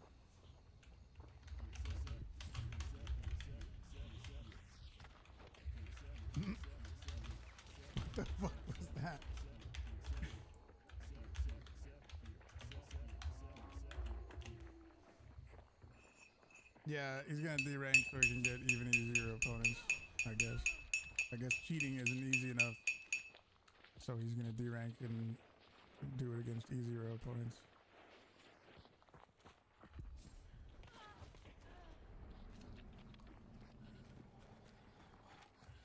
Yippers.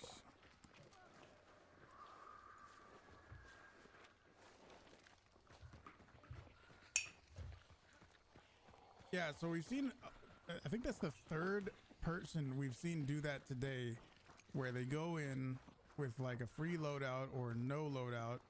They seem to try, because this guy was shooting people, you know. I think they seem to be trying. They try to win with their free or non-existent loadout, and if they lose, they just derank. And if they win, then they get upgraded guns. Yeah, most probably people won't think he's cheating because he plays dumb. Yeah, or they see that he's not even trying, or he's barely trying. It's weird.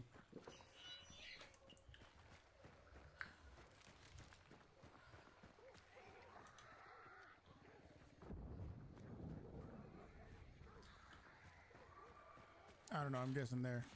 Hey, I was almost right.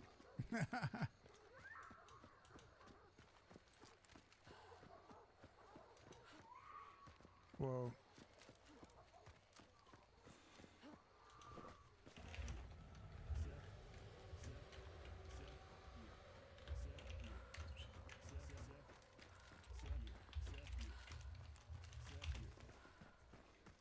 Wow, this looks fucking crazy, dude.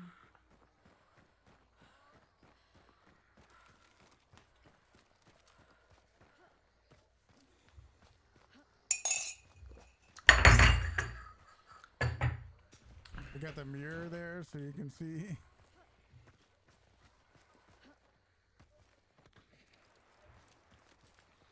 Taz exclamation reports. Type exclamation reports. When I saw that mountain, I was originally thinking Switzerland. Do they have crazy mountains like that in Austria?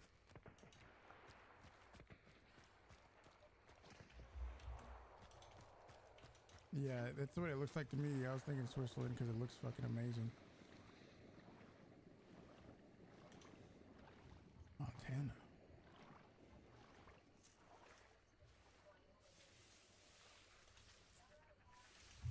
Azamrmayu. Welcome to my channel. MArcH. Welcome to my channel.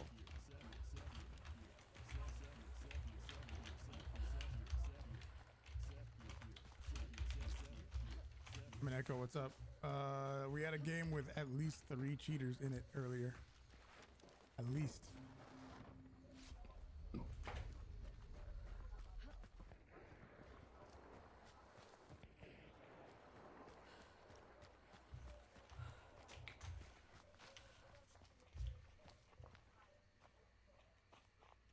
Joshua, what's up? The jankier the car? Oh, yeah. I'll try to keep that in mind.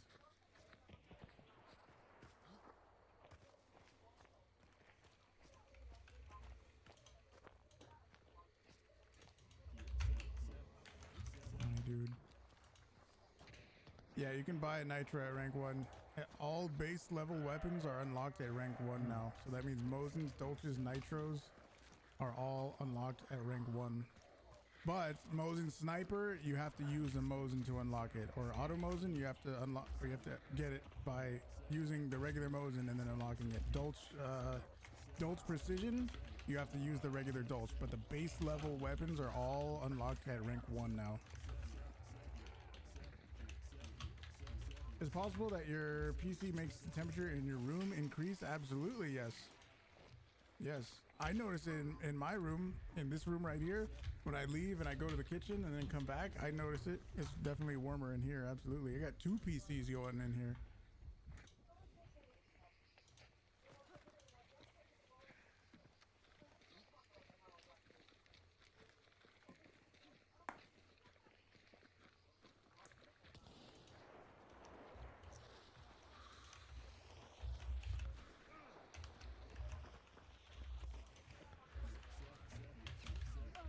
That's true too, Eric. That's true too. Glizzies were gleaming earlier.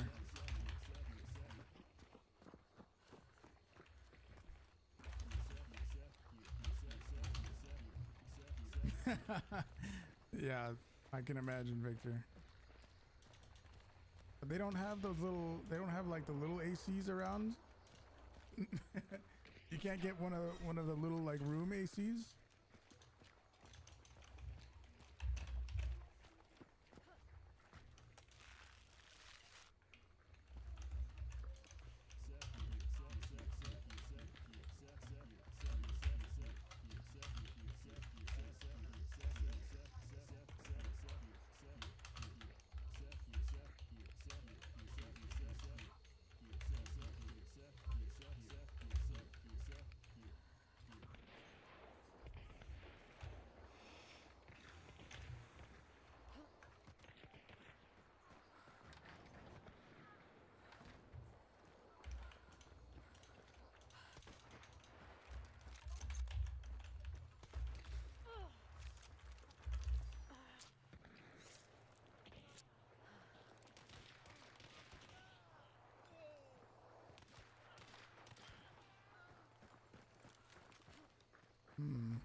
I don't like the way that recoil looked.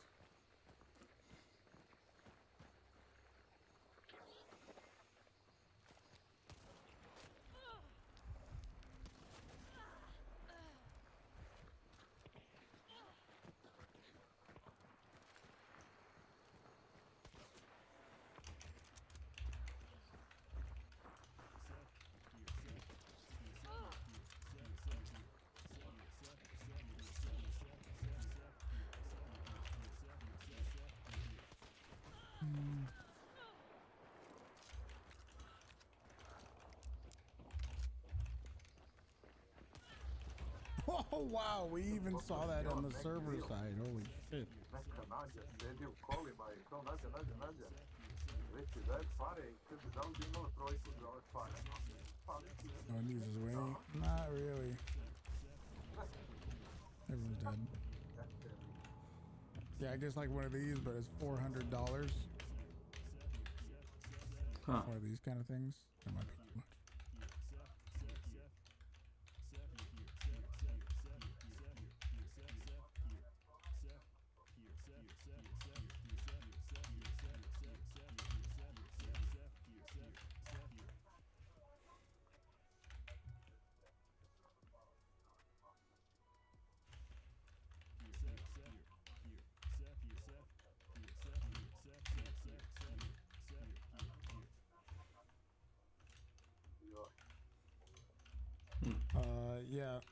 Yeah, lever action long ammo, yeah. Obviously we don't know the stats about it just yet, so who knows. We gotta see rate of fire, we gotta see yeah, damage, we gotta see stats.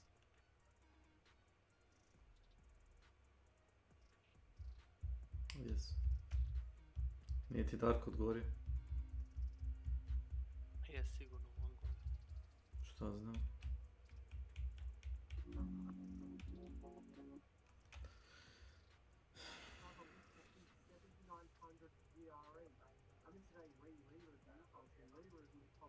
Prebaci bar na vesti da čujem Vučića. Alo? Prebaci bar na vesti da vidimo Vučića, ja i Drakula.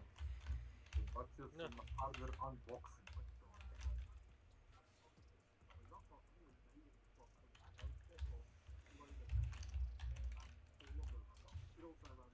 Što neki ljudi nisu stručni karte? Vidljivo je on the internet.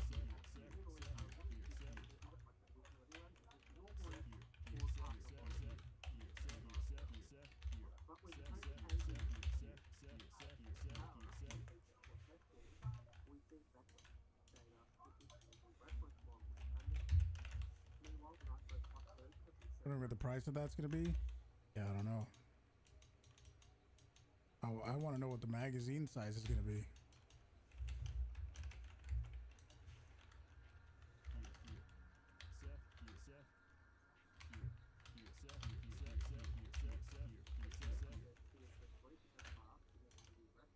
want to see what the hip fire spread is going to be with levering.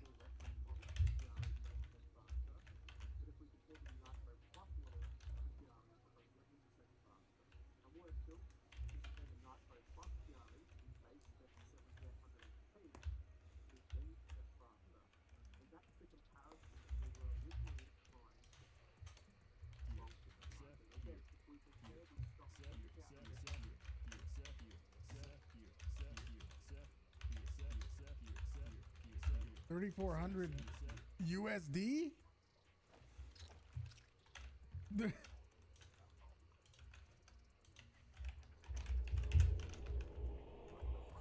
Okay. What is that in USD?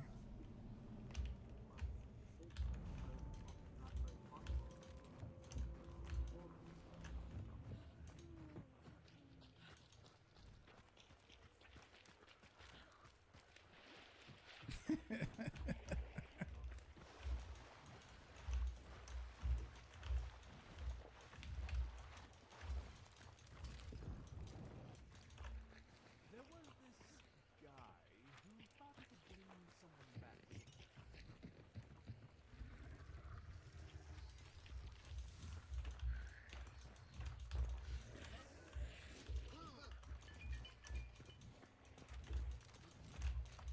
Nitro Shredder Dolts Precision. Prestige 69. Dollar reduce.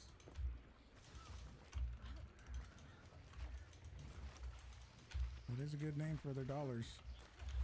I don't think we ever figured out where this is. Hey, can anybody tell? Can anybody tell what any of this says?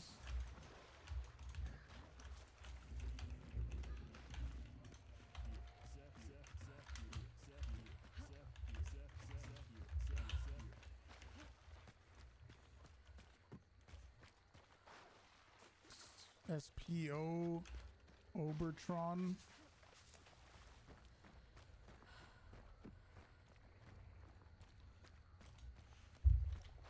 Austria.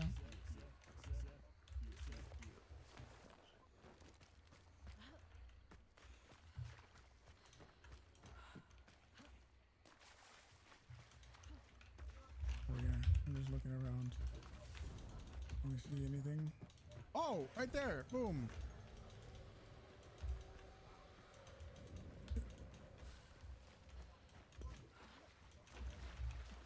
Obertron. No, not exactly the same, but that's my guess and I'm going for it. Oh. No! That's it. That's the right one. Obertron. Obertron. Dang it. Come on.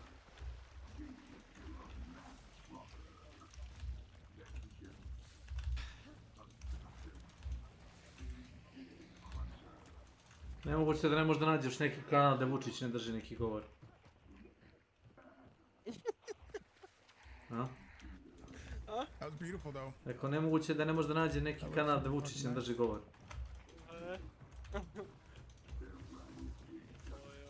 Alo, Boris. Alo, drevni.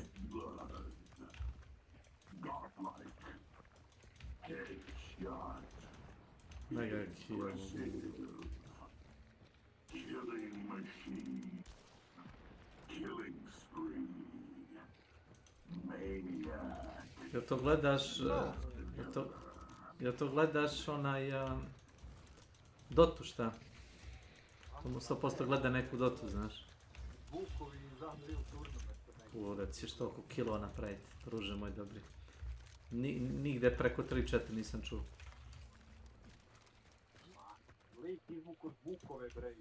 Znam da je izvuku, ali kažem ti. To ti je kao progresivno, sve više i više kilova što imaš. Welcome to my channel. Dođi sa Pirom. Sa Pirom mamci je. Tako. Very jump. Oh, is that where we're at? 14,444 subs? Holy shit. You know, at 15,000, I have to get a tattoo for the subathon. Do you guys know that at 15,000 subs, I have to get a tattoo for the subathon?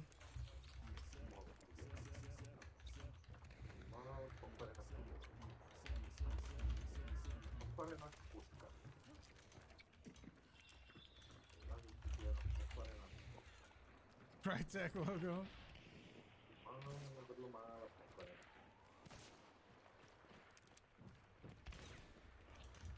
Really?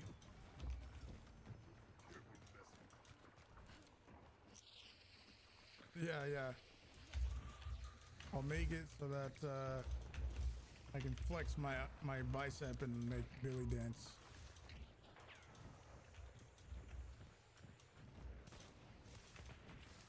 No, J-Man.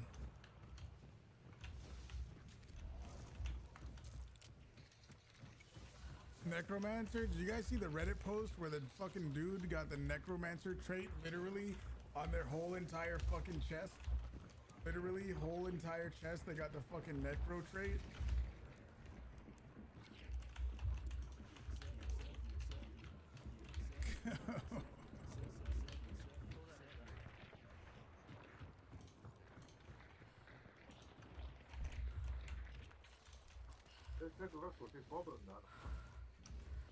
Yes. Me još jedan piti, nisam mi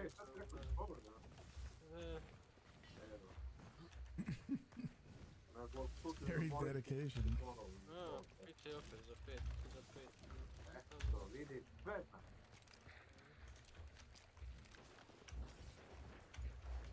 Blacklight tattoo. Znaš, zavod. Zavlet.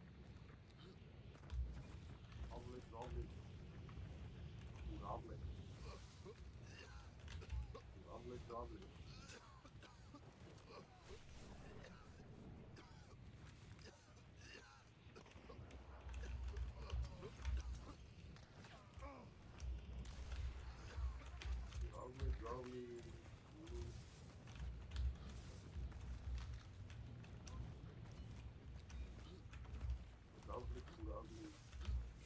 Dude had his card and number plate tattooed from his wrist to elbow.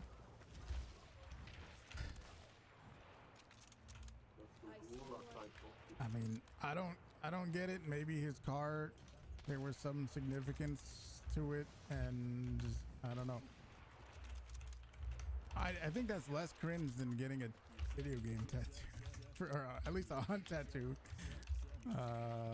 Like other video games, yeah, like I've seen a bunch of Super Mario tattoos or something. Like that's not that big a deal. Hunt though, Hunt Showdown tattoo though. That's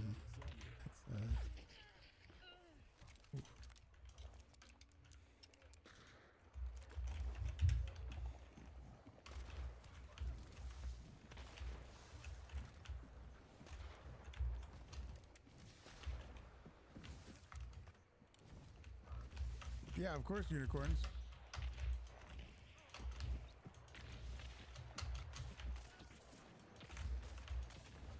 Movies.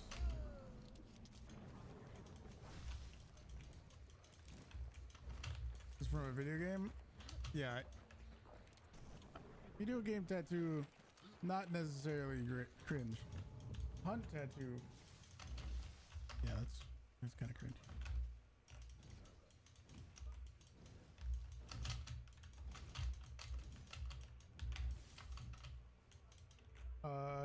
Discord?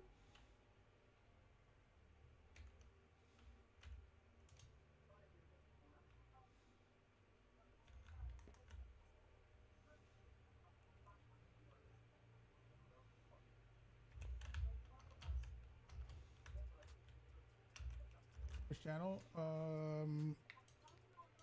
Anywhere. I'm not picky about it. It could be pictures, it could be main, it could be wherever. Did it? Oh yeah. That's in Germany, right?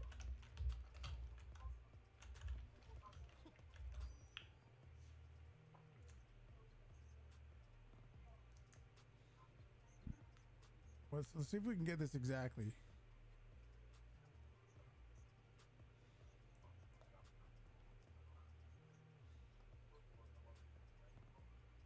Indonesia?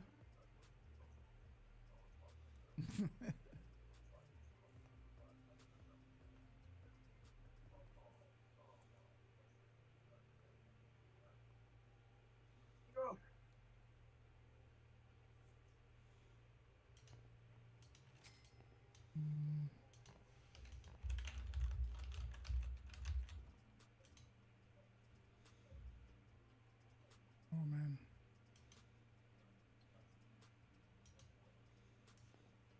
Be anywhere. Mercedes-Benz Museum. Porsche Arena. Stuttgart Center. Where is that at?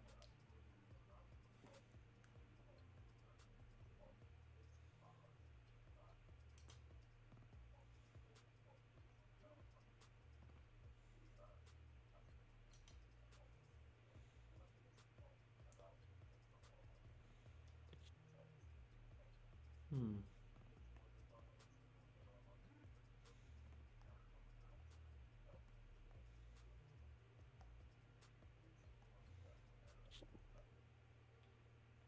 I don't know. If I don't see anything, I'll just guess there, but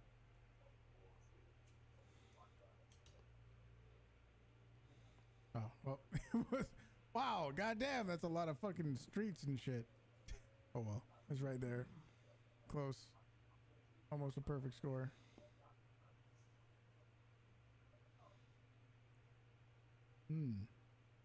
What's it from?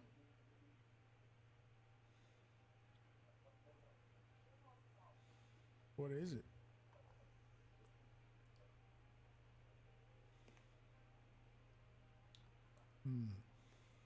I never played that. I've heard a bunch about it. I don't know it myself though.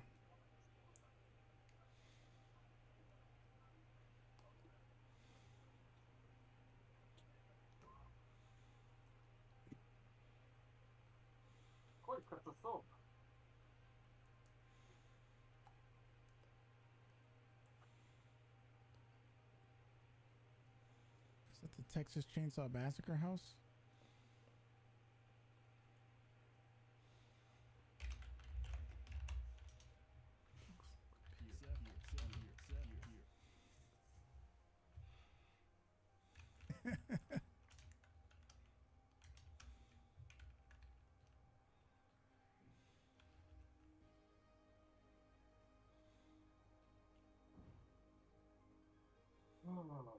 I don't think so.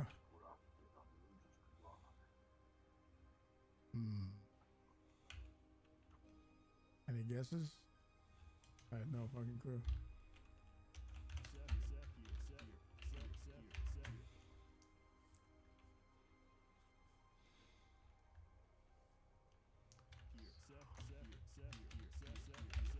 Sweden, boom. Oh shit.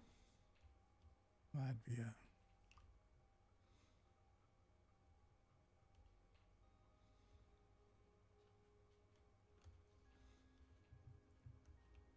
Man, these are getting hard. I don't know. I don't think they do a difficulty. It's just random, but these are fucking hard.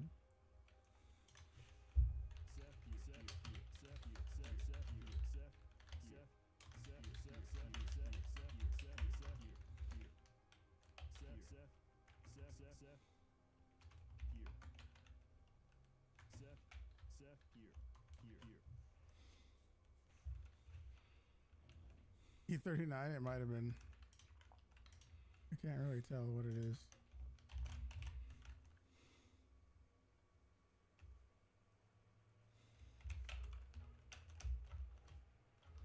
Austria again. Boom. No. It was Poland.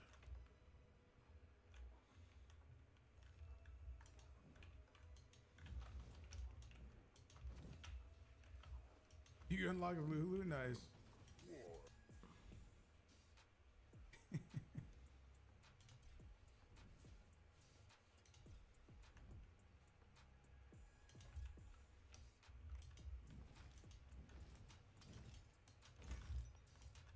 Oh, you got the drowned kid? Nice.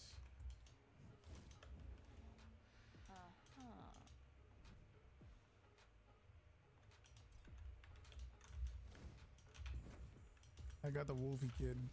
Or the Wolfie girl. The Wolfie female hunter.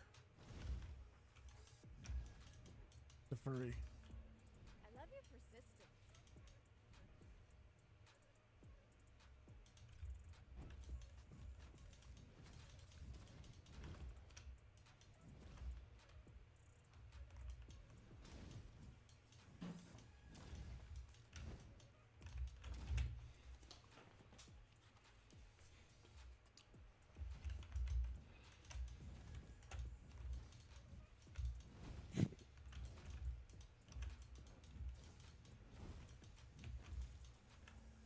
I'm trying to figure out why.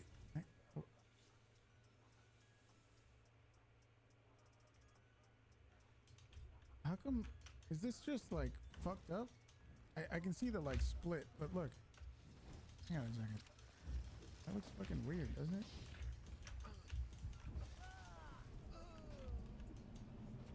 Doesn't it look like? Is that a door? I guess it's a door. I guess it is a door. Is that a door handle? Okay, but then why does down here? There's not a balcony, is there? Is that just a railing that's up against the house? I can't tell what's going on here. Is that a? I don't see any floor. Unless we're just like at the same height as it. I don't know. That's weird. I was gonna say, like, it looks fucking AI generated almost. Oh, they tried it. Nice. Tako. Uh-oh. Znači ovo će biti DLC, onaj long ammo refill, da? To još nije bilo do sad.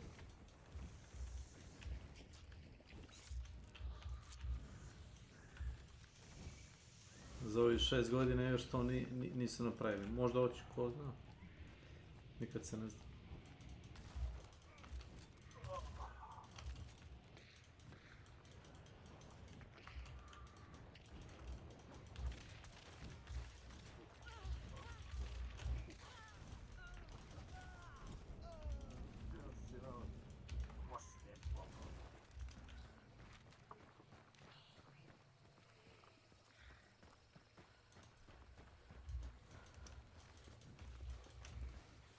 What are you gonna do with the rest of your day? I don't know. I don't know. AI guesser? What, AI generated, like, AI generated, like, images of areas. And you have to guess what area it's supposed to be. Like that design, that just looks weird, dude. It looks like AI generated and they didn't know what the side of a fucking house looks like. What is that? Is that like a door-shaped window and then a fucking... Are we playing Tetris right now? What is that? Why is that shape?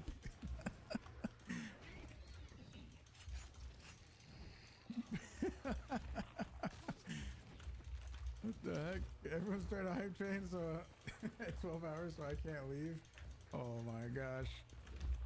Yes, 11 minutes left. I mean, if there was a hype train, I wouldn't end it. I wouldn't, of course I wouldn't end the stream on a hype train.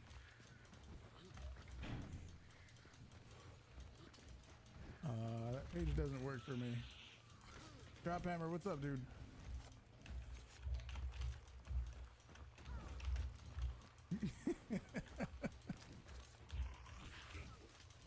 Denmark? Okay, fuck it. Denmark it is. Hang on, where is it? The longest ever hype train. Denmark. Boom. Oh, Poland again!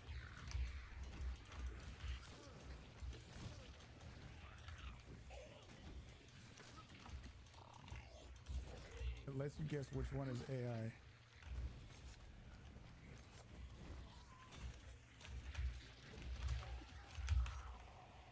Can you spot the odd one out?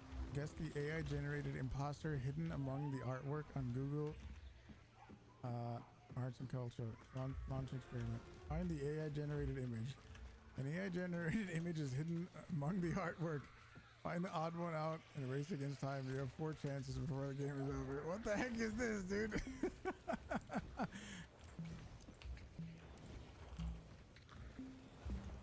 Oh my god, is this one? Sorry for the flashbang. Next. This one. Yeah, this is sick as fuck.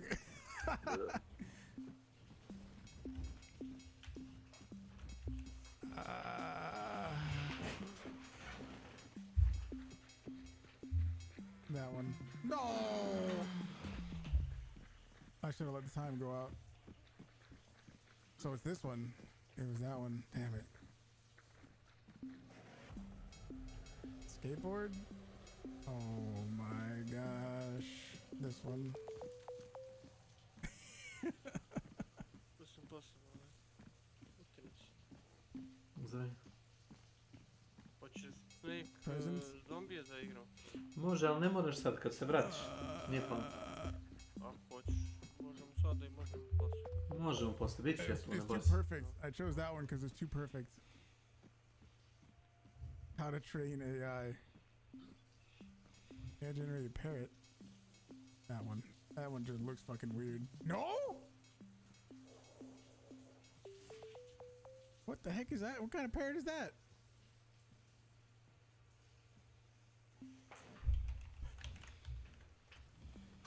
Yeah, oh, it's the ones playing poker! No! Game over.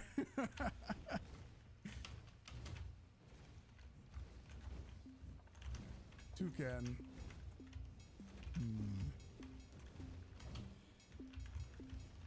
Well, no, not the thimble one. I don't know, dude. That one.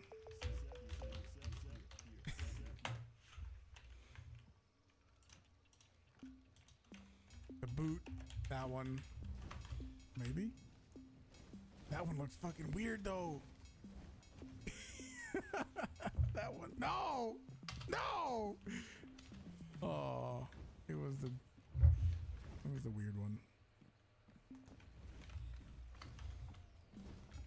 Oh my god, the synthesis in the one in the briefcase?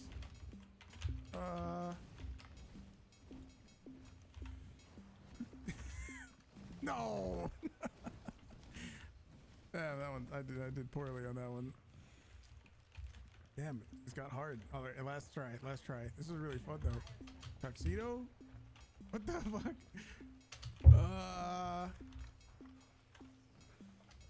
A weird looking one or the perfect one? That's weird looking. Damn it. Okay, it was the perfect one. Yeah, that one, what the fuck was that? AI generated food? That just... That, I should have known. Oh no. Oh no.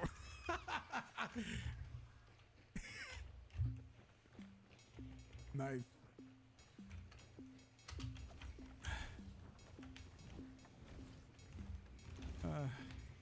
I don't think it's that one because the little strands look good.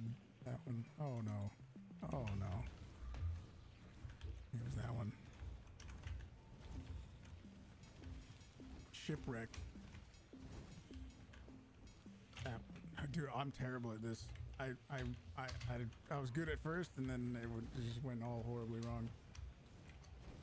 Damn it.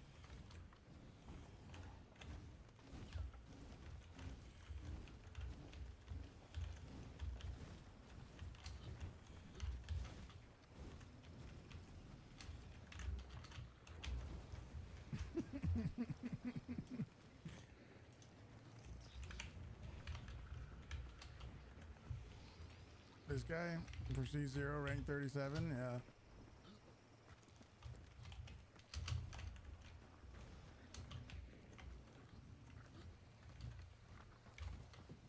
The little the timer on that one makes it way more stressful.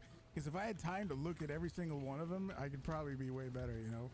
But me having to be pressed for time, and then you got the little thing in your ear and do, and yeah, that puts a lot more pressure.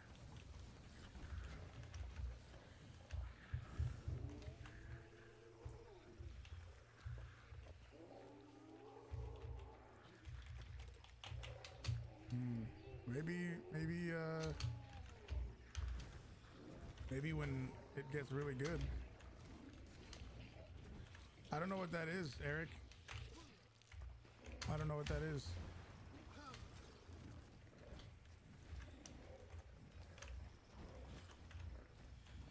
That's true, Shaggy. Yeah, I agree.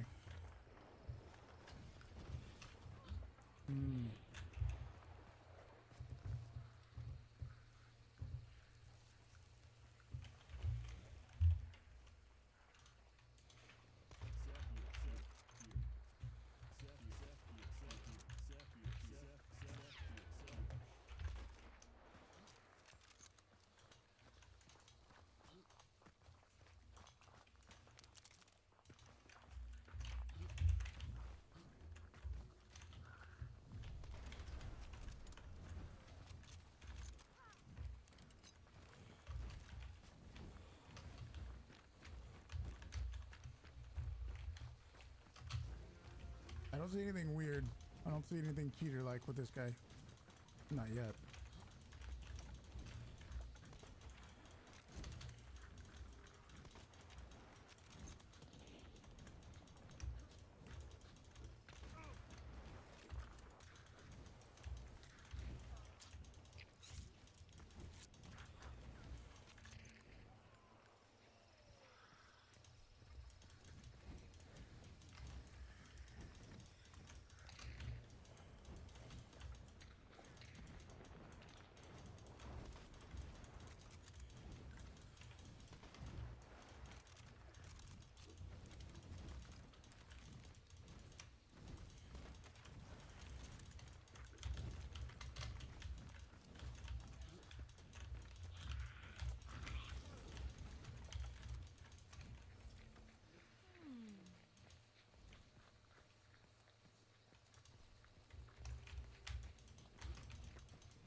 Little like puffed up corn chip type things. Unicorns, have a good one. Peanuts? Well, I mean, we have peanuts.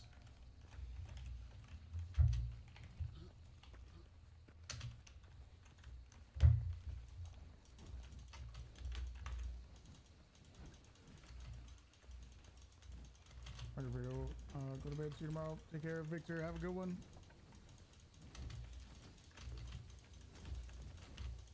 Corn and peanuts? Yeah, we have something like that, I guess.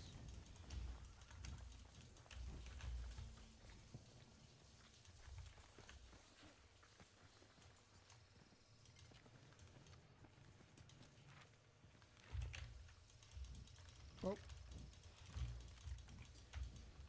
Look around at everybody.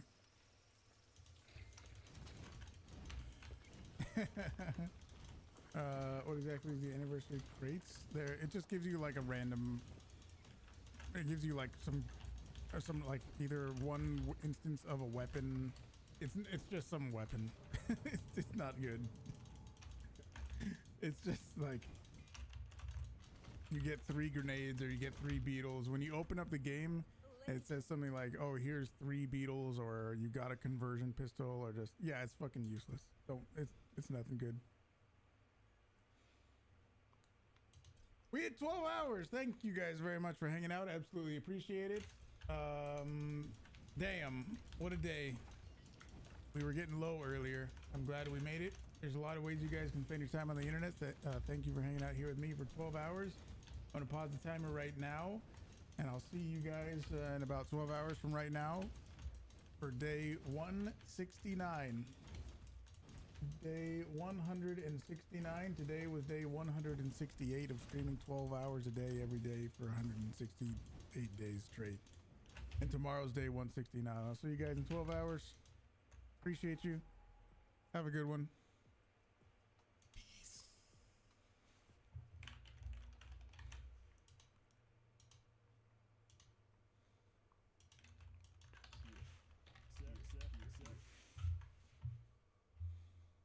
Okay.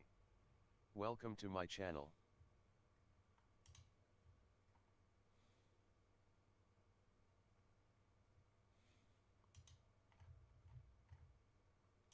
Bevor der Typ sich meinte, da hinlegen zu müssen. An einer sehr schlechten Flinten gut. Jede Waffe ist auf ihre Weise gut.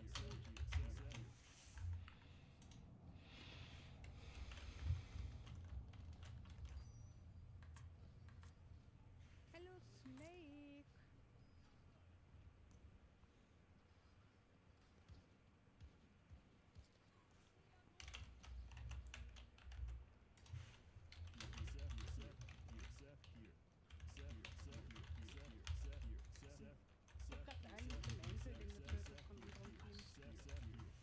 Es ist doch so kacke hier alles.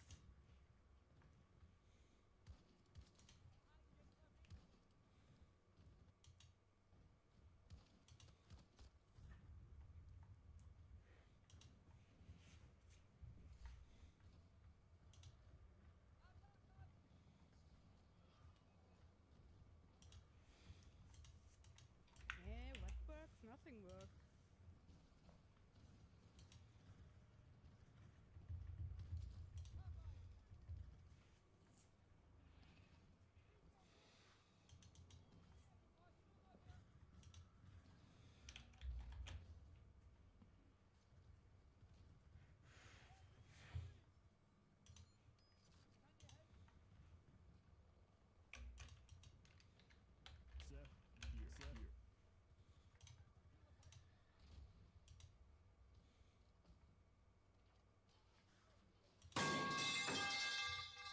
For the last time. He allegedly convinced someone to bring her to his house before beating and SAing her. To induce the fourth and final miscarriage. When was the last time?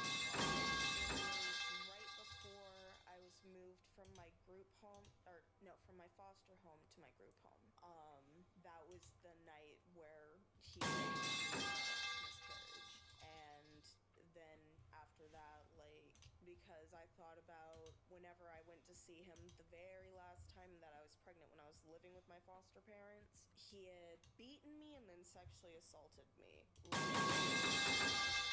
when he saw me like protecting my stomach, he like really started going for it. He made me like sneak phones in the group home to continue like talking in the group chats when I was at school. In one of the leaked DMs, Spencer alleges Camden tried to seduce her 11-year-old foster sister, but this is not mentioned in the podcast. No evidence is provided for any of these claims. The infamous story of Spencer luring a 13 or 14-year-old also took place around this time. There was one time he did have me lure a girl like physically. We got an Uber and went and picked this girl up from like 30 minutes away from us, and she was like 13 or 14, and he kept trying to convince me to convince her to have sex with him. No.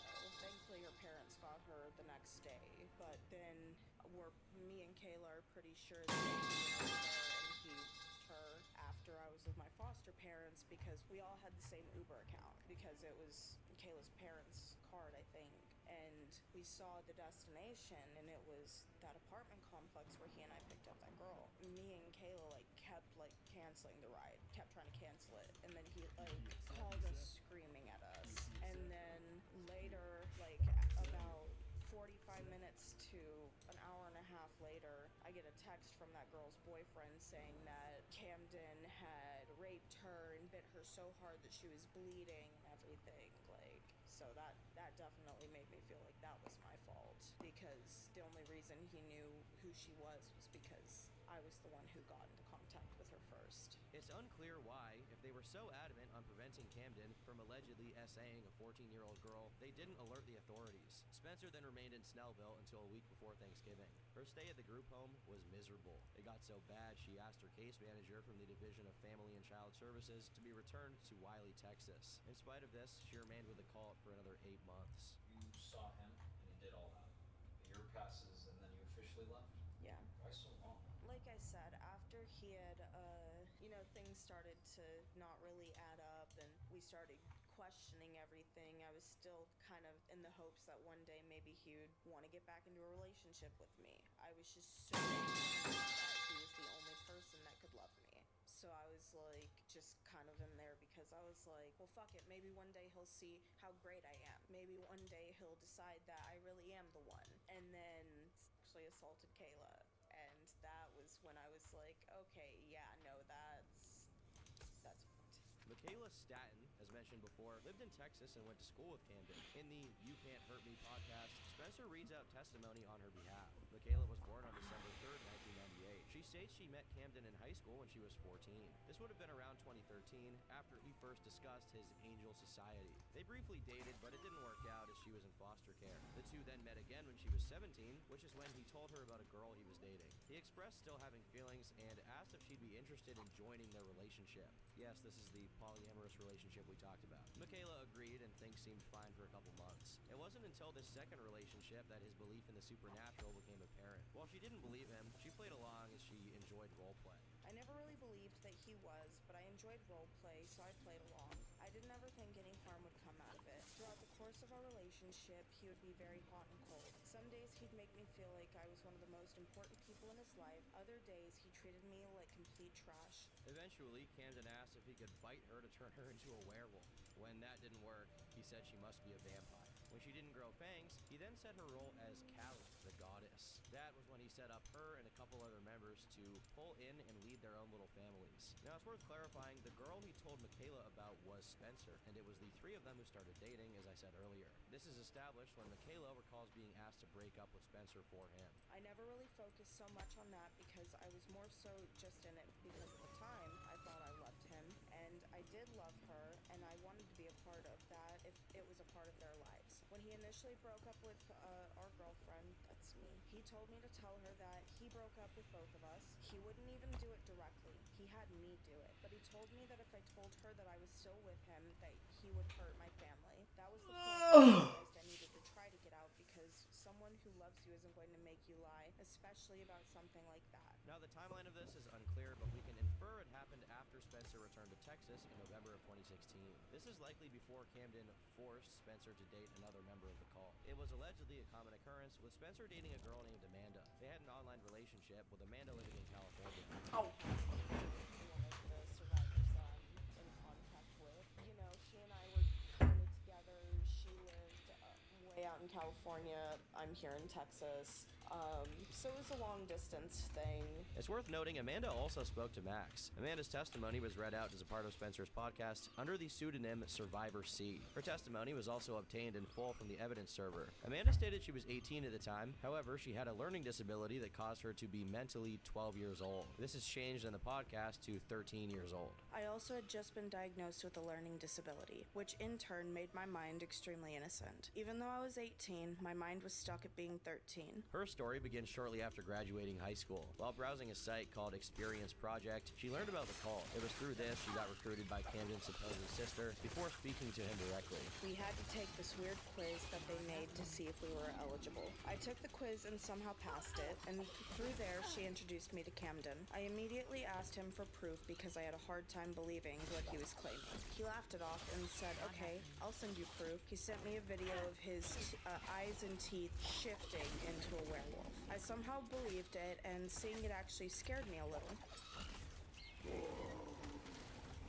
He ended up liking me and added me into another group chat where I met Spencer. Her and I became extremely close, practically besties. The group chat was eventually discovered by her cousin, who quickly realized it was a cult. This resulted in a three-way call in which her cousin confronted Camden. Later on, for some reason, my cousin had gotten involved, and Camden got mad at her because she was trying to tell me that what he was doing was wrong, that it was a cult, and that I was in danger. I remember he made me get on a three-way call with her, and they were both arguing, and he was raising his voice, yelling and cussing at her. Her screenshots to corroborate this were obtained from the evidence server. It's an iMessage exchange with her cousin recollecting the ordeal. Yeah, I remember that f***er. Well, that's good they're getting things set up. Someone like him needs to be kept away from people. I don't fully remember the conversation, but I do know he was very arrogant and manipulative, and he didn't like that I could see right through him. I remember that it was a three-way phone call because he was paranoid about his phone number, and I said, "You're hiding because you are evil." You were on the fence and still wanted to meet him, which made me very worried and anxious, so I had to tell your dad for your safety.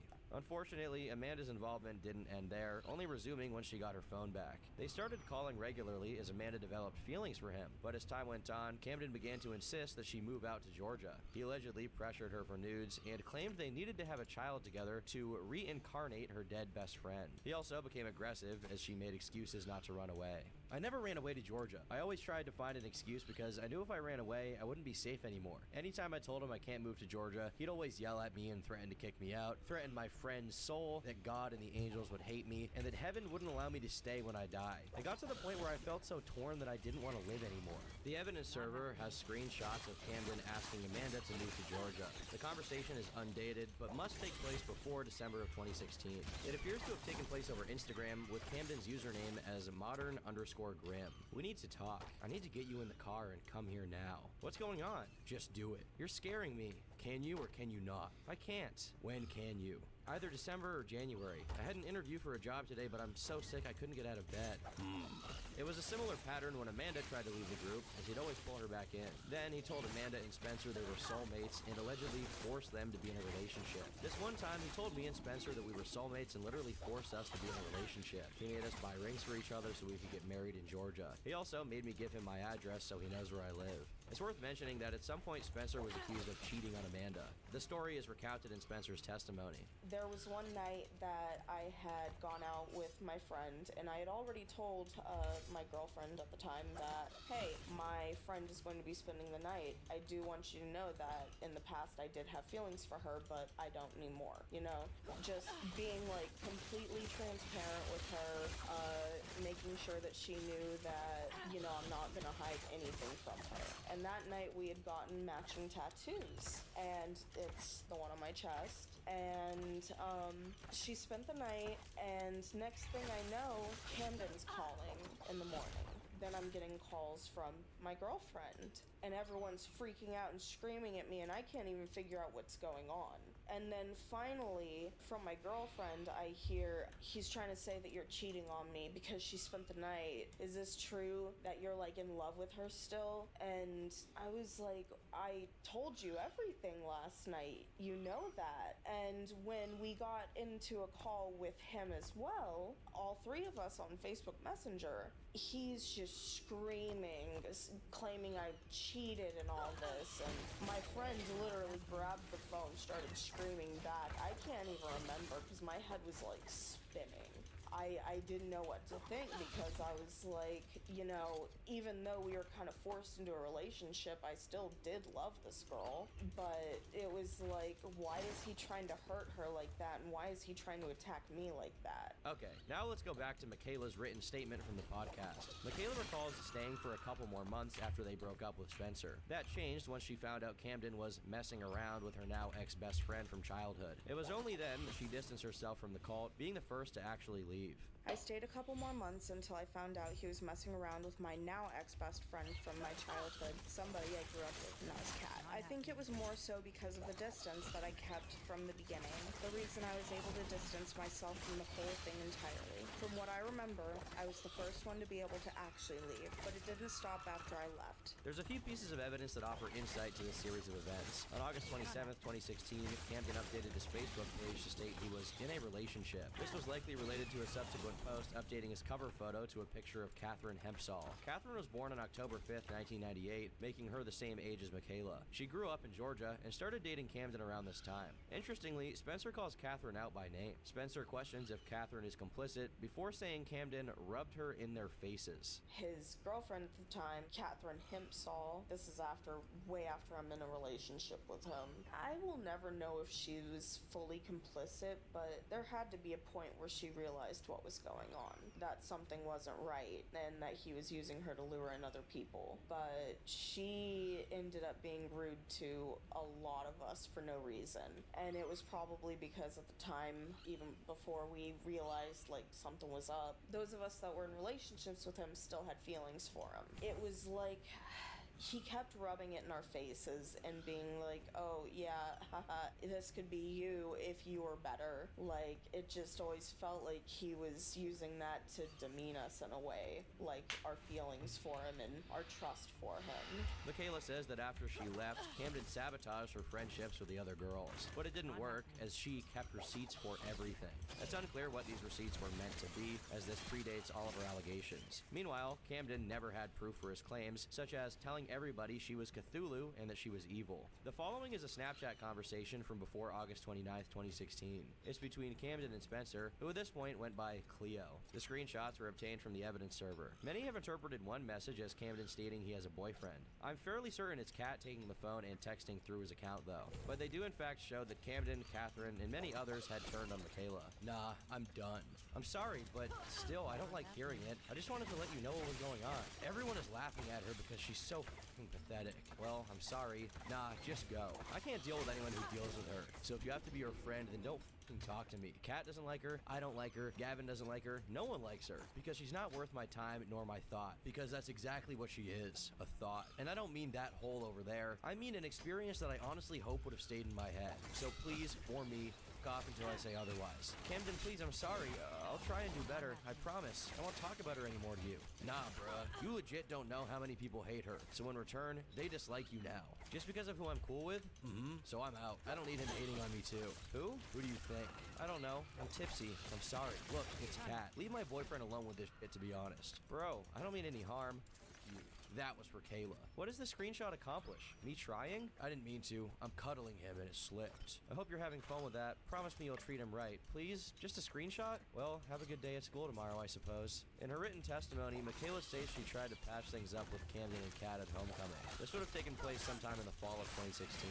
At the time, I was still experiencing some codependency, and honestly, I'd been completely isolated because of him, and I was trying to get my friends back, so at homecoming that year, he and his new girlfriend were there, and I spent the whole night sorting it out and trying to fix it so I could get my friends back. He decided to bring her back, but kept her on the outskirts as he knew he couldn't trust her anymore. That is, to the extent of our knowledge, the context of the alleged assault that took place in December of 2016.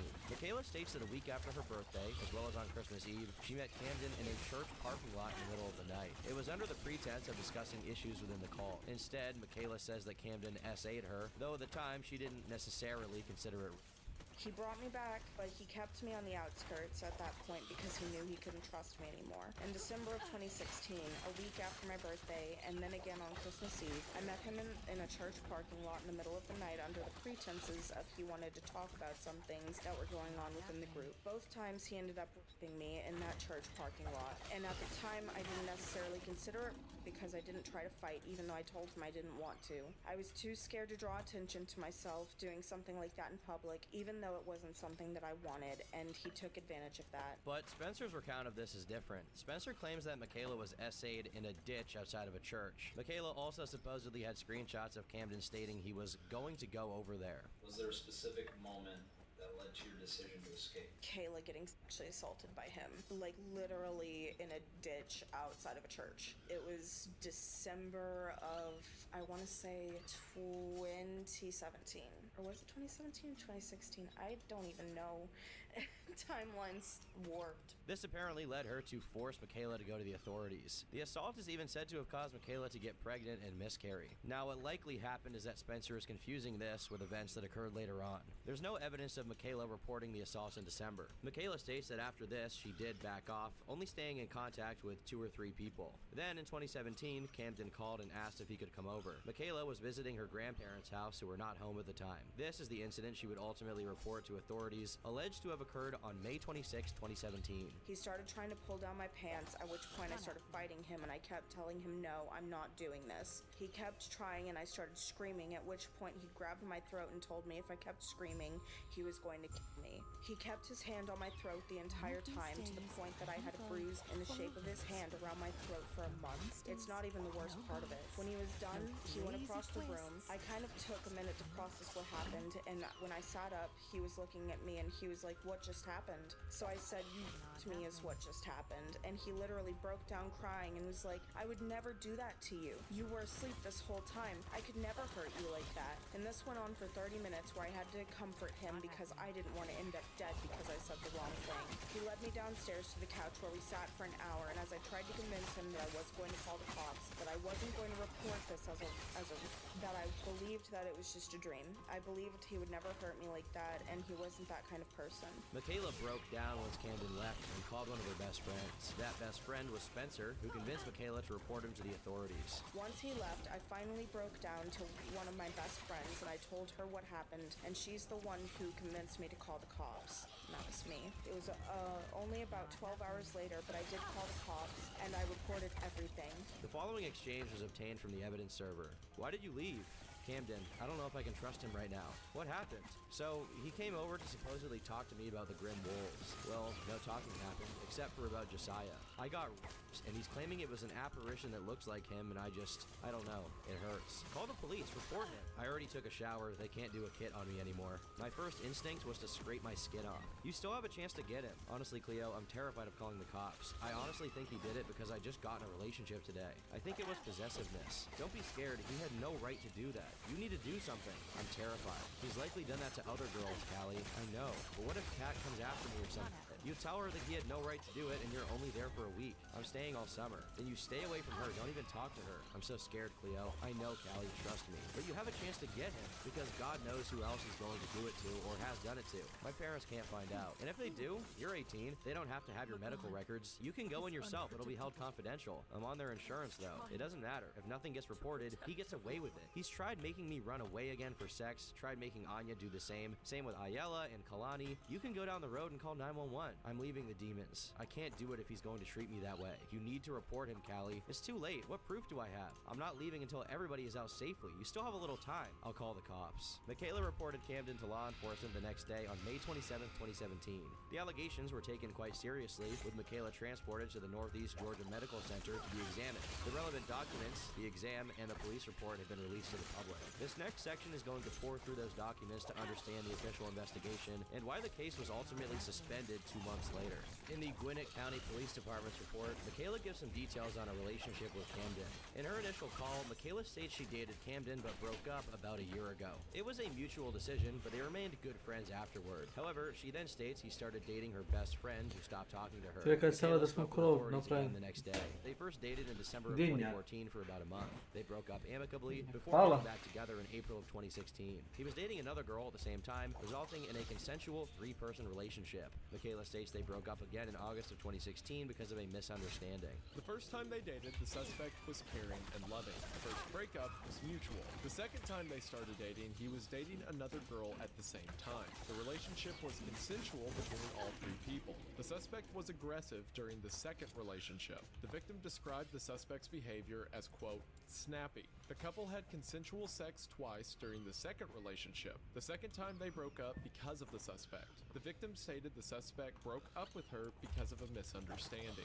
The police also spoke to Michaela's mother, Tamara, who gave her own perspective. Tamara explains Michaela and Camden were dating, but Michaela decided to break up with him. This led Camden to spread rumors around Brookwood High School about her cheating on him. Tamara stated the suspect's name is Camden. Black male, medium skin, short black hair. The suspect started rumors about the victim of Brookwood High School. The suspect started the rumors because she was going to break up with him. The suspect spread rumors about the victim sleeping with someone else. The victim and the suspect's relationship was not a good one, according to Tamara. The two began hanging out again after homecoming in October of 2016. They would hang out with other people and by themselves, but in public places. Interestingly, all of these details are contested by Camden. He claimed to have only dated Michaela between March and June of 2016. He went so far as to state he never had sex with the victim. The week of the incident, Michaela was house sitting for her grandparents. It's alleged to have occurred at that home. That day, she told Camden that she was seeing someone else. He called her while she was hanging out with Josiah Dykes, her new boyfriend. While the victim was at Josiah's house, the suspect called the victim and heard Josiah's voice in the background. The suspect told the victim he was happy for her. Michaela and Camden then made plans to hang out that night. Michaela noted she made out with Josiah the day before, which could have made him jealous. Camden allegedly arrived at 8:30 p.m., where they watched movies for about an hour. He spoke to her about the archaic moon. He wanted her to guide souls as a grim wolf. At around 10:30 p.m., Michaela goes upstairs to charge her phone. This is allegedly when Camden follows her into her room and assaults her. When they walked in, she said Camden immediately became aggressive. He pushed her down on her bed and began taking her clothes off of her. He forced himself on her and raped her. Davis did not allow her to leave the room for a long time after the incident. The assault lasted about 30 minutes, with Michaela claiming he went so far as to threaten to kill her and finish off with her dead body. When he finished, Michaela went straight for her clothes. He began pacing around and claiming it was the result of an apparition. This continued for an hour. He didn't let Michaela leave, standing in front of the door and pushing the victim back. Eventually, she was able to get out and told him to leave. He is supposed to have left the house by 1:30 a.m., ordering an Uber. If we're to believe Spencer from earlier, they were all using Michaela's Uber account, but authorities don't mention receiving any evidence of this ride. Camden finally left the house around 1:30 a.m. Michaela said she felt dirty and took a shower. Since the incident until the time she called police, she took about 3 to 4 showers. After Camden left, Michaela called Josiah Dykes and told him about what happened. Michaela also called a friend named Cleo Slayton who lived in Texas. They communicated over Kit. Michaela spoke to Cleo around 11:44 p.m. while Camden was apparently still at her house. While talking with Cleo, the victim stated she believes the suspect did this because he was upset about the victim and Josiah. Police spoke to Camden over the phone on July 12, 2017. He already knew of the allegations and said it was not possible, as he never went inside the victim's house. In the initial call, Camden assumes the date to be May 21st, Michaela's home. He claimed to have just left work and went to drop off a cell phone car charger with his girlfriend, Catherine Hemsall. It was found he only worked one day that week, on May 23rd. Camden then made a second call to the police. He claimed to have mistaken what day they were talking about. He clarifies that on May 26th, the actual night of the incident, he was at his friend Jorge Reyes' house. On July 13th, Camden was brought in for an interview at Gwinnett County headquarters. Camden stated that on May 25th, Michaela asked him for a phone charger cord. This brought him and Catherine to her house. Catherine stayed in her vehicle while the suspect went to the door. The suspect states he never went inside the house and only sat in a chair on the deck. The victim was running in and out of the house doing stuff. He left her after staying for about 30 minutes. The next day, Camden stayed at Jorge's house. He was dropped off by Catherine. He was adamant that he never went to Michaela's home on May 26th. Catherine affirmed this, stating she dropped him off at around 4 or 5 p.m. Following his call with police, Camden spoke to Jorge over Facebook. Jorge explained Camden had nowhere to stay that night. He recalls Camden arriving at around 6 p.m. They never left the house, and Camden left the next morning around 10 a.m. No other messages exist to corroborate this story.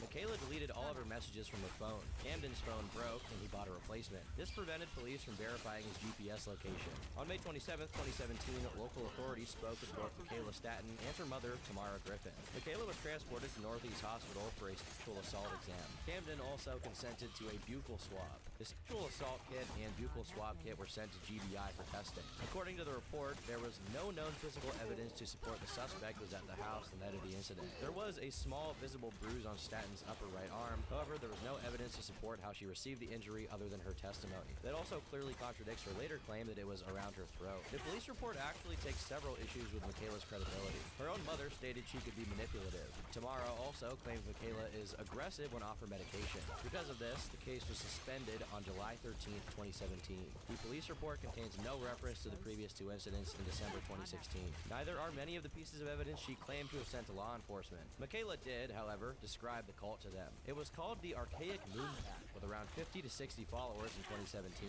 The group also had a Facebook account called Guild of Divinity. He was known as Cade Demon within the group, believing himself to be a werewolf. He and his followers believed they could change forms. He apparently accused Michaela of being an evil being and called her a leviathan. The night of the alleged assault, he spoke to her about becoming a grim wolf who was supposed to guide souls. In her own police report, Michaela lists Camden's birth date as 11/11/1800, listing his age as 216 years old. If we assume Spencer is confused about the alleged assaults, the timeline starts to make a bit more sense. It was the accusations in May of 2017 that motivated her and Amanda to leave the cult that summer. They created a group chat together where they began collecting evidence. And that was when I was like, no, he cannot get away with that. So I was a little rough with it, I won't lie, but I kind of forced her into going to the authorities. I was like, either you call them or I will. Even if I wasn't there, I wanted to try and help. And, you know, she gave them all the photo evidence and everything. But after that had happened, I was like, no, we gotta collect all this evidence. I messaged my girlfriend.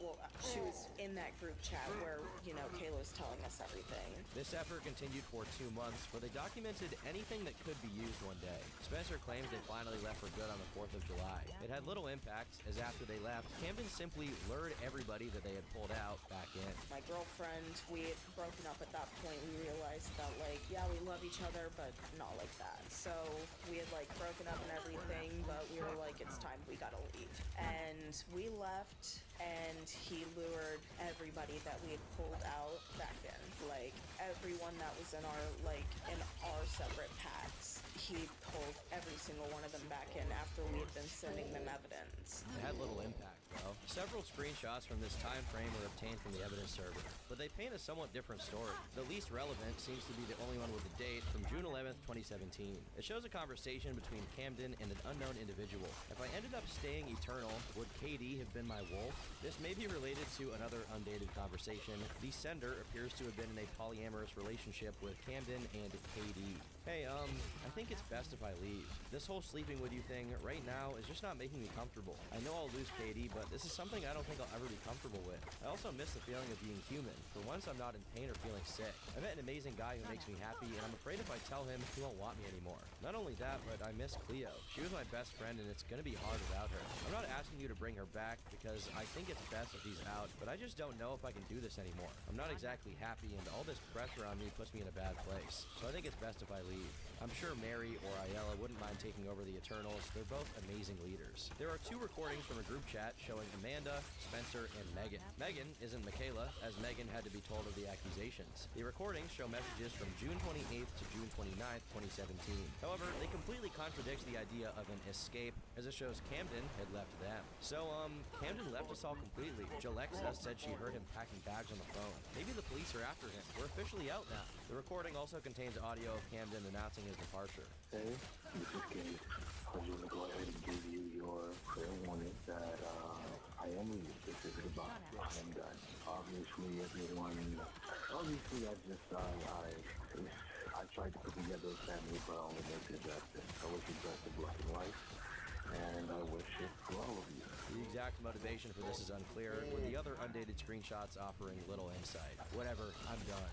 Bye. What the I'm trying to calm down here. Yeah, okay. Seriously, are you seriously just going to leave like that? The next is from an iMessage group called Eon Shreepack, where Spencer says Camden broke it off with Kayla and I. In a screenshot dated June 30th, 2017, Spencer claims that Camden is threatening her. This could be in reference to an argument she had with someone about the allegations. The individual sent it to Camden, who becomes enraged when they confuse Callie with Carrie. Tell her Cade says she has one more time to bother his family before he makes a visit to Texas and certain people, then block her. This screenshot shows another message. Also, Cade says that Carrie will be replacing you. They'd begun to relay the accusations to other members, including Jalexa Demon. Jalexa Demon was the pseudonym of an Australian girl named Jess Randall. Jess and her accusations of theft are acknowledged in Spencer's podcast. It was disgusting, the stuff that he was asking for. And if they didn't give it directly to him, they gave it directly to the girl that lived in Australia, the one that bought my bus ticket. He had been stealing money from her at that point already for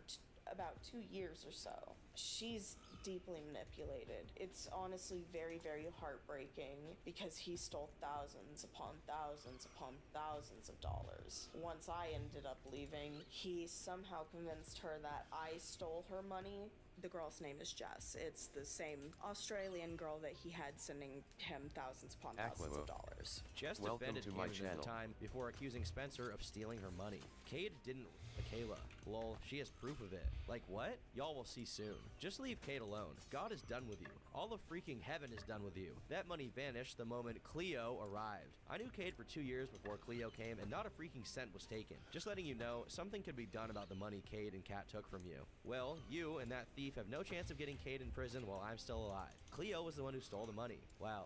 Cade has seriously manipulated you that much to believe that Cleo was the one who stole your money? Dude, she's been broke. She has nothing. You can't seriously believe that, Jalexa, and you're her slave. This may or may not be related to a screenshot of an individual claiming Camden proposed to her in order for her to stay in America, but that's a piece of evidence I've been unable to place definitively. I mentioned before that after they left, Camden was able to lure many people back into the cult. That included Carrie Sutton, who sided against Spencer when she reached out. Carrie seemed to have a much different perspective on the events in general. My family didn't know that I had left until a few months later because Camden had lured Carrie back in, and I was in the process of contacting some members that I knew were still in it. If you could speak to your younger self, knowing what you know now, what would you say? Dump Carrie and fucking report this Camden. Literally, as soon as she would have introduced me to him. You know what? No, I'd go back even further. You meet a bitch named Carrie. Don't trust her. Just run, girl. Just run. If she likes Mike Kim and is named Carrie, just run.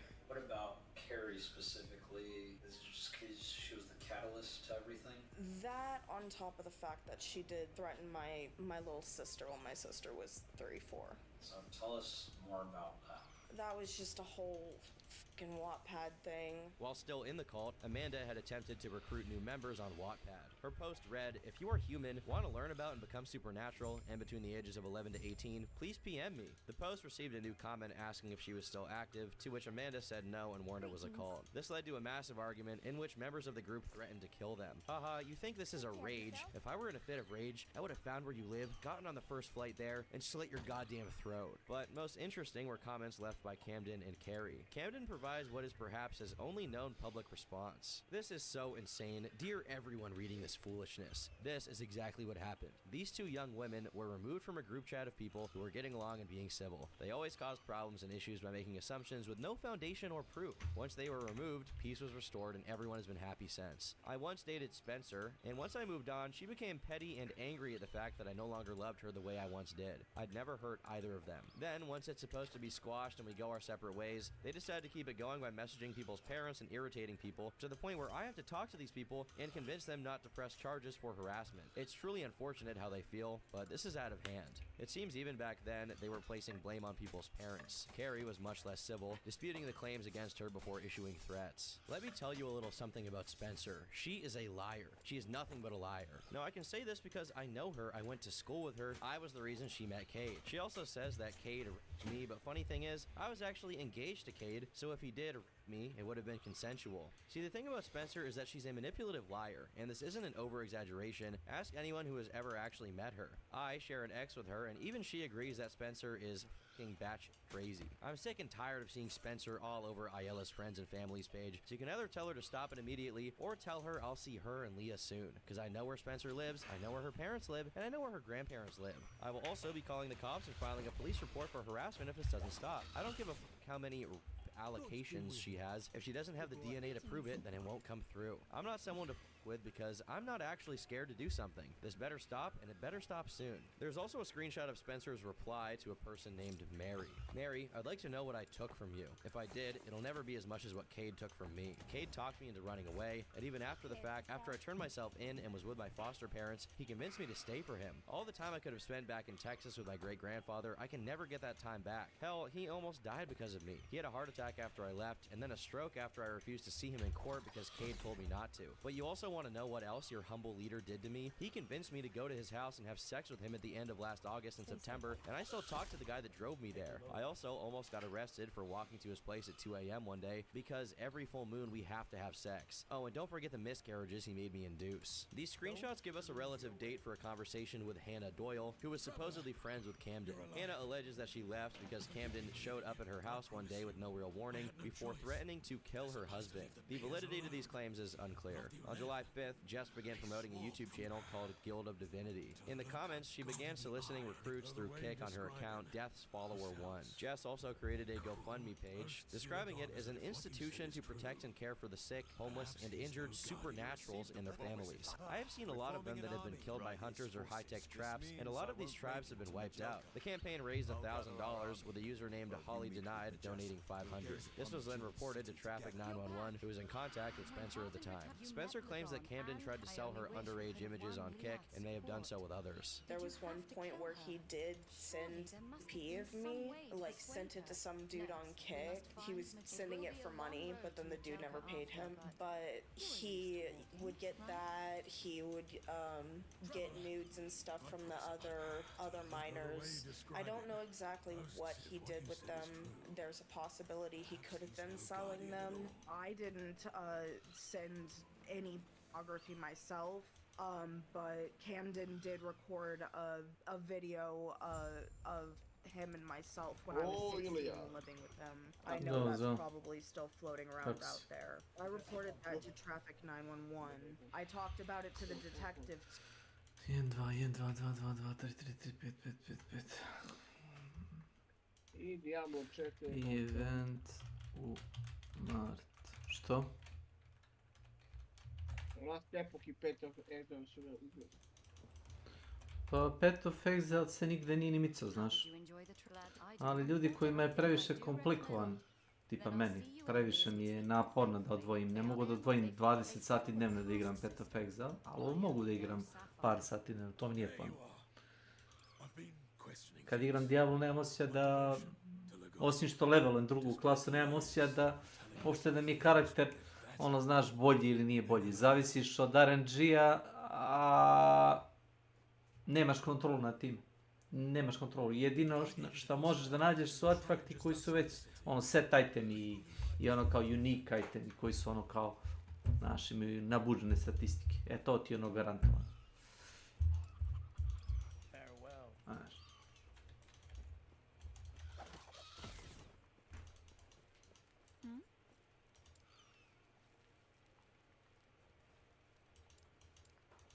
Gods be with you.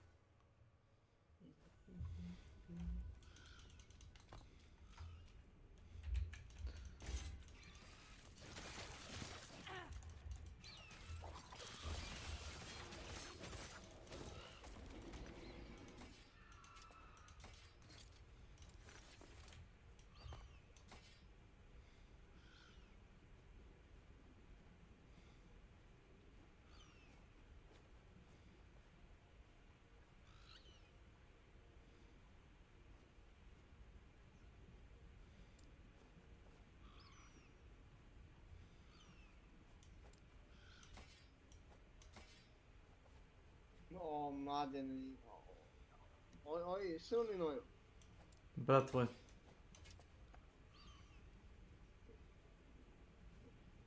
Ko najgore dete se ponaša?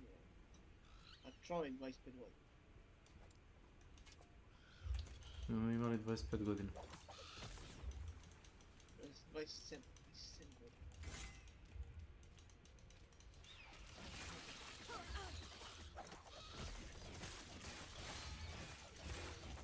Ja bih ga cijepao 2x2. Na šta? Jednom pao sa kum. Sve 5-6 pada na glavu. A jednom se ispetrovio s autom, još 7 puta. On je vozio ili?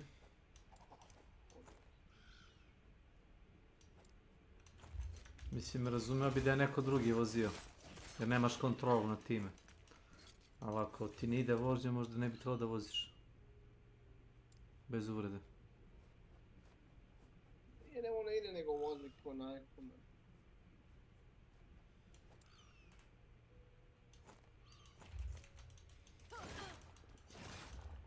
Siš vozi previše brzo ili ne obraća pažnju na druge vozače. A.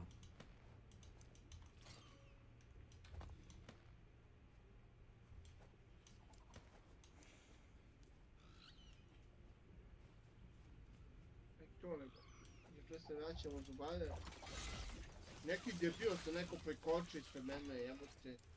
Ne osvetim.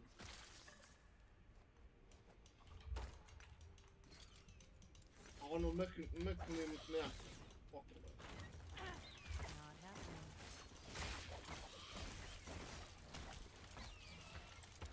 Benci budali. Sreće pa nisam išao vezom.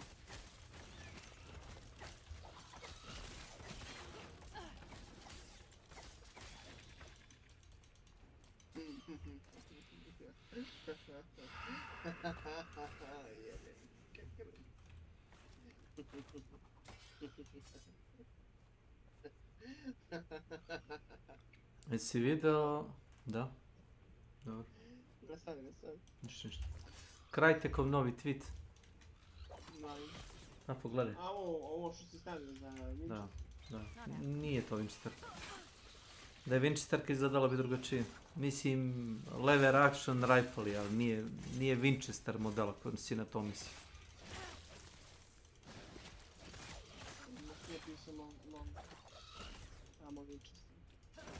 Možda pišeš šta hoće. Ja sam napisao, ali to nije Winchesterka. A šta je nešto japansko, a? Ne, ovo, brate. Piše Mako. To je samo kao model, to je fiktivni model, to ne... Vidiš i gdje se nalazi onaj zub. Na onoj polugi. Zamisli da ti stoji nešto što ima zube kao nož, tamo gdje treba rukom da repetiraš. A?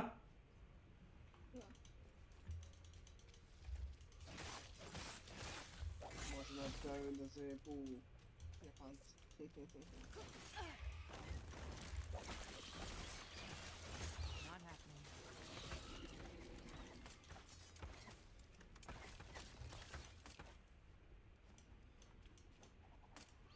Ma jok, nema to s Japancima. Ja sam mislio će da ubaci onu, kako se zove, ona Murata, onaj japanski, onaj single shot, ona puška. Ona lovačka puška.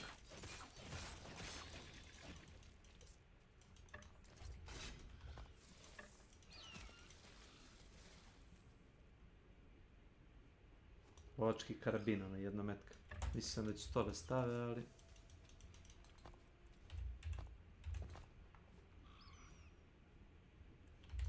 Vjerovatno misle da im ne treba više ovih single shot oružja.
Not happening.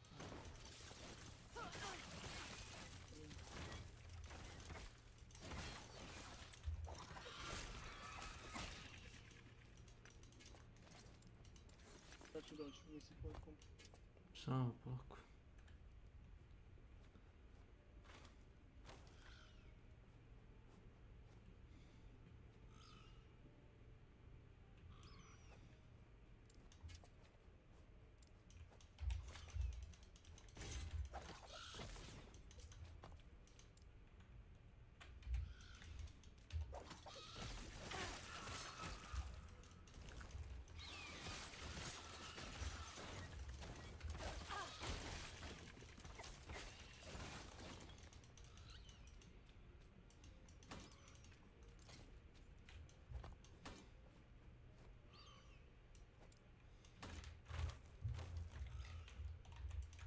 too, and like I said, he still said, not my jurisdiction.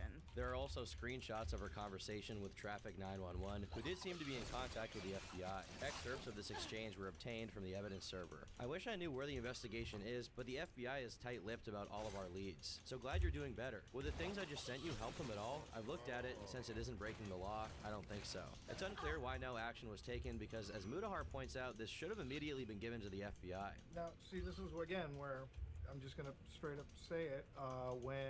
If you told Detective Fontana that there was evidence of child pornography and you were the victim, they would never, they would immediately have thrown you to the Federal Bureau right there because, again, it's child pornography, and they would absolutely...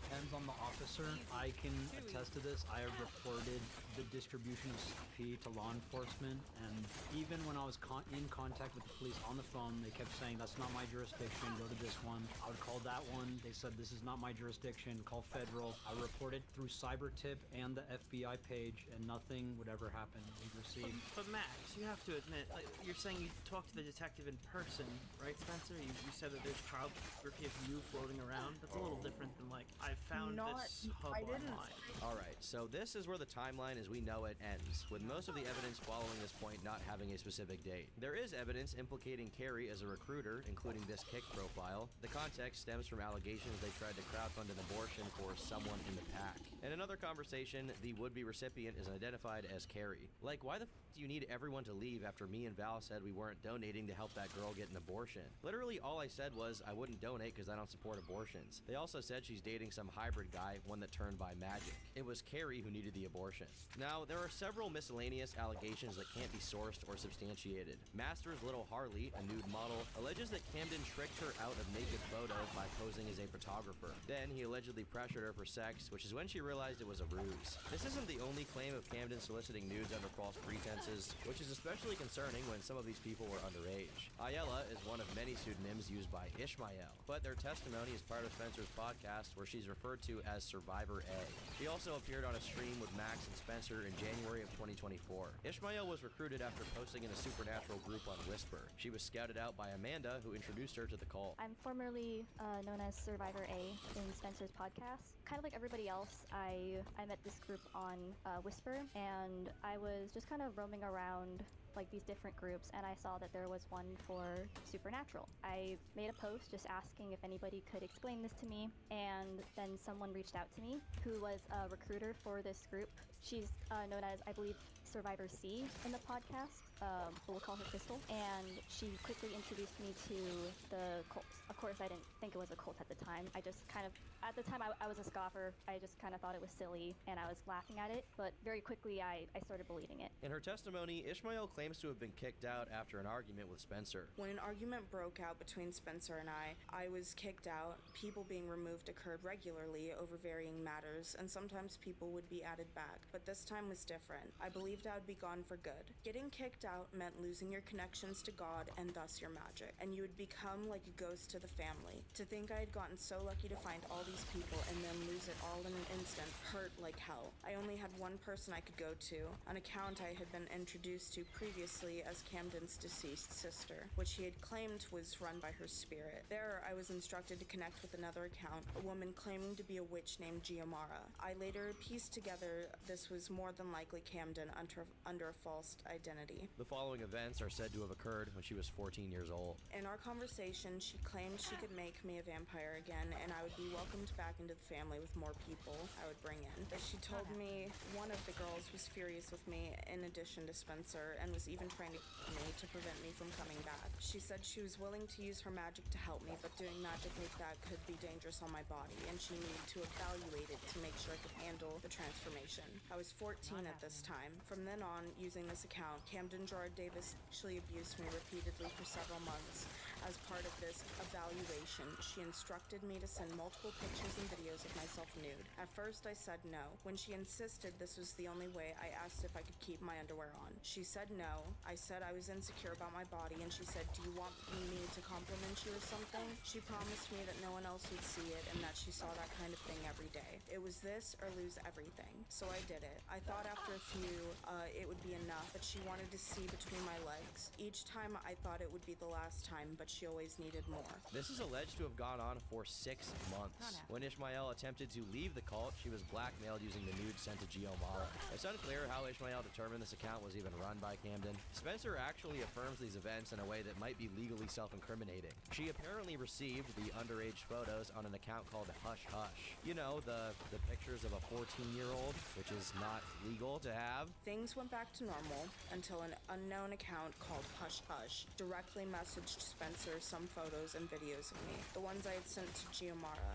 Hush Hush threatened to put it all on sites and social media unless they were allowed to speak with me. When Spencer reported this to me, I was mortified. Spencer told Hush Hush she would call the police if they didn't leave me alone. I didn't want to tell the police because I feared the situation involved supernatural forces beyond their power, and they would also get my parents involved. Then Camden called me. He said that if I came back, I would be protected by angels and all of this would disappear. He said my time was running out. I complied and went back. He later claimed to have found the source, explaining that someone hacked Geomara's phone. He said he found them and destroyed their phones. It's like it never happened, he told me. Spencer claims that Ishmael has since reported the Geomara incident to the FBI. I filed tips on the website on like the actual FBI website. That was given to us by one of the lawyers who specializes in cults. Other survivors have done it as well, including the other one who, Ishmael, the one who also was solicited pictures from because she was 14. It's unclear what action Spencer took, if any, at the time in alerting the feds that CP was being actively produced and traded. In the conversation between Spencer and Michaela after the assault, she alludes to the Geomara incident. Ayala is a minor. He solicited pictures from her and tricked her into thinking he was Geomara. That means the Geomara incident must have occurred before May 27, 2017. It allegedly escalated with attempts to get her to run away to Georgia in order to have sex with him. Then it kind of evolved to some other stuff. Like she told me that I needed to go to Georgia and sleep with him because Crystal, she had said that, oh, Crystal's really upset with you and she's gonna try and kill you. And she said the only way I could be protected is if like I slept with Camden because he would give me some kind of like magical protection against her. And I couldn't do this obviously because I was 14 and I had no way of getting there or anything. But she was like really persistent. She was like, oh, you can just run away. You can just steal your parents' car. You can just use a map. Ishmael says she left the cult sometime after May of 2017. There are 2 more accusers to discuss for the sake of being comprehensive. The first is Survivor B from the podcast. Survivor B claimed to have been recruited on Kick when she was 13 years old. The following is an abridged transcript of her testimony.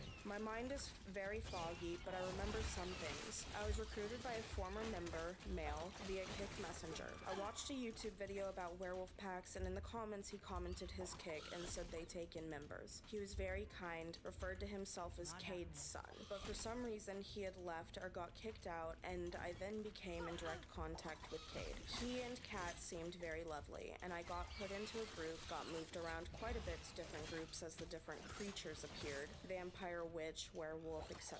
He had promised I could be turned into such a creature and that they would take me away from my bad family to join their family where he's the alpha/father. It seemed like a perfect life. I was promised, and at 13 years old, you have a fantasy world you live in to get away from reality. I only started getting comfortable when I kept getting sent to a witch, female, who asked me to undress for a ritual to be turned or inspected to lure out an inner wolf. Further than that, he'd find out about my life, ask questions, have sympathy, act like a father figure, had me call him dad as well. Kat was very quiet most of the time. I was also asked to draw blood for one of the rituals, and photos and video call, I believe, and the plan was for me to go to them in Georgia. I believe he went to a university there, but can't remember for what. I saw a room that looked like a basement that he said he could be made into rooms. A few of us planned to run away to join them, to live with them. I can't remember much else. Sorry, it's not useful. I don't remember the witch girl's name either. The girl's name is Jess. It's the same Australian girl that he had sending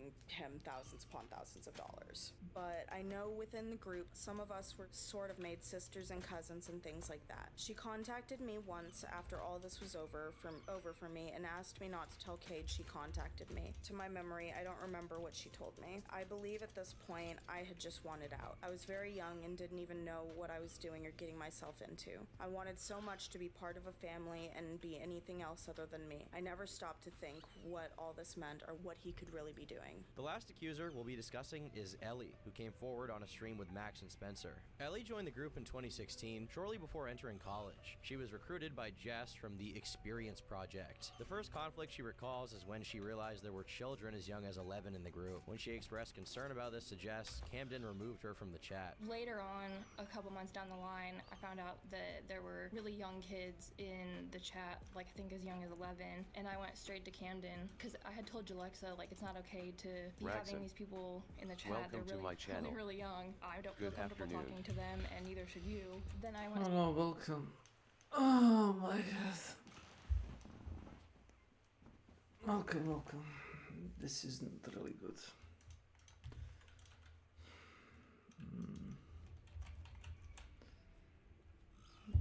Potential is good, but it's not really good. How are you? Good, good. So tell me, are you interested into games, or are you? Oh, you are a long-time Twitch user from 2013. Sorry, my professional curiosity. Yeah, I get it. Because you know, hell yeah. Yeah, no offense, because like a lot of digital artists come to my channel to scout me, I guess, or to see if I'm interested to buy their merchandise, and I'm not really, you know, because I'm not professional. I'm a professional gamer. Haha, they are Indian scam callers of them, no offense. Yeah. That's fine. I'm not really interested. I don't have money to waste. We all got bills to pay, and this is like a more of a hobby than a, you know, paid job.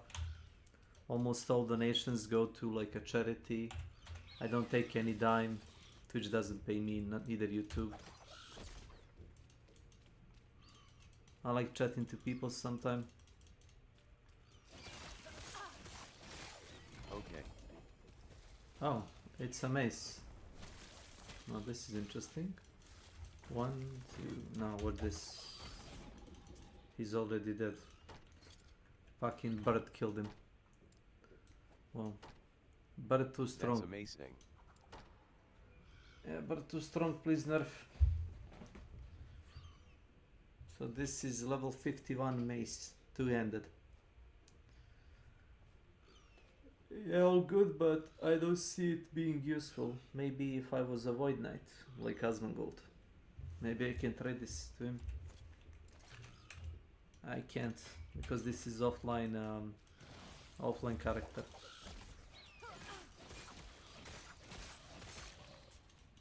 Funny shit. So... Oh. Haha. Yeah, that's a joke.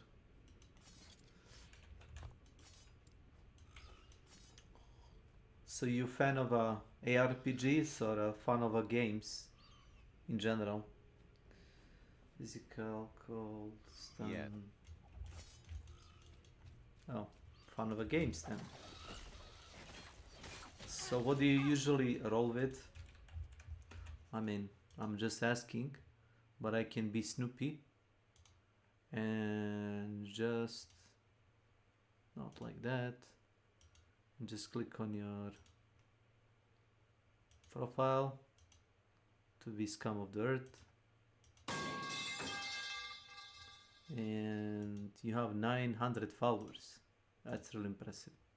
I don't know what I should main in L. Yeah, the stuff that you like. There is no main. There's just like if you check. Yeah, that's fine. Like, you shouldn't main anything. Like, you just do what you want to do in that moment when you feel like it. That's my general vibe. Oh, you don't know what should you main in last epoch? Yeah, I get it. So maybe this is like an auto attack build. Now watch this. So this area is like level 52 mobs. It's not empowered monolith or whatever. Now watch this.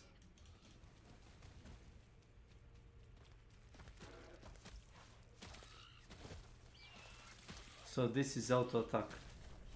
I'm not actively casting anything, just avoiding. I don't have any like meaningful return damage. So this is only passives of a fucking bird. And it has like a, in the upper left corner there's like a health bar for this hawk, but that's a lie because I haven't seen the hawk die like once. So that's a lie. So let me show you. Why is that a lie? Because the bird can proc bleed and poison. A portion of your bleed and poison. You have a passive that boosts a bird and you, so that you know you get health back. Jackson, thanks for following. Thank you, man. You get health back when the bird starts poking enemies. Let me see. No. Bird can proc Crimson Shroud, which is like a passive. Bird and Ballista, but I'm not even. I didn't even cast Ballista. You know, there is no need. Your Falcon deals additional throwing damage per point of your dexterity. Raptor Wings. You have a chance to gain haste. I want to make a Forge Guard minion build. Forge Guard minion. So that's like a sentinel, right? Yeah. Do I have any? Do I have any Forge Guard?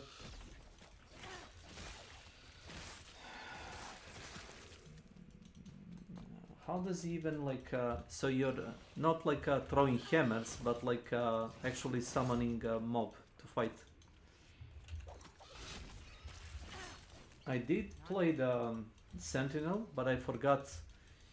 Can you even do that? Yes and no. Ah.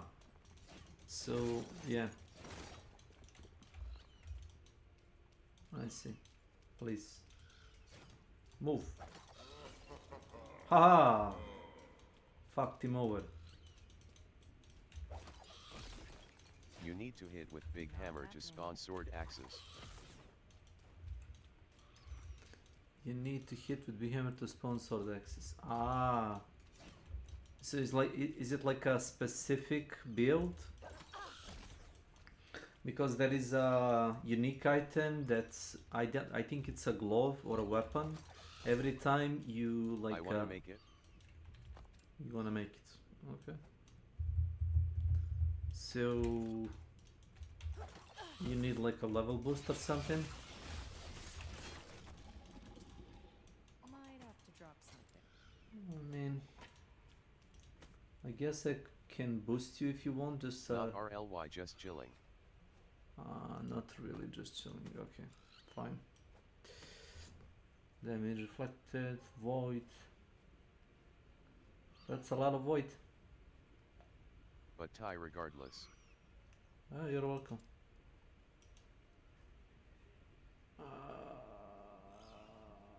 No. No.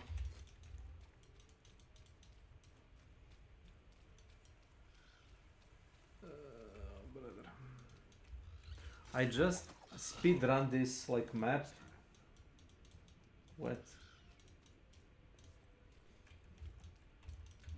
I died once. I died once because I jump into his like a moonbeam or whatever. So I don't see Lagoon as something like being that hard. Well, not for me at least. Yeah, if you didn't play it, I don't know if you play this game much. You should definitely do all the side quests, because doing the side quests give you passive, like 15 passive points, and eventually it will open up your idol, slots, all your idol slots. So then you can start either min-maxing your procs or your resistances. And if you play the Diablo 4 or Path of Exile, in Path of Exile you are basically buying for fucking tabs with like real money, even though game is free. It's fine. I played Po. Yeah, I don't say it's bad, but I would rather play like 15 or 20 bucks in front, like of the bat for a Path of Exile, and give me like fucking 40 stashes for 15-20 bucks, and that's it. Then saying, oh, it's free, but if you want to play you gotta buy stashes. And Diablo 4 is fucking joke, because every time you move from town to town, every time you meet a guy, your game starts stuttering because you're loading the other guy's inventory. Why am I loading it? Who the fuck programmed the game? A monkey?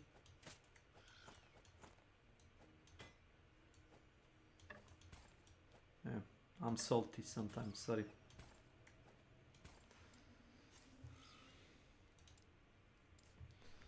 So I'm not really using this. I'm just like collecting materials to disenchant. And when I got bored or like I feel like don't using these items, I just throw them away. But I understand your salt. I feel the same with D. I played D4 for like 200 hours. Before I finished like game once with the druid, I opened all the whole map, did all the altars of Lilith, did all the dungeons, all the side quests. I was left with like 99% like into like areas. And I was missing some shit, but I don't remember what was it. It was not even Statue of Lilith, it was some stupid quest that randomly gets triggered somewhere. So I wasn't even bothering with that. So what was I saying? Yeah. And I didn't try only Necromancer. I tried every fucking class.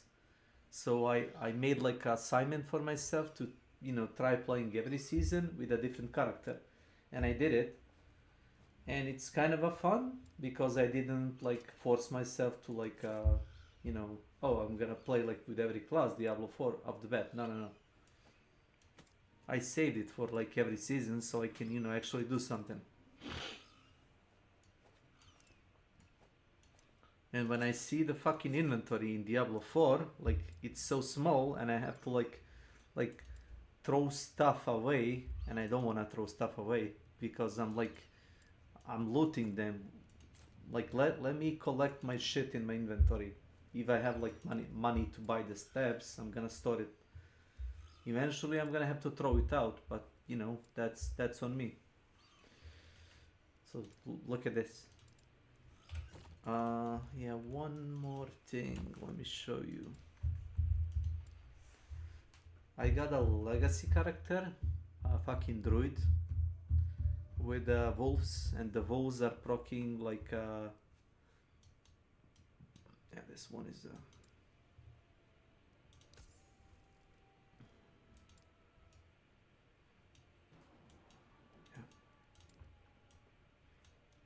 oh, this one is pretty strong. It's just like melee mage. Like, what?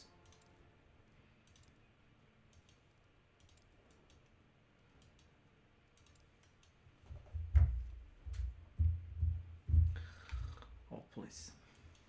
What?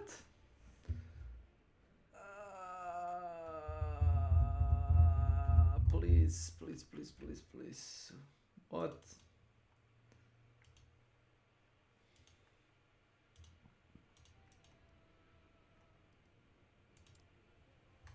Are you fucking kidding me?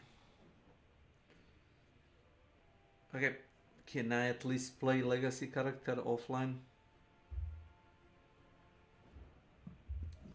Oh, I can't.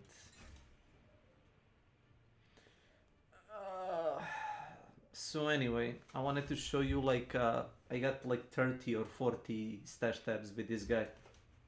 Food's done. I am a BRB. Okay. Thank you.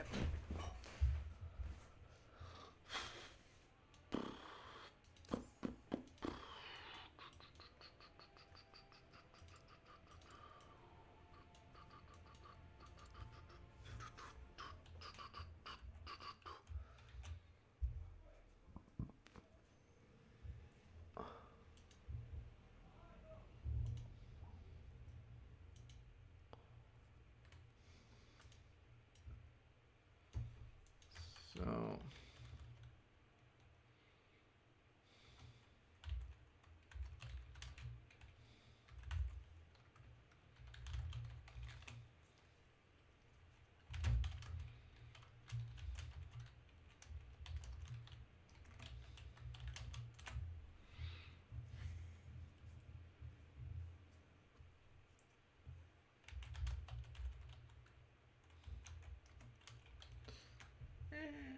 there.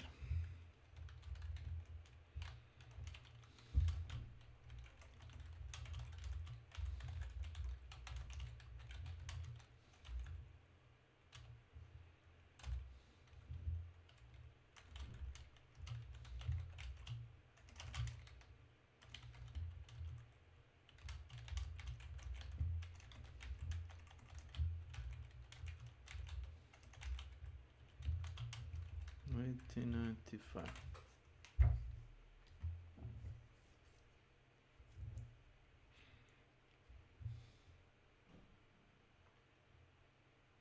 Ah. Okay. Delete. Okay. YouTube videos. So. Marley. 95. Count your hunts.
Straight to Camden and I was like, hey, Deluxe is not listening to me and we have super young people in this chat and I don't feel comfortable with it. And it should have been a red flag to me that he just immediately like removed me out of the chat and was like, oh, hey, sorry, that will never happen again. Thank you for telling me. And like, I thought we were having like a semi as adult conversation as we could for being a teenager. And I was like, great, won't happen again because sadly I was very trusting of people. I shouldn't have been, but I was. And he added me into a chat that I think the youngest was like 16, 17, and I was like, great, definitely people I can still talk to. Camden kept a line of communication open, however, and they started talking every single night. It wasn't long until he asked if she wanted to go. Alright.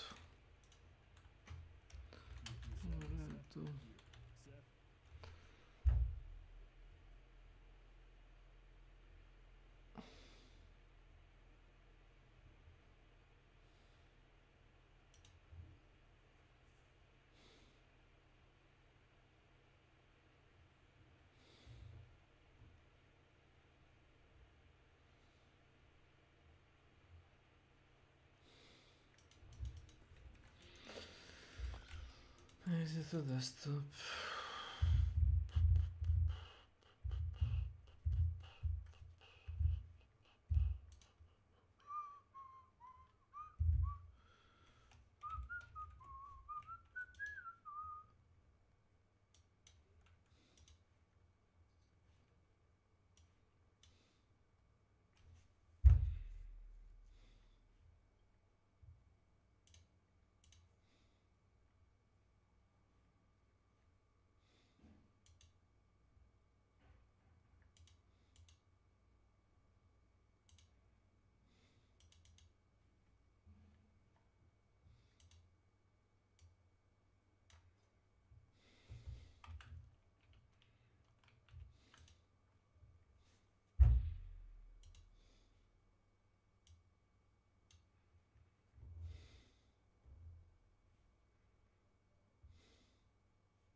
Feel mercy.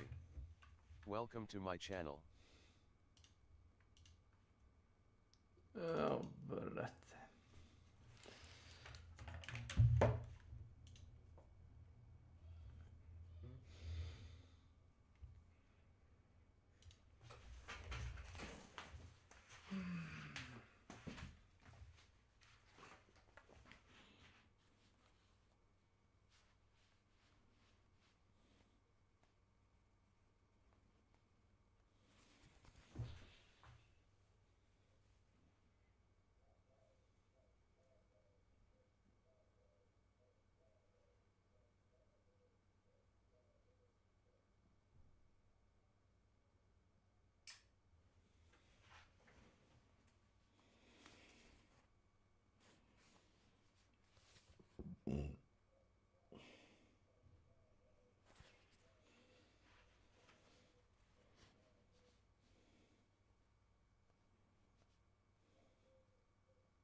Yeah, that's fine. That's fine, that's fine. Here comes the problem.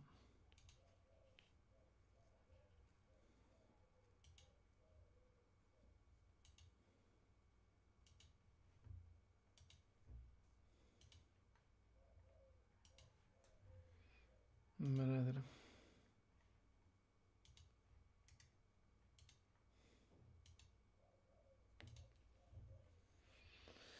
Drop dead. Oh, fuck.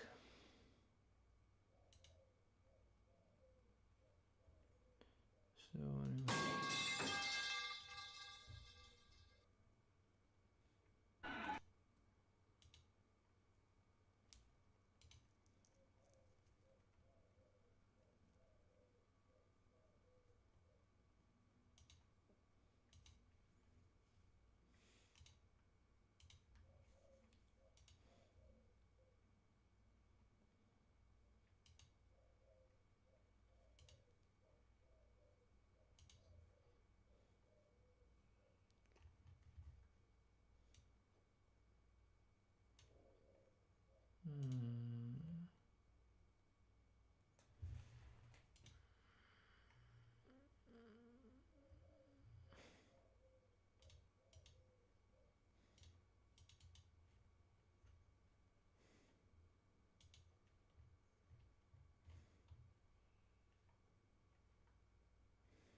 this.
Let me see. Sure.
Oh.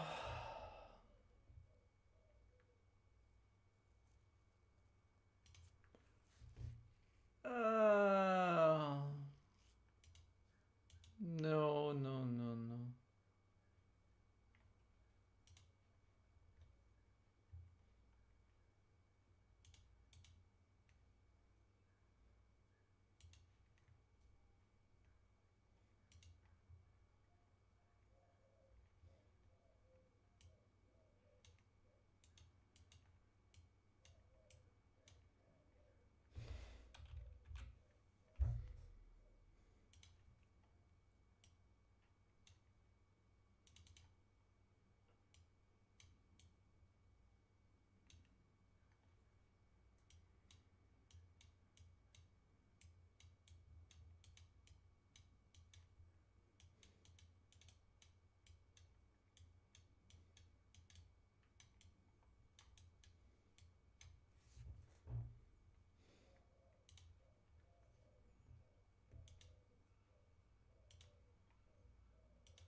Insert image, upload from computer, documents.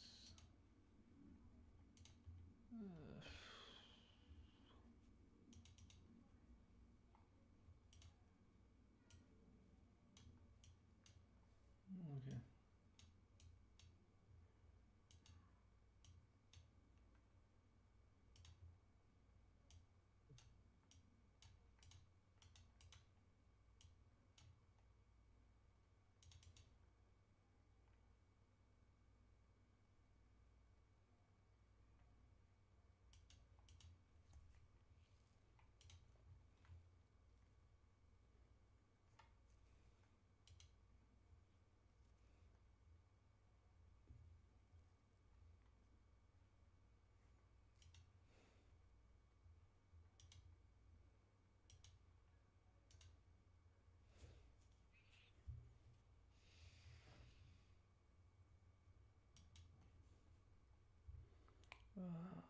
Print.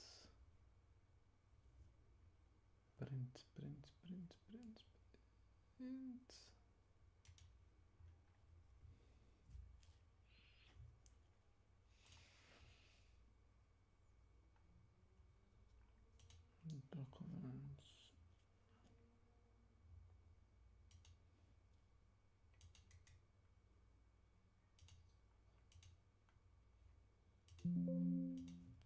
Yes. And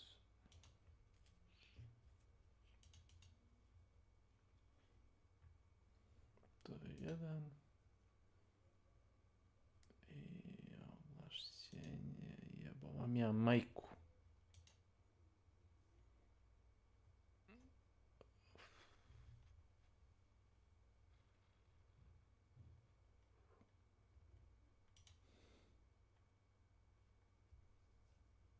Alexa.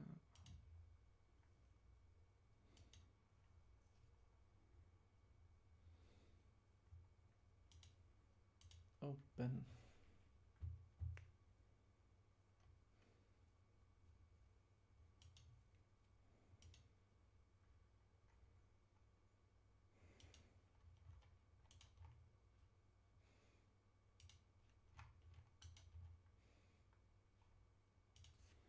Jebem ti majku.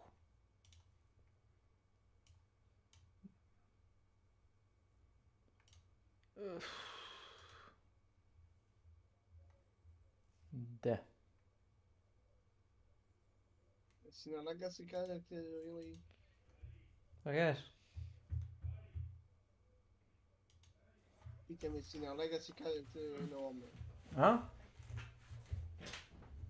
Ma jedu Na govne. koji karakter igraš? Ma ne igram ni na koji karakter. Ovi su im poslali poruku sa carine kao carina Srbije ne prima kako beše kucane potpise.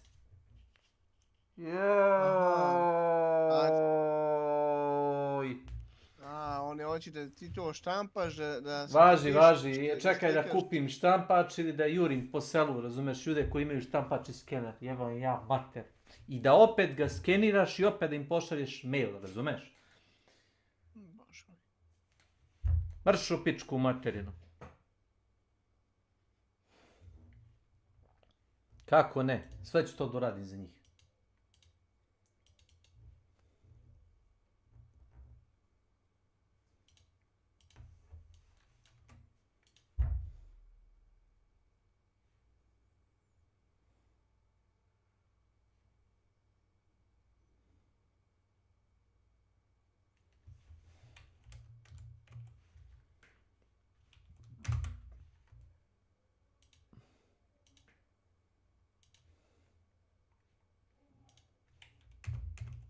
Nacrtam potpis, nek se nosi u 3 pičke materije.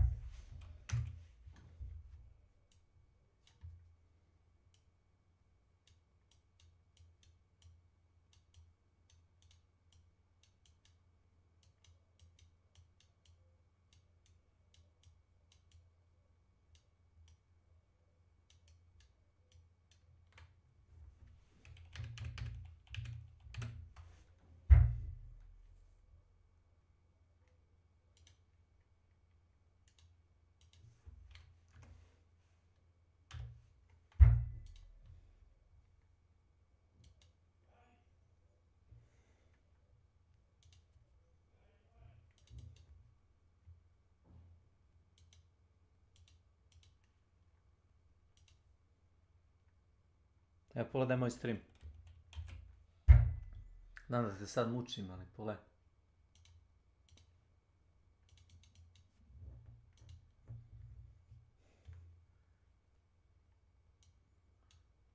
Ili imao dosta?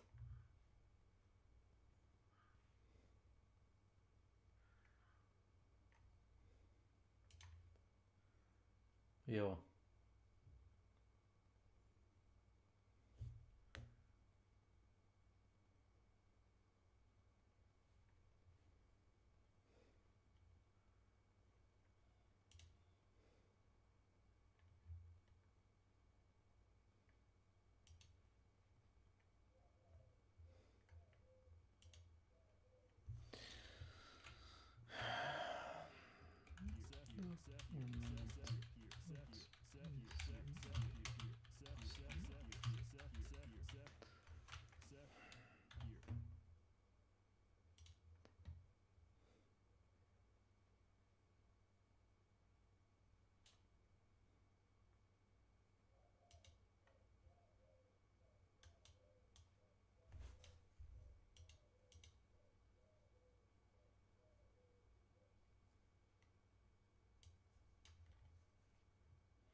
Teško razumeti.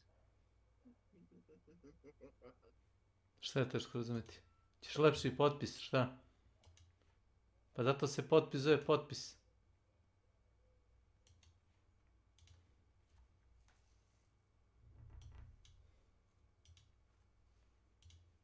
Jeboj im ja majku.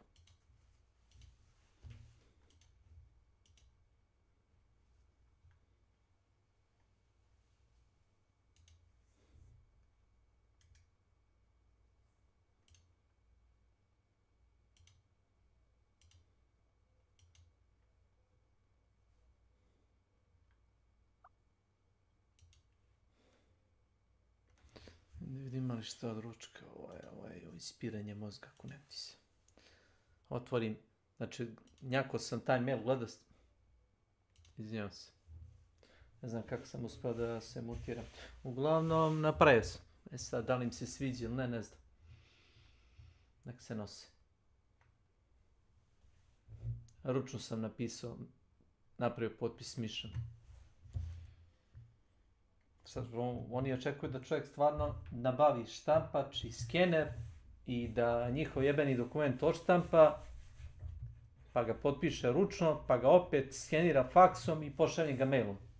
Tim redosledom. To stvarno to očekuju.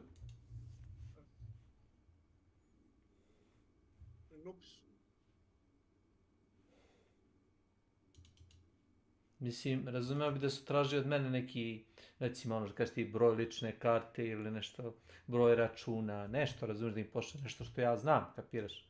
Mora da postoji neka procedura o identifikaciji preko interneta.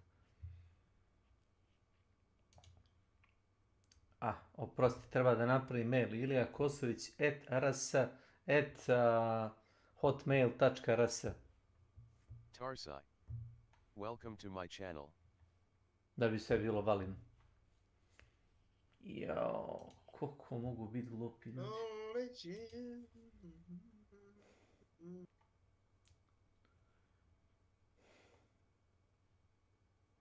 Probao sam da igram Legacy karaktera, neće, ne znam zašto. Legacy karaktera online. Nemam pojma zašto ne. Ne radi.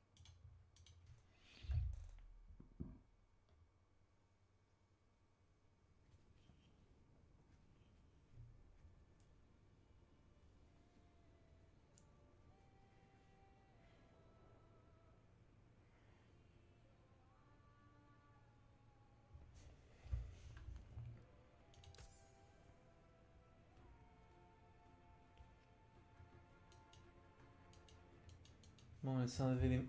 Imaš sve od ručka.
Se leva na pena.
CVGN.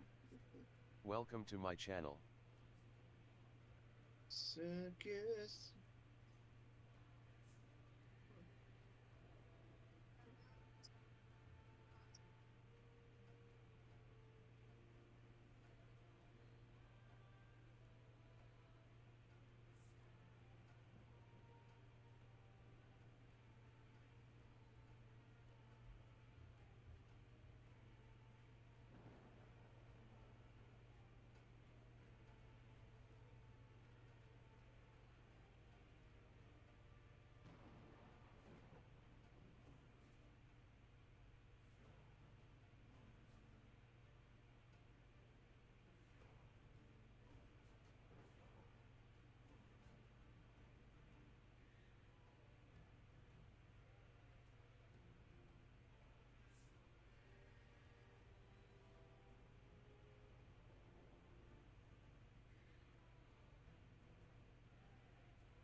fora.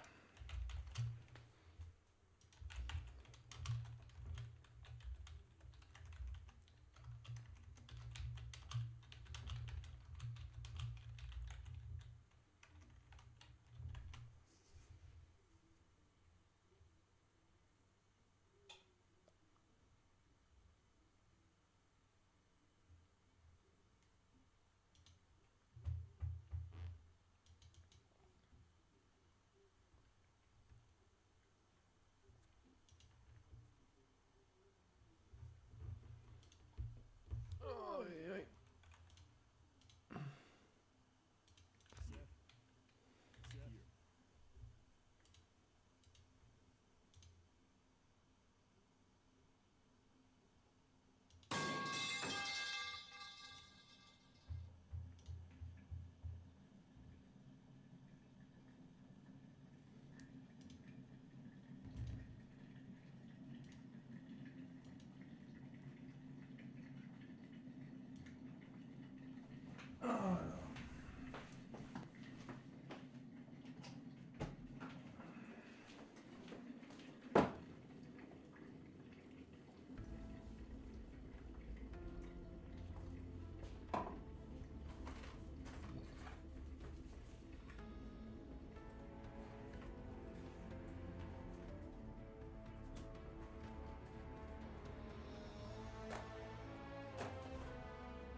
Zdravo.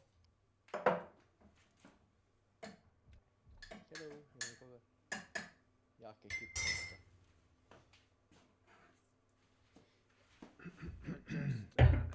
Šta se radi?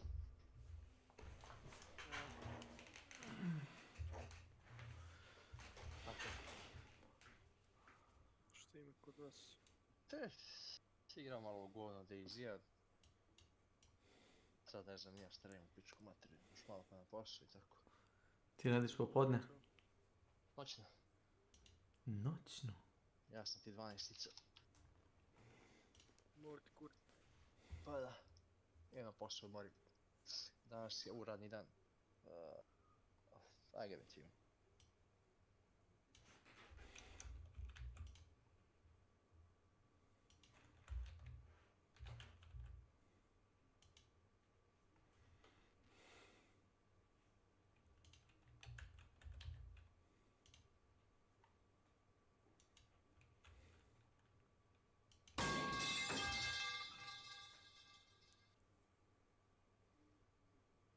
Na dedinju palata. Šta radiš ti? Mhm. Šta radiš? Pa gledam što su promenili one challenge u ovome cudu. Hoćemo zombije. Može, nego snijadu ne vredi da igram Last Epoch, još uvijek je ono aktivan na Facebooku. Aha, da. Znaš? Prisutan je. Aj. On samo uđe da budeš s njim fizički tu i tada. Kako Afka u svakoj igri. Pa ne bi ni igrao onda nešto jebote.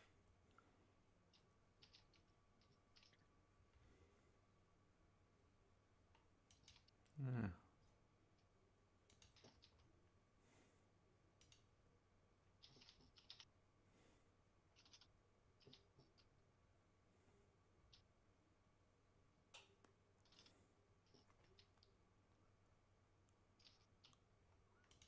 Wow.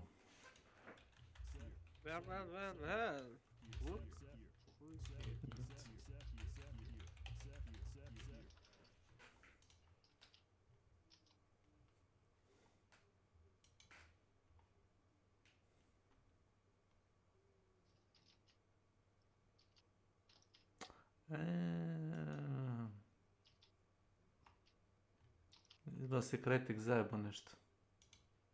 To? Sad da više. Šta su sad uradili? Pa na brazilskoj verziji sajta su postovali slučajno. Pogledaj moj ekran. Ajde, pogledaj moj stream.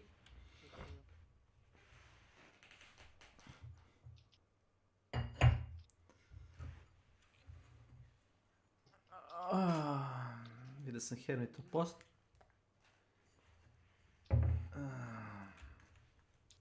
Šta rade ovo? Šta je ovo?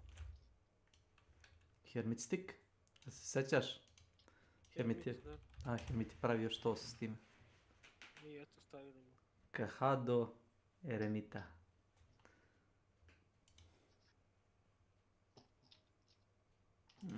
Sjajno. So...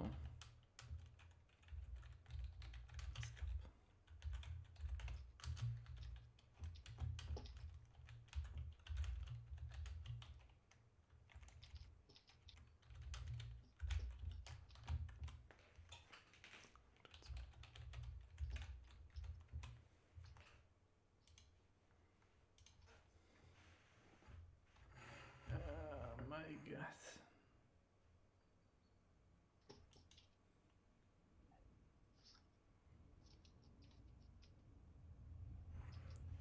I am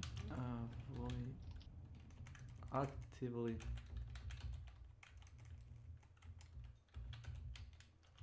avoiding Facebook or Instagram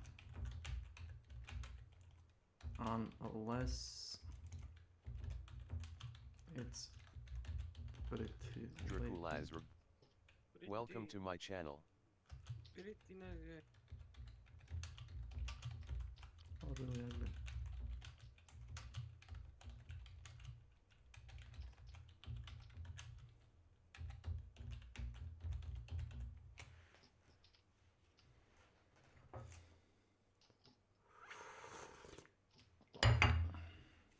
Mac. Nope. Pokušavam da kažem ome Cage-u, isto što je Nenad, ja Facebook i kako se zove Instagram koristim samo za otpisujem sa ženama. To stalo mene interesuje. Oglasi. Šta oglasi? Halo oglasi? Pa da. Šta halo oglasi? Gledaš i oglase na te gluposti. Što bi gledao oglasi, jer sam ni... Sakat, šta? Šta kupujem? Pa kupuješ neke stvari pa nađeš tu. Da kupujem stvari preko oglasa? Ne, nađeš... Jedinu stvar koju sam stvarno kupio preko oglasa, kažeš šta sam uzeo? 100 za računar sam uzeo. Jer ne možete zajebat za 100. Čovjek je rekao, živi u Novom Sadu, ima 100, ne treba mu treba... 2015. kad sam kupio TV... Opa. Ne kupujem elektroniku polovnu, o tome se radi, oprosti. Nemoj se resiti što na novo sam isto. Sve je super. Kao novo, jeli? Ne, na novo, tipa stranica koja ima sajt, ima i na Instagramu, na Facebooku, vidiš kad je neka akcija... Pa šta će im oglasi? Pa šta, ne umem da odem na elektronsku berzu ili na... Jel to? Ponudu. Oprosti. To ne updateuju kako treba. To je moguće. Ali obično uzimam polovnu opremu. Niko nije spomenuo polovnu? Ja sam spomenuo. Pre par godina sam uzimao polovne DDR module i... Mislim da sam jedan CP uzeo, ali to je bilo to, maks. Preko toga ne.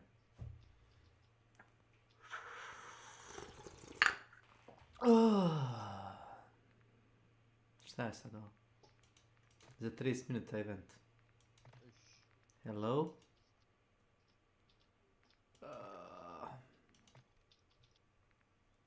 Ajmo da igra 2-3 meča ako hoćeš. Ovako u multiplayeru. Ne zanima me kakav će biti vikli.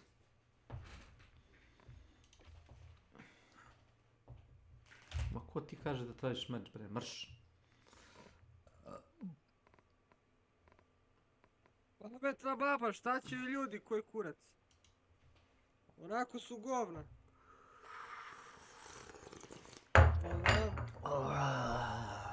Bajte da Samo je rekao, jesam! Koji će kurac? I can offer you my cock.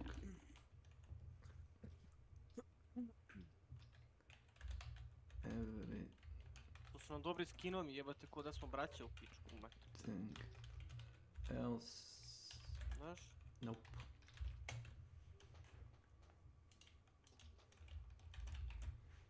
Hvala ti.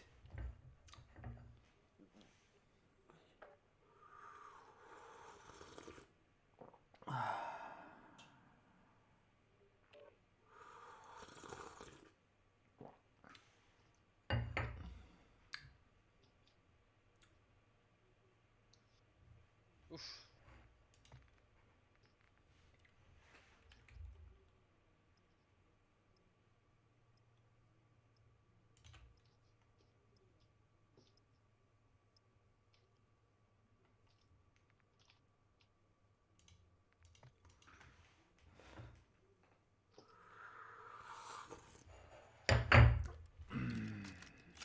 Ono koju čekate, nećeš moje kad dođe vreme.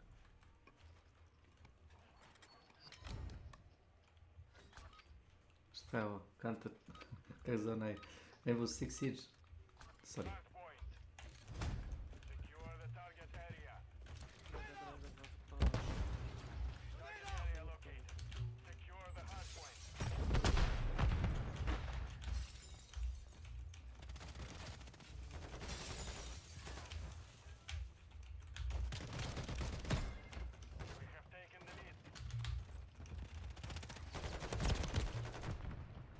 Ne vidiš da je lik. Čovjek je uzeo kamo žbun.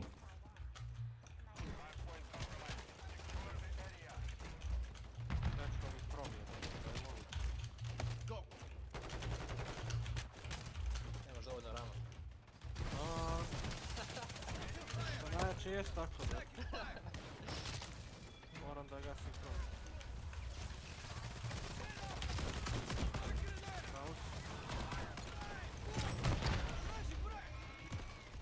Ali da stavim još jedan stik, ne bi mi se spojilo onda. Zato što imam dva stika, ali... Tako? Dva različita, da.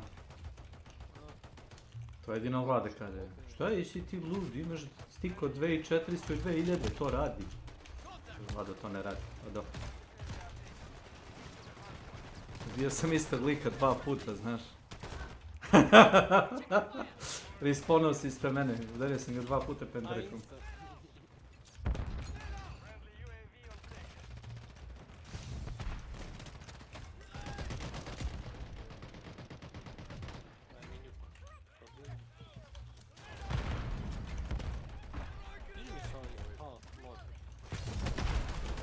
Ne, mene da biješ, tamo, one.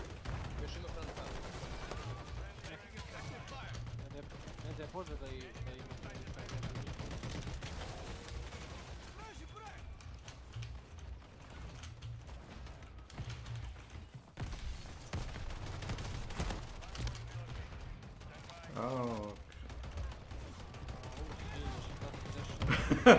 Ne znam šta se dešava, verujem.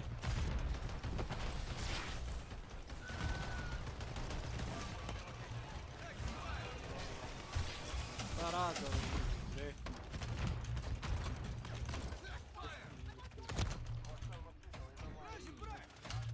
Najgore ti ako si vrati kući.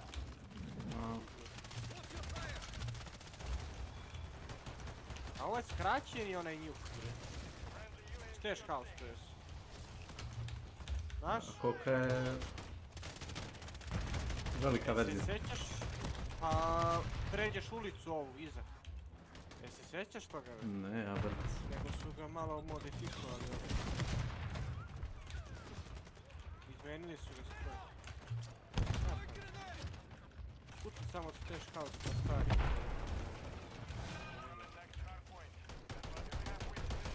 Ja mislim da oni ništa novo ne prave, nego da samo remasteruju.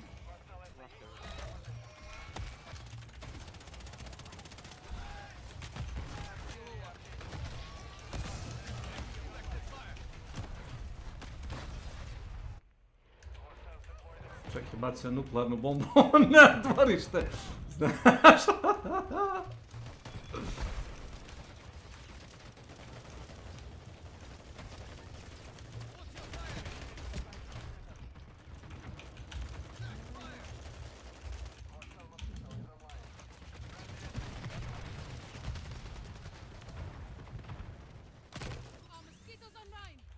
Bacio je moskito na mapu.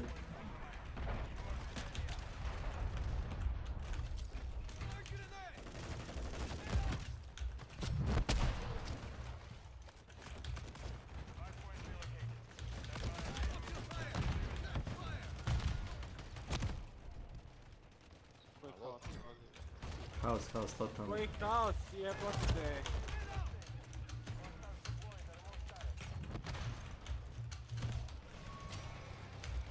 Lik je legao pored kreveta, ja sam ga izlupao.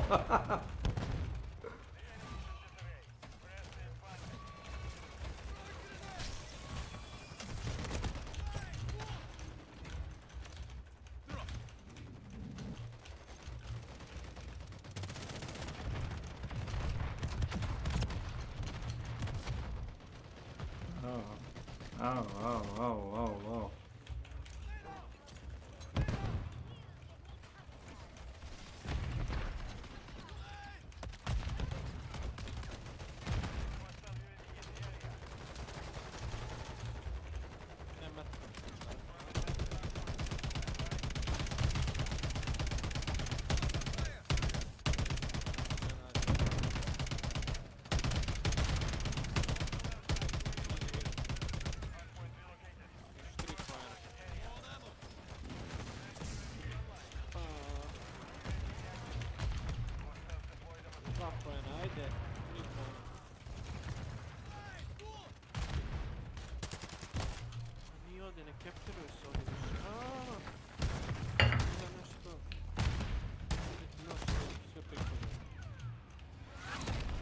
Victory!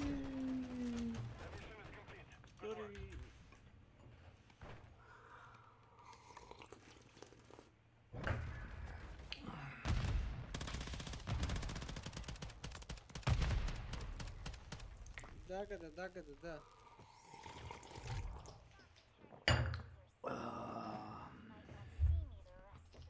I'll buy it at a high price. Yes.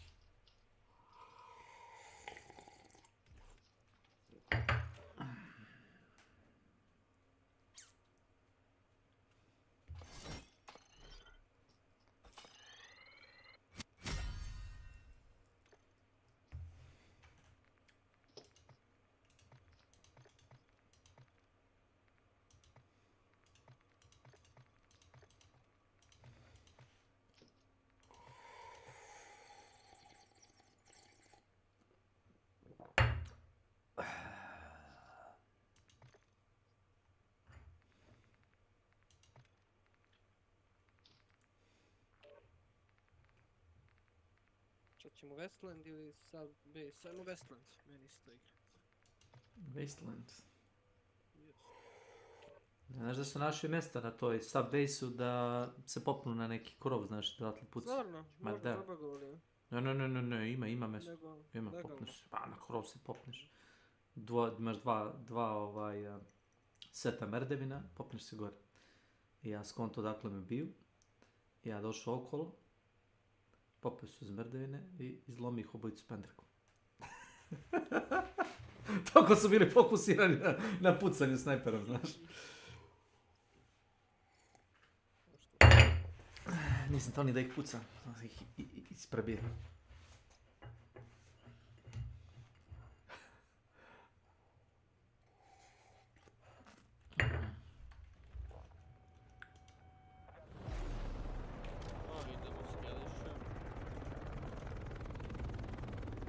Shut your mic. Possible.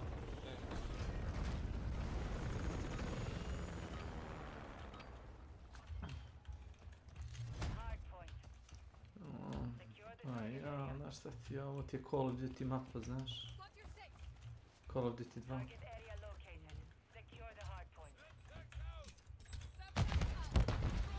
Kako će nas neko biti bombama ovdje, znaš?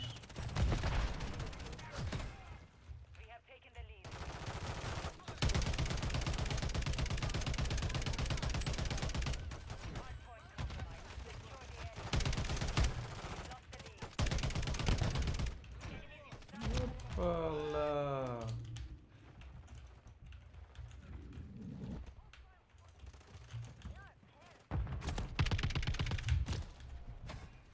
Ja ga čovjek snajpera igra. A majku ti spalim.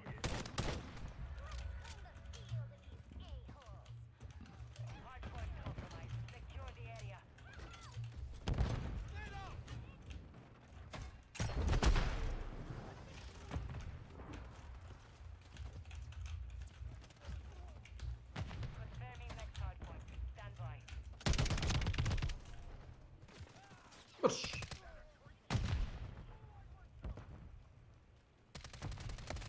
X-ray tag.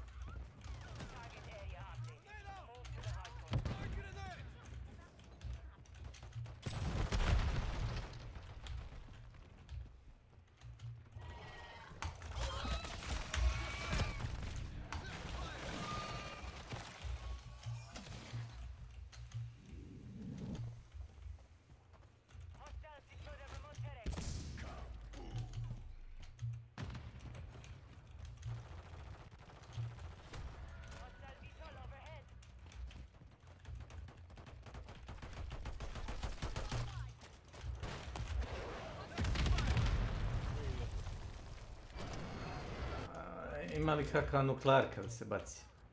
Još. Ali zoljom, brate.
Nuklearka.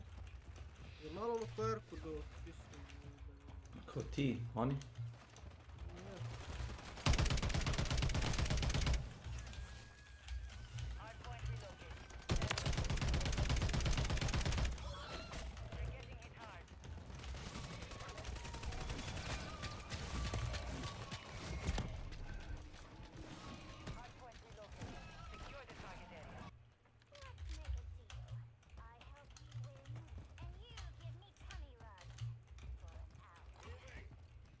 Ima pri staro Call of Duty, ali...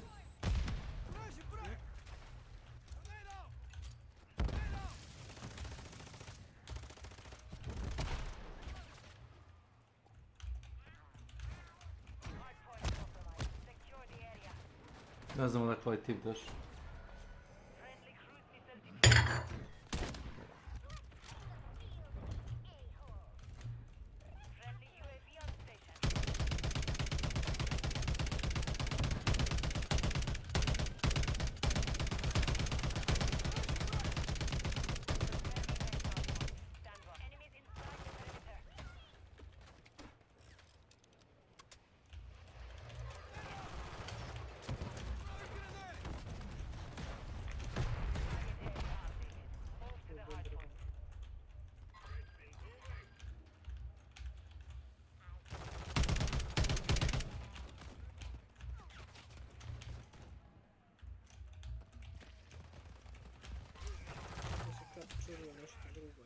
Odemo ovamo nešto. Glupo je, znaš.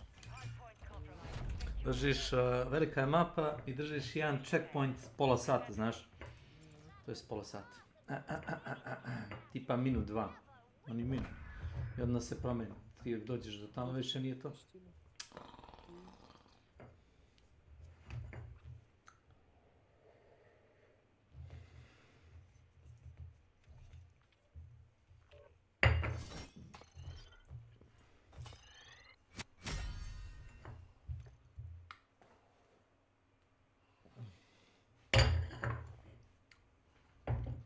Još 14 minuta, hoću sačekati da se promeni ovaj zadatak, vidim šta mogu da napravim.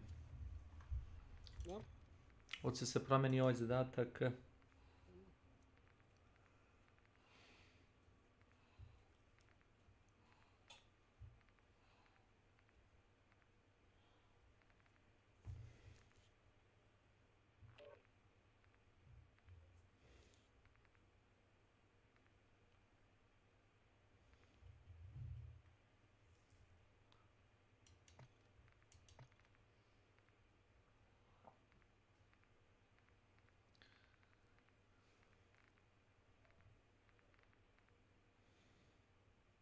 Još, a?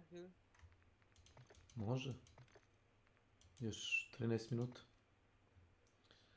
Znači odigramo još jedan tako. A, to će biti, ja mislim, još jedan.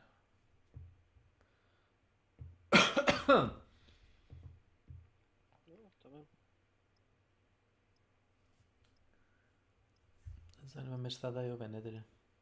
Prošle nedelje je bio onaj attachment za shotgun. Imaš doboš od 50 onih patrona za shotgun.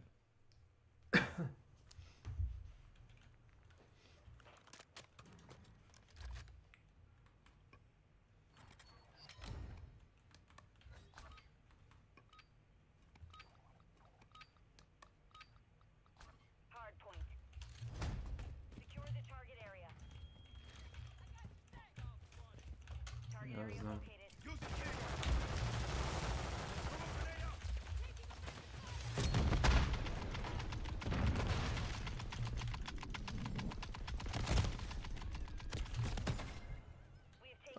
Znaš gdje su sve? Po nekim krovima čudima. Po nekim krovima čudima mudima.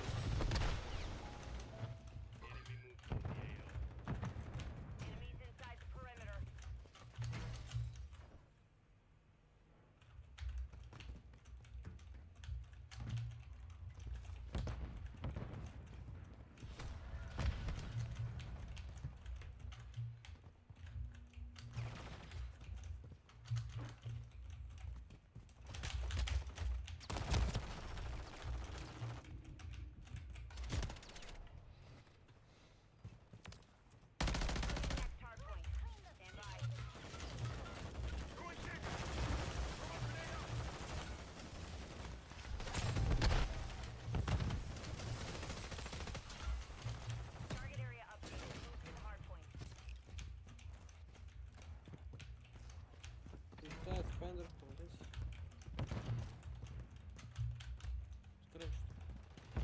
Vjerujem mi da obično se ljudi sakrivaju tu da po ćoškima, znaš.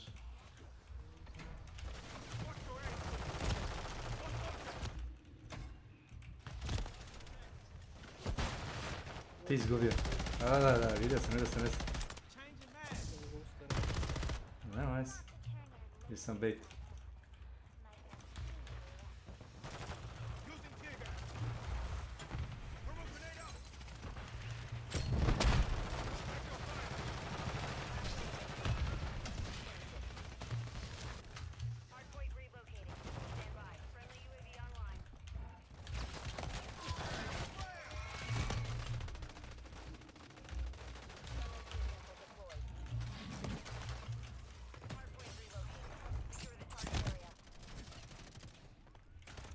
Ja sam bio da ga bodem u liđe, znaš? Nože.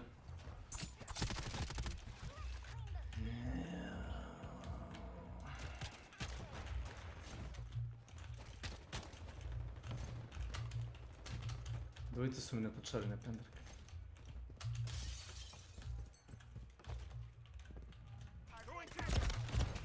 Gore, gore, gore. Gore na krovu. Ne znam da li vidiš.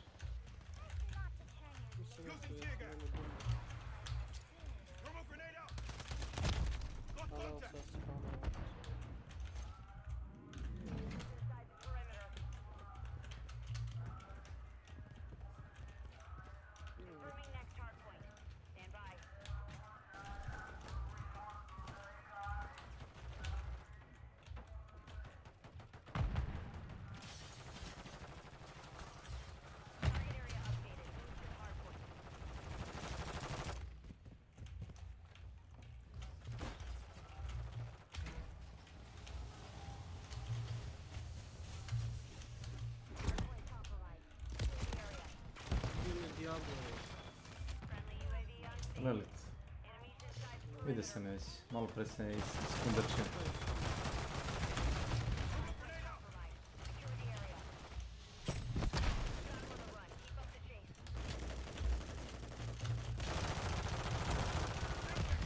Uha.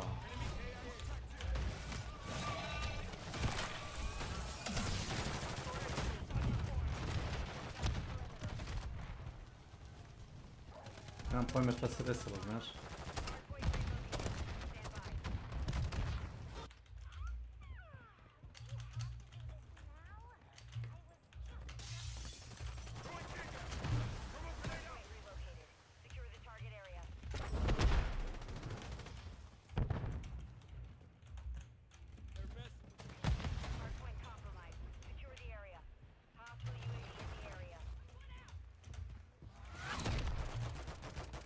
Oh. Very nice.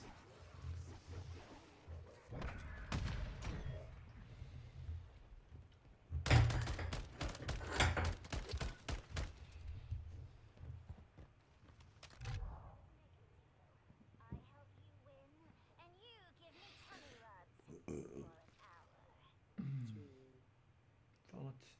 Kume.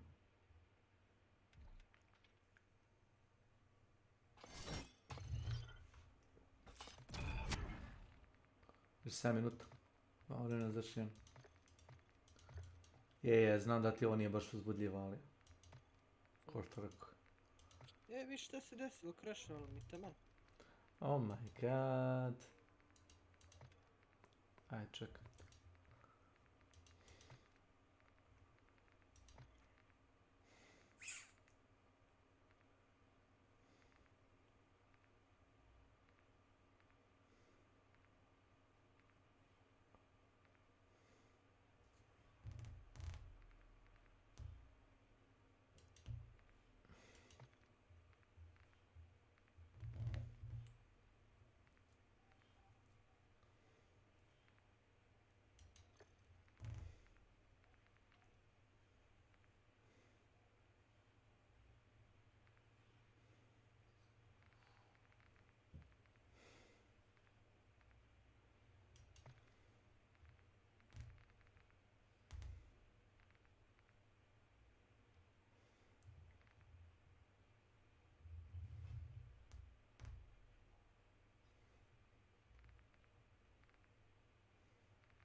Ugasio mi kod komp.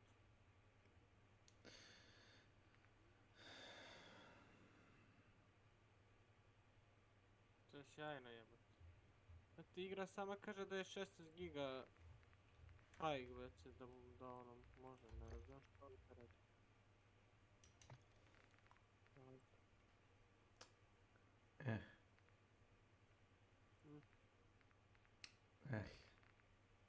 A? Kaj bi zna rekao biti? Pa ne možemo znati, ja mislim meni igra radi top, samo što ima neki problem igra, mislim da je to do njih, nema, ja slab komp majku mu jebem. Tako? Yes. Ja znam da kupim još jednu namu pičku materiju, ali ništa neću tim postati.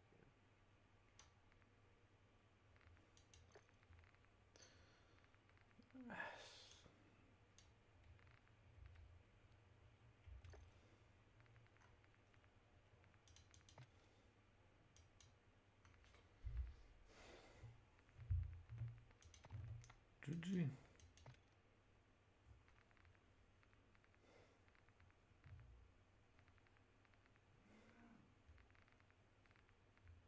Ništa, igrat ćemo posle, mutiram se. Okej. Može. Živio. Tu sam. Peace. Peace. Ili brat.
Together we shall be victorious.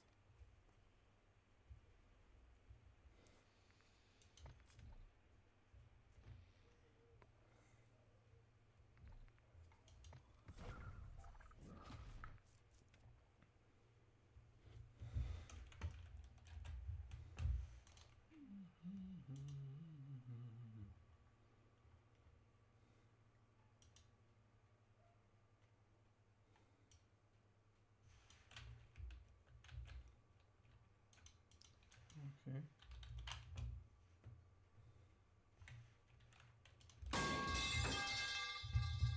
Apple and Nvidia, they might not like each other, but Nvidia is starting to look a lot more like Apple every single day. And no, I'm not talking about how Nvidia releases the same GPU.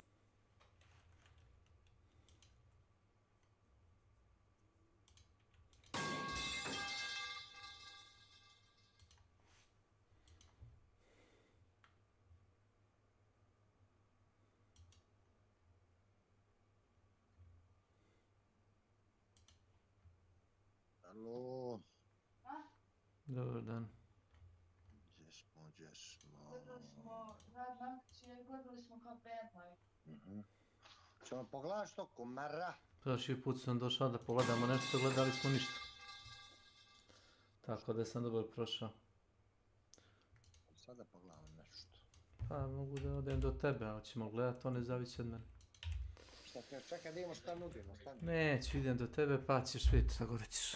Čekaj, pa ma boli me, briga. Ja biram neki poruč. Što odmah doći, šta? Da, idem odmah. Ajde. Reci, ovaj put nemamo zakazanih drugih posjeta. Da, nemamo drugih posjeta bez tebe, Dominik. Pa što si me zvao prošli put kad si znači mladim doći? Zna. A nisi znao. Nema veze, vi ste moji kumovi. Za nas mi je kuma nada prvi put u šupu. Ej, bilo, ajde pričat ćemo, kaj kad dođeš, ajde, čao.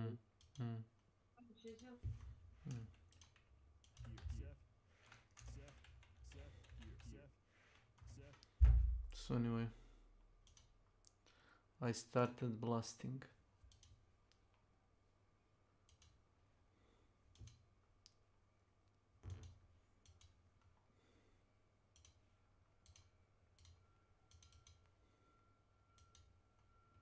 That was a fucking lie.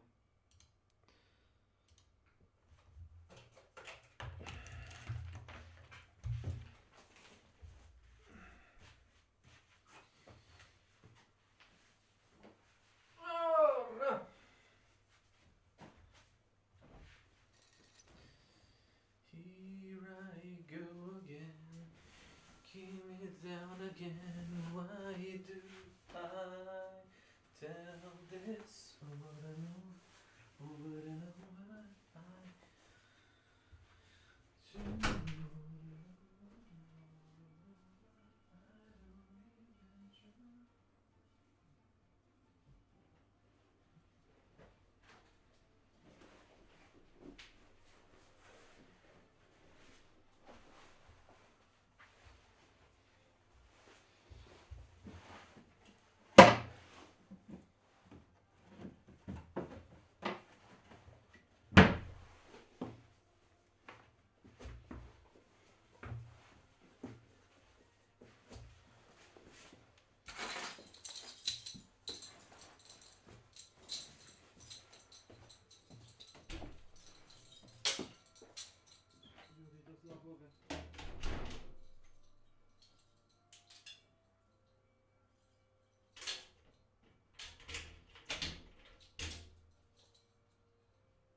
Sukaksai.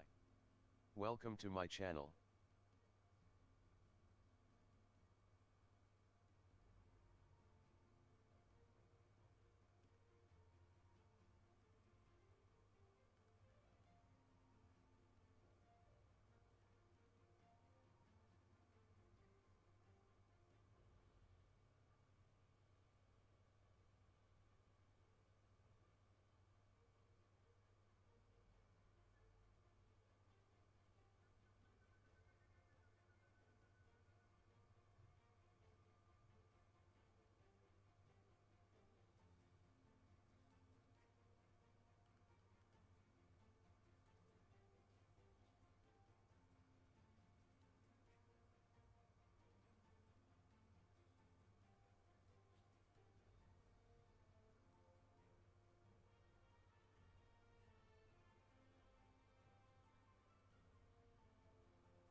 progress.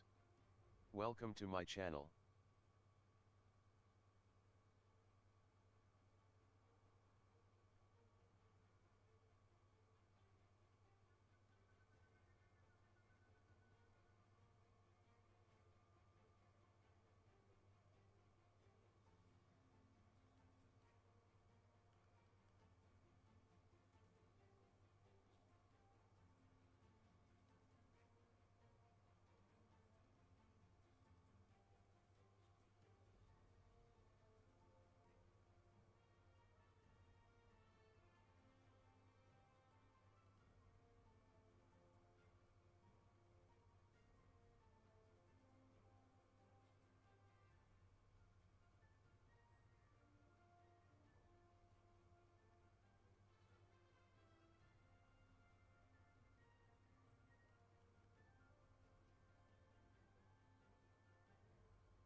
Veal Mercy.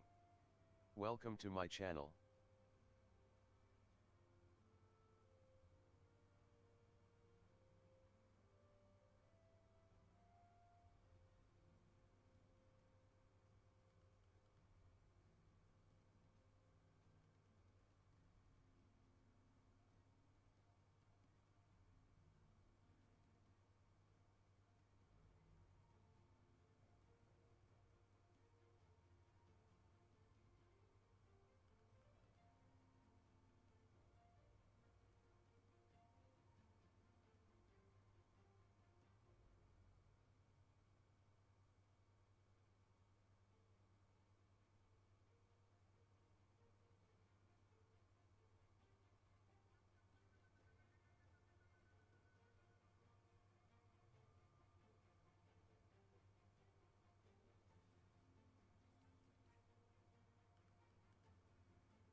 Delazim. Welcome to my channel.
私はこの世界を作っている。 Welcome to my channel.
Aaliyah.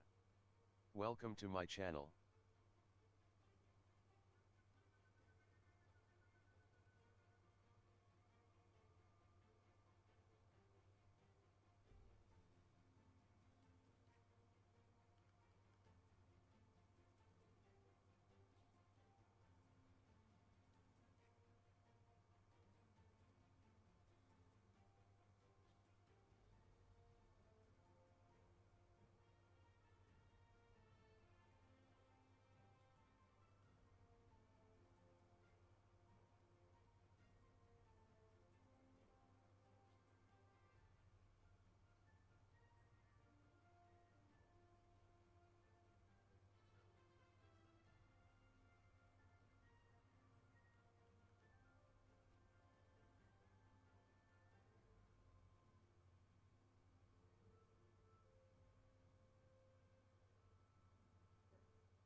Regress.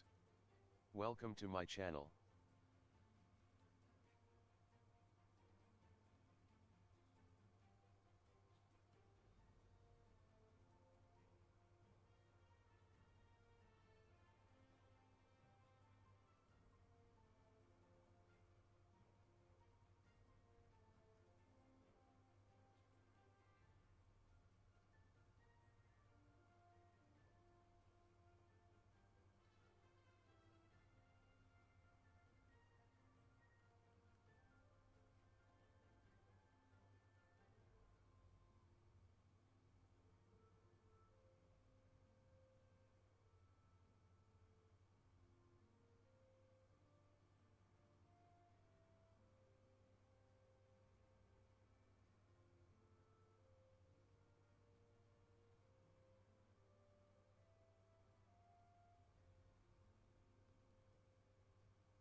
ZVGN.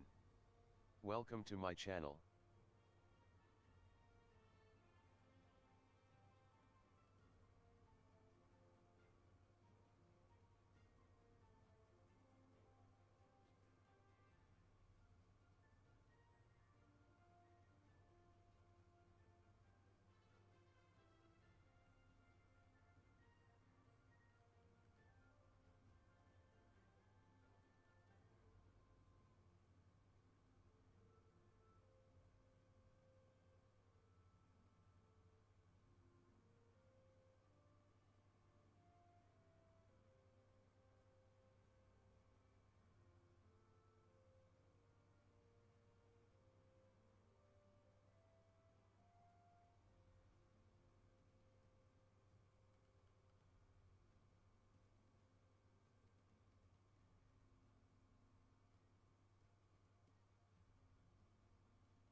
Bashchalik.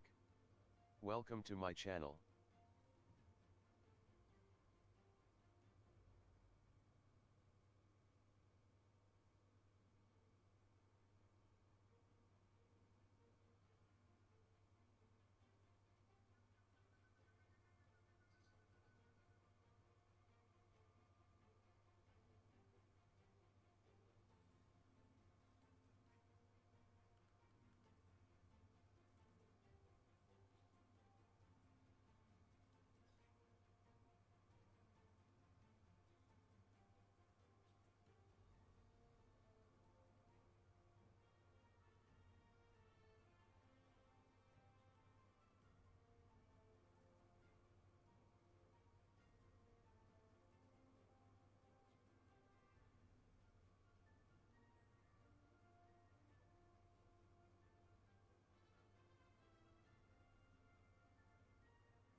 regress. Welcome to my channel.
It was literally white, I swear.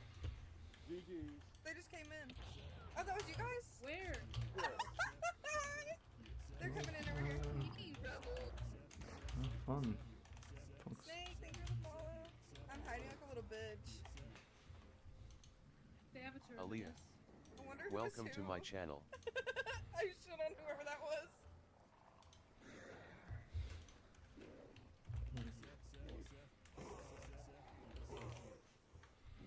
I'm scared to move. I hear them in front of me. That's fine.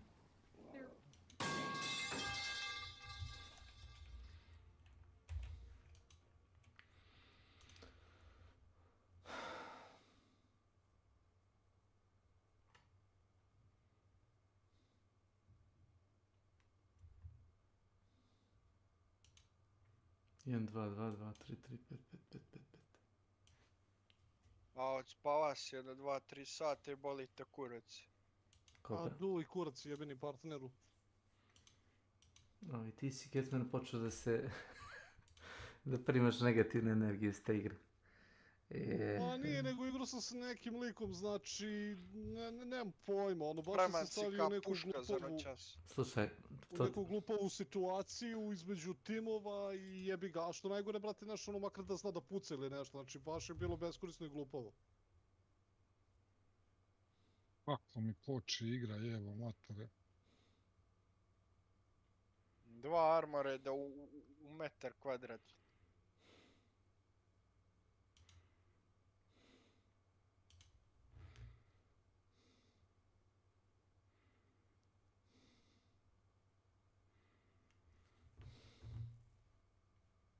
A, kako glupavo jebote.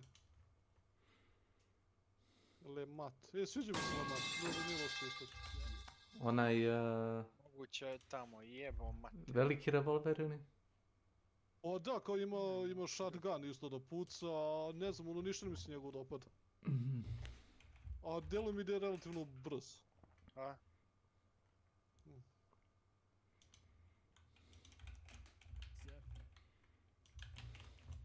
Ajde da vidimo, jebote. Što ga nisam pustio, brate, samo da uradi ono šta sve će radi i da zagine koga jebe.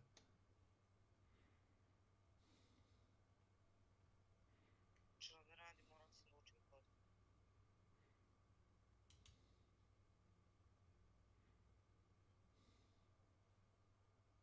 Što da hoćeš da radiš, moraš od negde početi. Ti nikad nisi vozio kamion pa si počeo. Ne razum.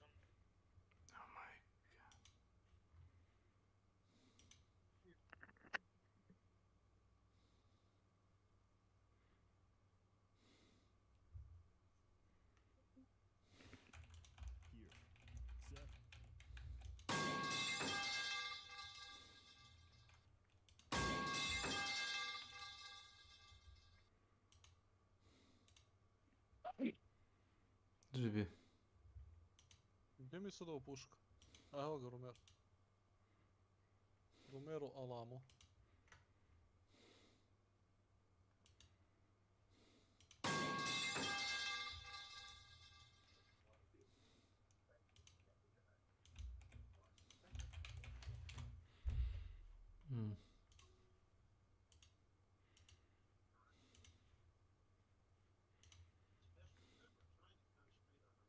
Why did they send him? We always knew they were watching, but they never interfered. Never set foot in the mud. Why now? Why him? Don't know. But he brought enough weapons to take out of town. Means he'll be looking for people, gathering food. Means he'll be looking for people, gathering fools. He talks about justice. talks about law. A jedan dinamit Human ubijao law te talks kako about je law. veći onaj dinamit. Human law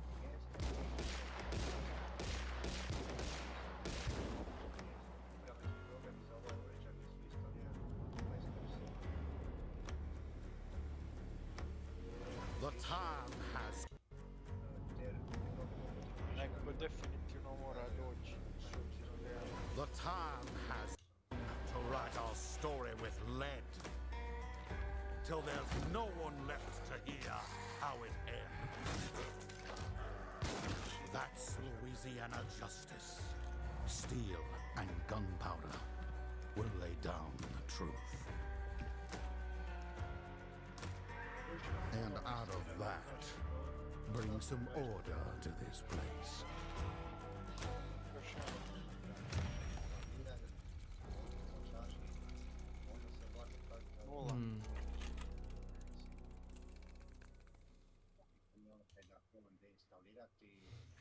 A ovo je bejzbol palice. Kako dvije ekipe? Šta je ovo? Connection problem, online service, šta piše ovo? Ja da lutam, on ga zapalio. Kako dvije? Ja ga ubio, ja!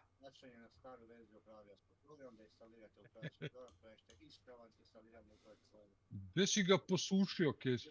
Ovdje? Odmah gore si ga kopao.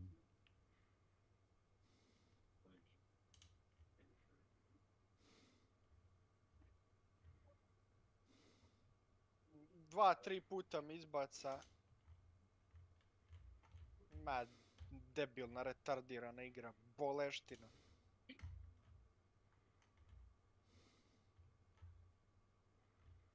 Čist.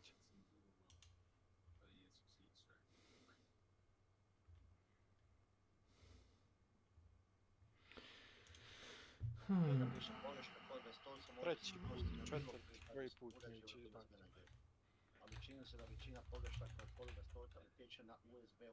Čist. Idemo dole, jel? Why did they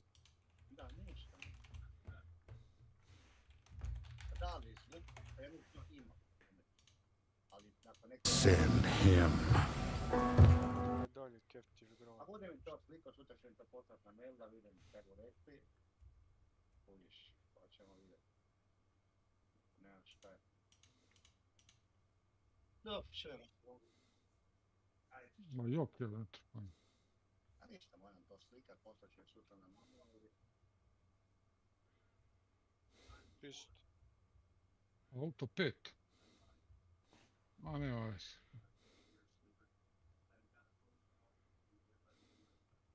Pogledaj šta na YouTube-u kažu, zvučna kartica ide u kurac. Ma to je Break House.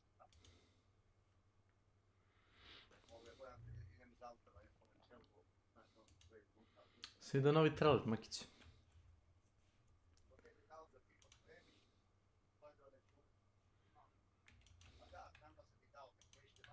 1, 2, 2, 2, 3, 3, 5, 5. Op! 2 čovjeka. 1 pogođen. Hit on, head on me, hit on. A jebe, ti milu majku.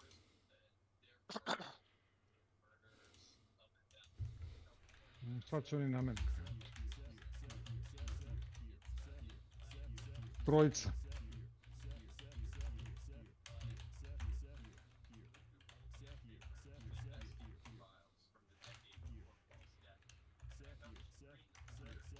Heados. 1 mrtav.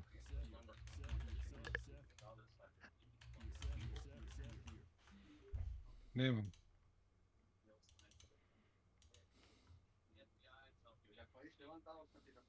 Ne bi trebalo da me vidi.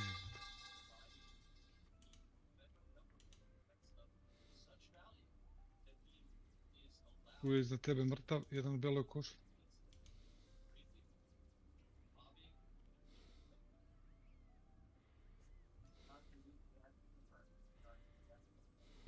Pogođen? Drugi mrtav. Ajmo, treći još. Je li umro Treći je taj? kod Beke, jes, mrtav je. Mrtav i taj. A brate, ja sam ovu dvojicu razjebo je.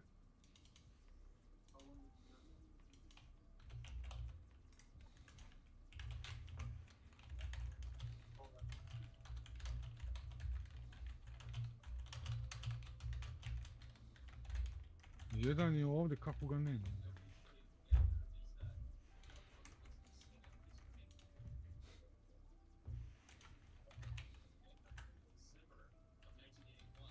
A ovo gusare, headshot, ne mogu vjerovati. Gdje ovaj treći? Ima i ovdje jedan D, ovaj treći sam ga ovdje između drveća ubio, ne mogu da ga nađem. Nema već, eće, doći, bezbo napad.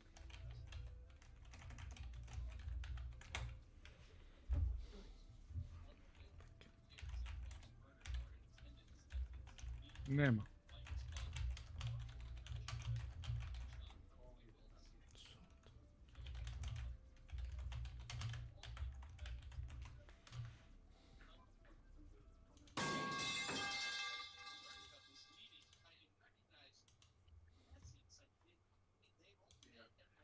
Every generation, like how Apple releases the same iPhone every year. It's the same phone as last year with USB, I don't know, better cameras. That's kind of it. And I'm also not talking about their market value. What I'm talking about today is this. You start off with the Mac Mini. It's only $500. Like, wow, that's a freaking deal. It has an 8-core CPU, a 10-core GPU, but it has 8 gigabytes of memory and only 256 gigabytes of storage. Well, another version of it that costs $700. You get the same 8-core CPU and the same 10-core GPU, but you still get 8 gigabytes of memory, and you're paying $200 for only 256 gigabytes of storage. But you're like, oh, I really want some more RAM. If you jump up to $1,200 on a Mac Mini, you can get 16 gigabytes of RAM. And even at that point, it's like, oh, there's an M2 Pro. You might as well just get the Mac Studio at that point. Come on, guys. So yeah, we all know Apple. We all love Apple. They're the best company in the world. They hold just enough from you at each tier of product that you're enticed to upgrade to the next one to solve the problem of the one before it.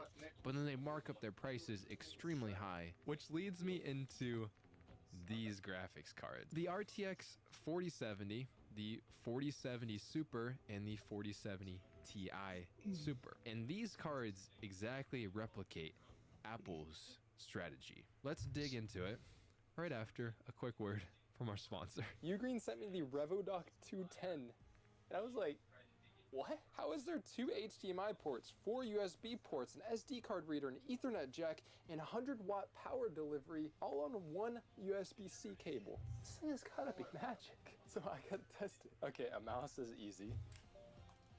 Let's try 2 monitors. Holy crap. This one over here is 1080p, showing up as 1080p. It's 1440p. It's showing up as 1440p. You can also have the displays extended like this. 2 displays duplicated and have 1 playing on the side. Or you can duplicate all of them and do something like this, which is absolutely I said hello. It works. Nothing more. You see that Wi-Fi symbol though? See if we can fix it. Nice. Jesam. And that's gigabit speed, man. An SD card? Ako će mi to spasiti da mi ne dolazi u goste, da. Noćim se. All running at the exact same time. A controller too? And you can get even more flexibility with Ugreen's 6-port and 13-port adapters. The 13-port one even has an audio jack. All of these are banging. Check them out in the link in the description. Now I want to actually get back to using it. Alright, let's go. This idea actually applies to all of NVIDIA's 40 series lineup, but I picked these 3 in particular because, well, I own them, and because GPUs are expensive. mogu, to First, je- let's look at the actual pricing of these driver je cards. The popraviti, RTX znači da nešto 4070 kuću right sa- now is sa- going for about $530, sa ovom, which zvučnom. is honestly a pretty good price. This has come down from Tražim its garanciju da MSRP vidim da of to odnesem pod garanciju. $550. Now, if we look at the 4070 Super, we can see that it's A at na about internetu ne $600 mešaš right ništa, now. to je nekakav kod Okay, so greške it's a $70 28. markup.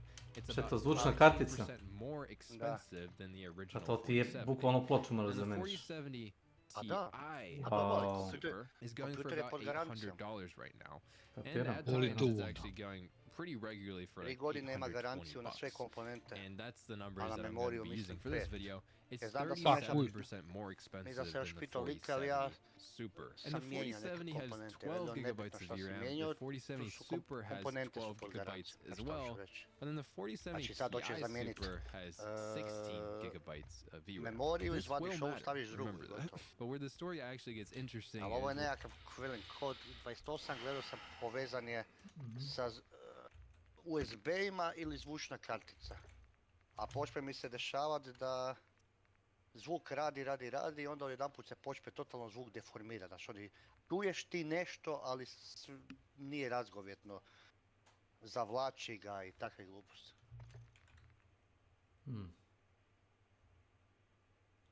Tako da mislim da je to zvučna banana. Game over.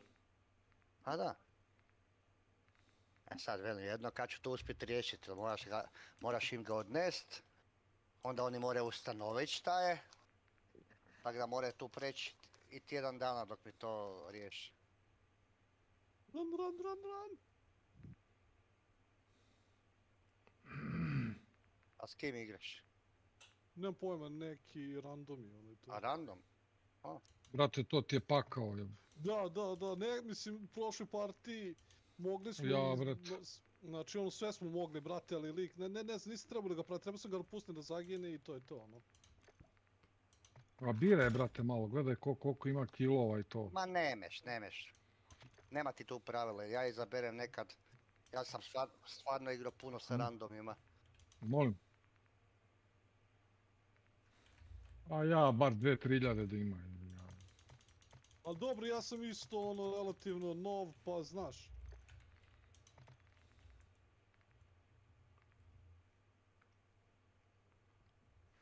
A joj, onda... Nije mi bitno koji je KDA, bitno mi je samo da ima malo iskustva, znaš, ništa drugo. To. Ne, jeste, pa upravo to. Ne, vidi, ja znam da ne znam, zbog toga neću se stavim u neku situaciju gdje mogu, razumeš, ovaj lik, vidim ga da ne zna da je ono zbunjen koliko i ja, ali razumeš, ono kao stavljana su te glupove situacije.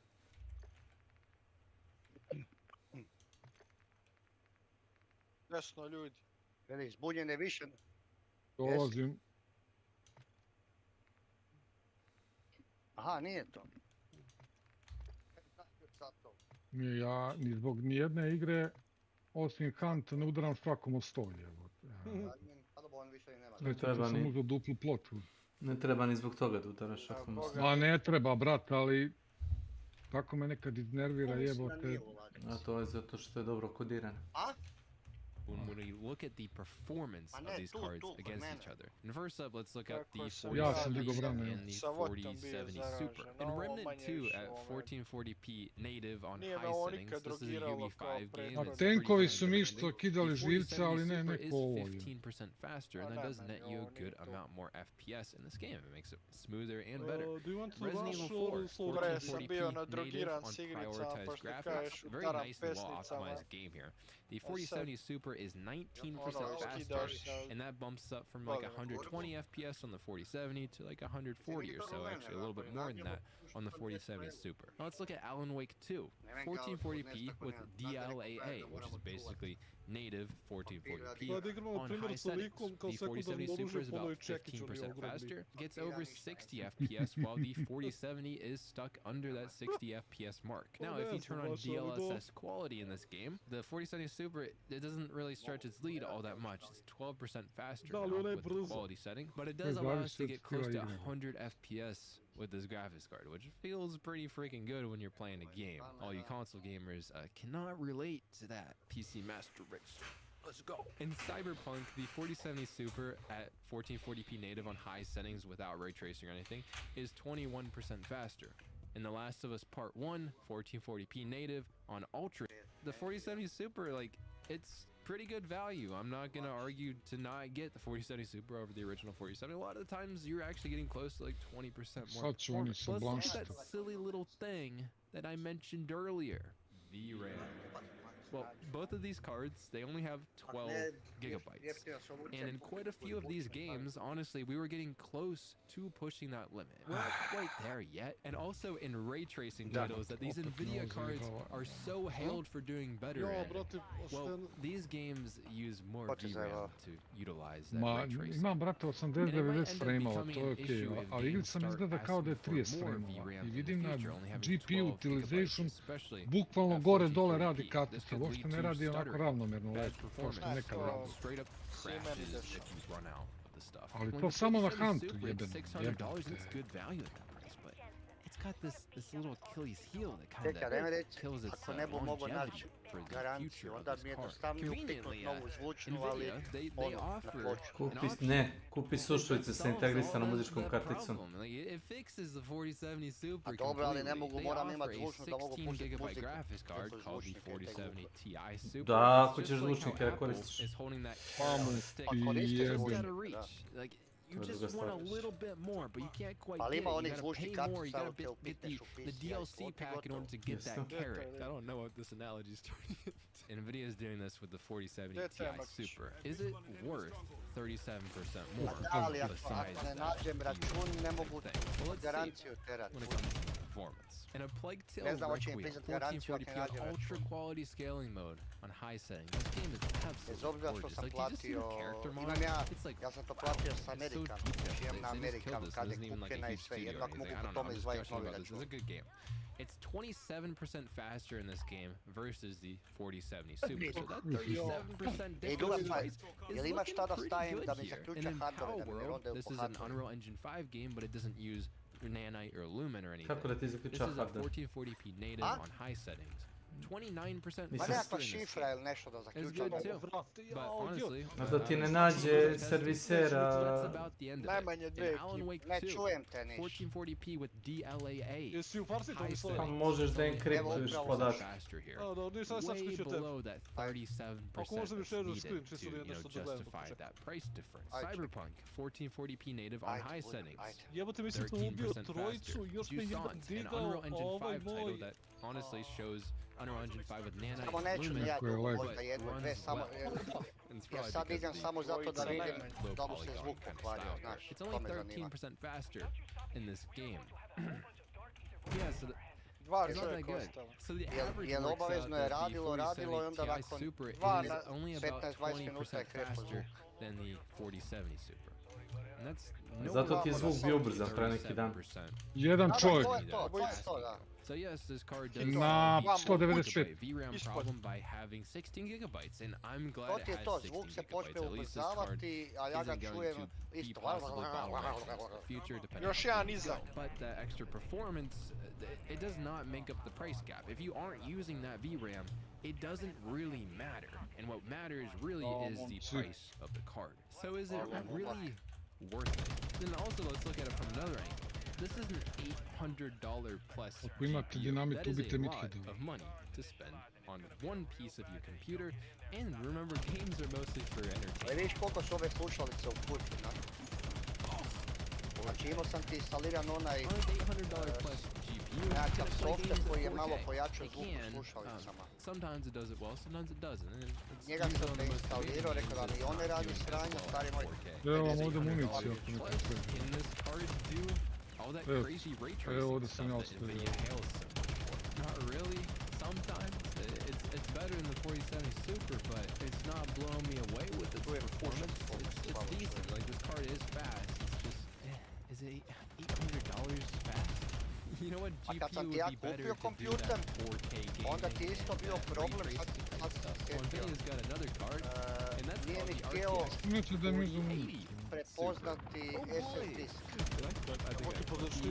NVIDIA's got another card onda that sam ga isto solves the odnesao issues pod that the garanciju. 4070 Ti Super has. It is Možda a su i onda much better mijenjali 4K MArcH. graphics card. It can handle like really heavy ray tracing in a lot of the games of the 4070 Znači još jedna ekipa. Sad ne možeš i da znaš ovo što su But now stavili. the Ovako dobiš 4080 u kutiji sve Super is lepo costing over upakovano sa računom. $1,000. But you see how Nvidia Jebi ga, can do stari, it to. again with their Ovo je next bila okej graphics cijena card. za to Each sve of što these sam dobio. GPUs, they offer Nemam just reći, evo, godinu not i pol enough. dana, nemam tih problema 4070, nijak. it's leaving performance on the table. Sve So you igre mi might as well rade just na spend an extra ultri ili na $70 and get very more high. with the 4070 Super. The 4070 Super, Ja well, znači it sam only has 12 gigabytes of teram, VRAM. ajde u Shoot, takozvanom is 2K that gonna even last a rezoluciji, few years digo into sam the sve na future? ultru I i ja don't i wanna dalje get a imam graphics card that's gonna 80, be 90 dead and not be able to FPS. play the latest games in just a few years. The 4070 Ti Super, it's got 16 gigabytes. But the Ti Super Pa ga doesn't nema even reći da je always to have the loša nešto, performance ali... that you would want A to jebi get ga, on an neka je krepava. $800 plus GPU. And you've already gone this U far, you've krajnjoj already liniji, spent over $800 krajnjoj liniji ću kupit novu you might matričnu as i well gotovo. just stretch up the RTX 4080 Super. Dobro, to and ti je get zadnja all that. solucija. And you da, know, pa predatory, da. obviously, we all have a choice on what we're going to spend To je our velim, money krajnja linija, on, ako, but it feels ako ne like nađem that račun, they're making you spend more than you would like on sutra a ću izva da product. vidim, It's a reći big da sam kupio purchase, kod njih, and you want imam to get everything you bude want sliku out of it. Imaju oni, brate, kopiju računa You neki don't A wanna pa daju. normalno da spend this imaju. much on a graphics card or for Jer velim, Apple's case kupljeno on a je sa computer, you don't want to regret your purchase, Amerikanom na rate, right? tak da You, moraju if you imati. think that Nvidia doesn't plan this out very meticulously, then you gotta be dumb. Like, I don't know what's going on up here.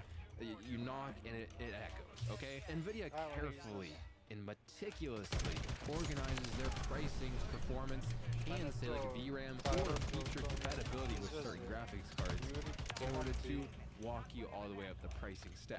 And yeah, this stuff is pretty yucky. It's a little bleh. You might be wondering, AMD, they also make do they do the same thing? Not really. I don't see Slabo this čujem, with a ne AMD. mogu više So if pojačati you zvuk. compare something like the 7800 XT versus the 7900 Znači XT, pojačane na full. there isn't like this, at least to me, this strong pull to upgrade to that other On card. dynamic I mean, the dynamic 7900 XT Yeah, is what we go a with, better yeah. 4K graphics card, and the 7800 XT is geared towards 1440p. So if you want to upgrade, you can.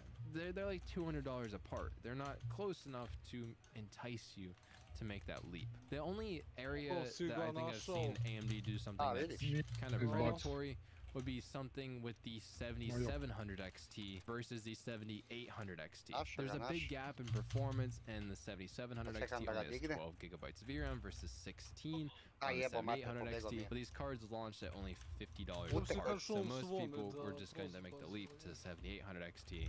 And this is probably the worst upsell tactic that we've seen AMD do as of recently. There's also the 7600 versus the 7600 XT.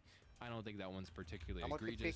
There was the 7900 XT versus the 7900 XTX, and a lot of people just bought the XTX, but now the 7900 XT is way cheaper than it was at launch, so I don't think that's that big of a deal either. And I honestly think that AMD does this strategy, and that's because they don't have that dominance and power over the market like Nvidia does. Nvidia can just sit there and be like, this graphics card, it costs this much money, and people will probably buy it. All this time, AMD is constantly fighting against Nvidia for some market share. If AMD was the dominant one, though, do you think they would do the same thing?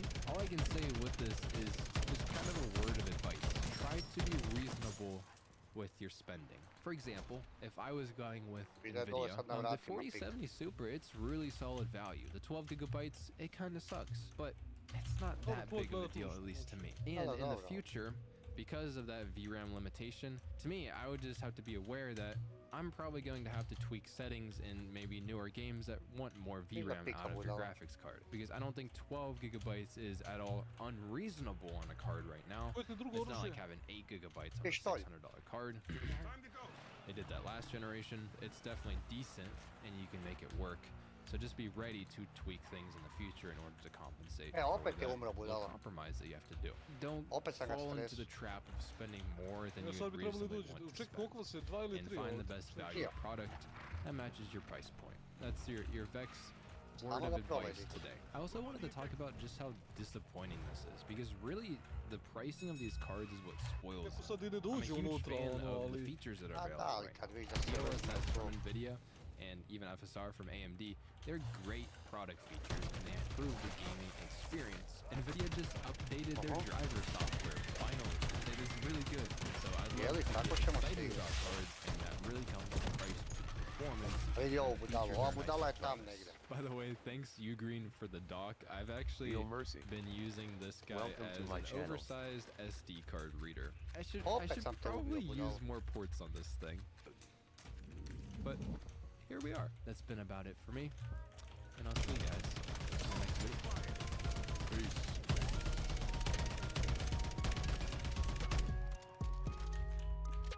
Dolazi još timova.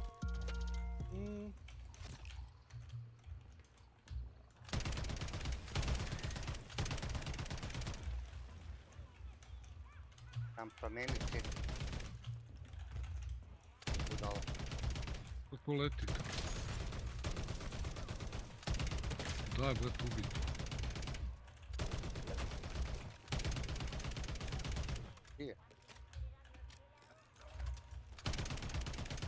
Od u februaru mjesecu se pojavile mule, jebo, mater, po ovdje, to je to.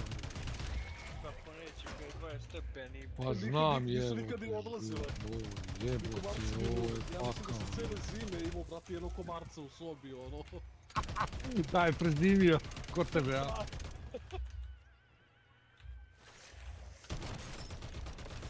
Vlađe. Jebote, soba mi izgleda kao... 20 stepeni. Kao na predstavi iz Radovana III. Februar. Dobro, Milan. A jeboti mater, tebi i shotgunu.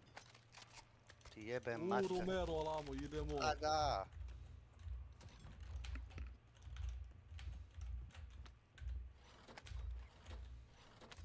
Koje je ovo puške ili pištole što ovo ima? A ovaj oficer karabin. Dobar je, ali ima 0,5 sekundi po okidanju. Možeš brzo s tim t. Pa to. Ima karabin. slabiji metak u igri. Ili ti kance. A? A najslabiji metak ima u igri. Našla je žena Posle ugovor. Derringera. Je, to je to, ljube. 7.11.2022 je kupljen. Da vidimo. Stavili matična ploča, jamstvo 36 mjeseci. To je to. Da. Oj, brate, A? Gledam šta radi ovaj tvoj čapo, pa gledao je da mu lik ide levo desno, onda je vidio lika da mu ide desno, a on je izašao i gleda levo. Ne, to je onog prvog kompjutera. Pa kod Ivice. Digu te. O, digo me. Digu. Pa jebot, šta ne pričaš? Gore na spratu imaš healing, onaj... A dobro, lako za to. Konja ovdje kisu. Našla mi je žena račun. Nema stari, pa žena je zver. Pa je najveća fora mi kod žene kad veliš dao sam tebi, nisi mi ni dao. I onda nađe. Sad me baš zanima koliko će treba da krepa zvuk.